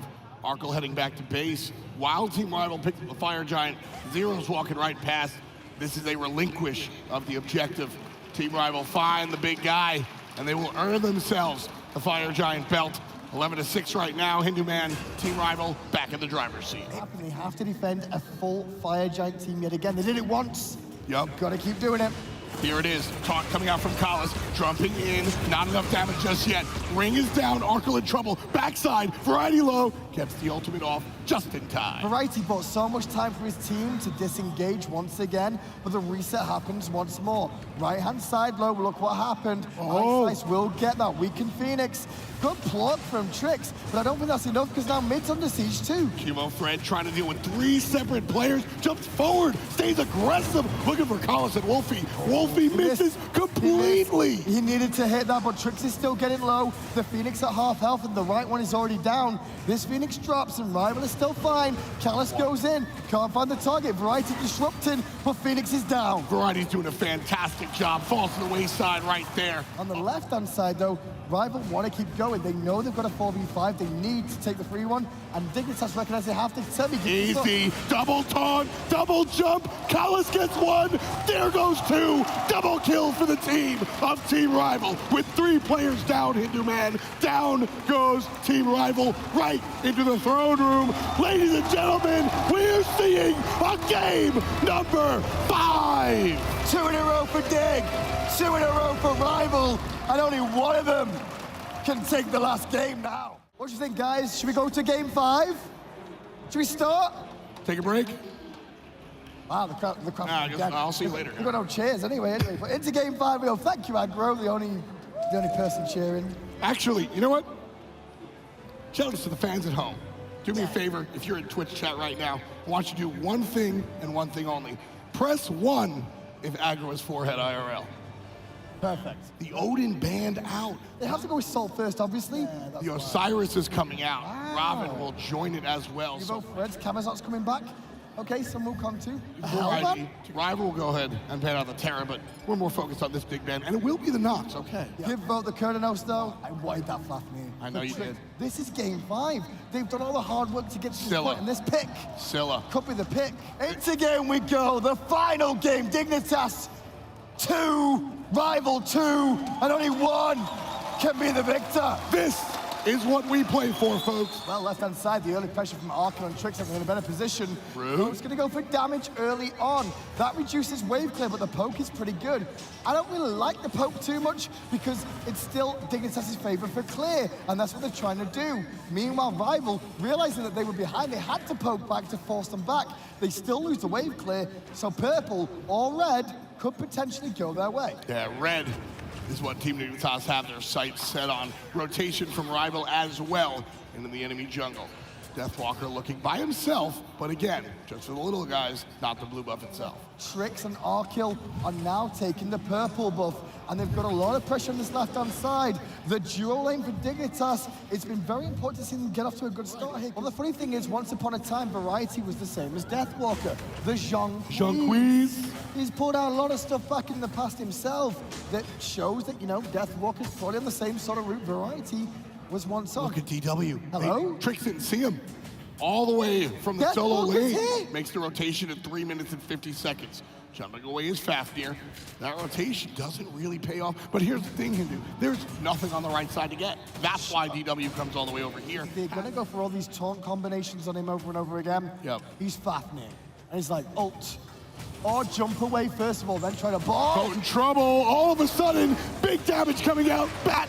He's dead. And now Callus is the only one left standing here. Rotation coming in round the corner from Ice Ice. But Trix has turned up too. With the ultimate coming through. Cubo looking for Ice. Variety's turned up. Deathwalker didn't know he was coming. Tiger Form comes in. And Ice Ice Baby falls down too.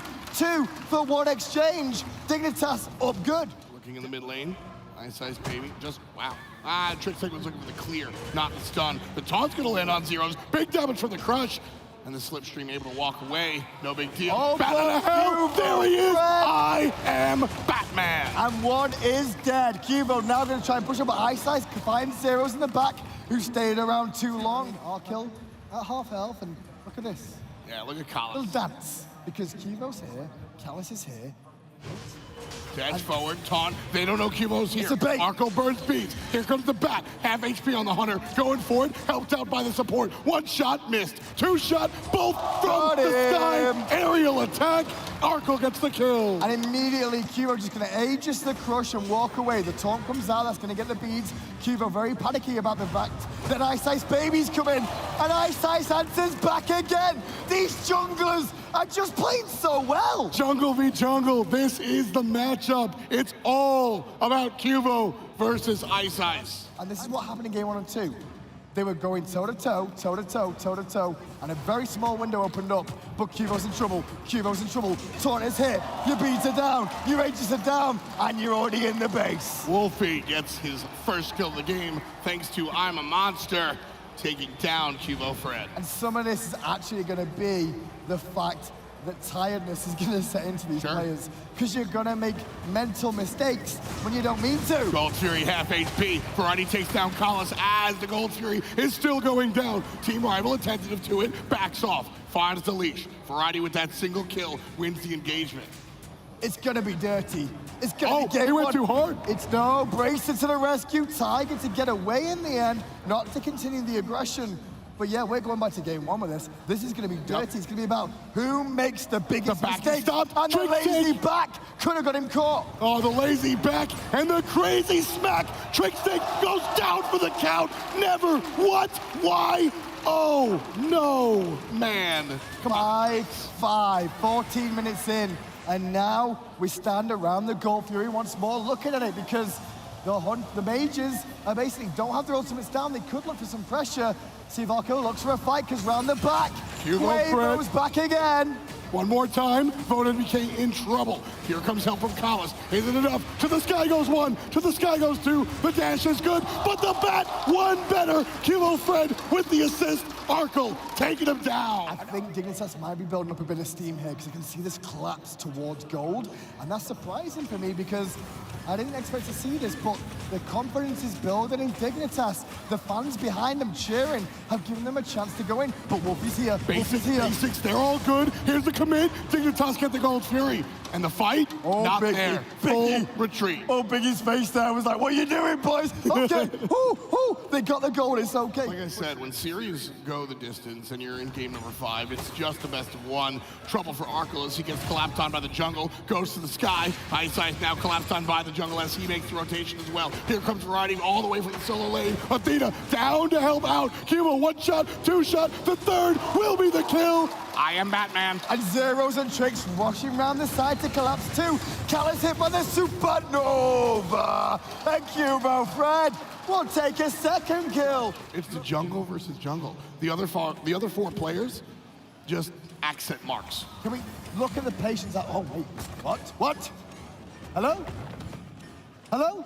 Rival? Nobody knows. Hello? They have no idea. There's no Osiris on the left side of the map. They have no clue. Man-to-man, 2 hunters. This stage of the game, this could be game, because this Fire Giant will give him the Gold Fury. No idea. Fire Giant will give him the Portal Demon. This Fire Giant could be seeing Dignitas being the Smite Summer Finals at DreamHack. The formation of Dignitas is very important. The 2 front lines literally in front. Taunt's good on a Tricks tank, but Variety goes a little bit deeper. Keep an eye on the jungle. Ice Baby looking for a flank. Not gonna get it.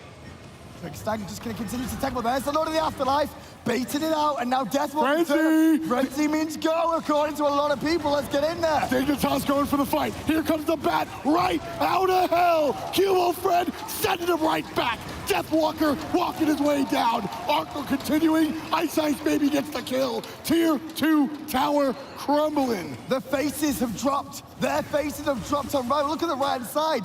They've started to have their faces drop because they realize that Fire Giant has potentially just destroyed all the work they've put in over these last 4 hours. This should be a Phoenix 2. They need to push on mid. Still 2 dead for another 10 seconds. They have Fire Giant on their team. Don't worry about fighting, boys. Kills will be nice, but the Phoenix is more important. Go for the Phoenix. Variety's the only one that dives in. Very smart, disengage again. Dig are doing the correct thing at the correct time. Rival needs to defend this, and they are not going to get the chance. Not even allowed in the vicinity. The Titan under attack, the Fire Giant gone. Now here comes the fight. All of the towers down. Chaos Titan has shy of 8,000 HP. Right side Phoenix. The last stand.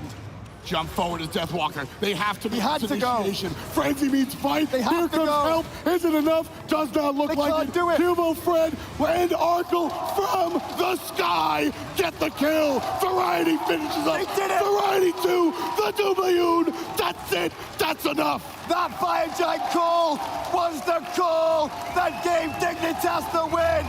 It wasn't easy. It wasn't clean. But I tell you what, they played dirty, and it worked out to their advantage. Absolutely fantastic performance by both squads, bringing it a full 5 games, over 4 hours of play. Ultimately, it's Team Dignitas. Congratulations, Dignitas. You are the summer split champions here at DreamHack Valencia. Tricks, I gotta ask you just straight up, how does it feel? It feels good winning for once. I haven't won in a while, so it feels really amazing, and I want to try it again. Who made the Fire Giant call? Well, the Fire Giant call, I think it was a little bit, we were just agreed. I don't know actually who called it first, but it was just, I think it was a call actually. I actually think it was a call. Arco with the big plays, man. That Fire Giant, absolutely the difference maker there in Game 5. How much did the Ares solo catch you by surprise?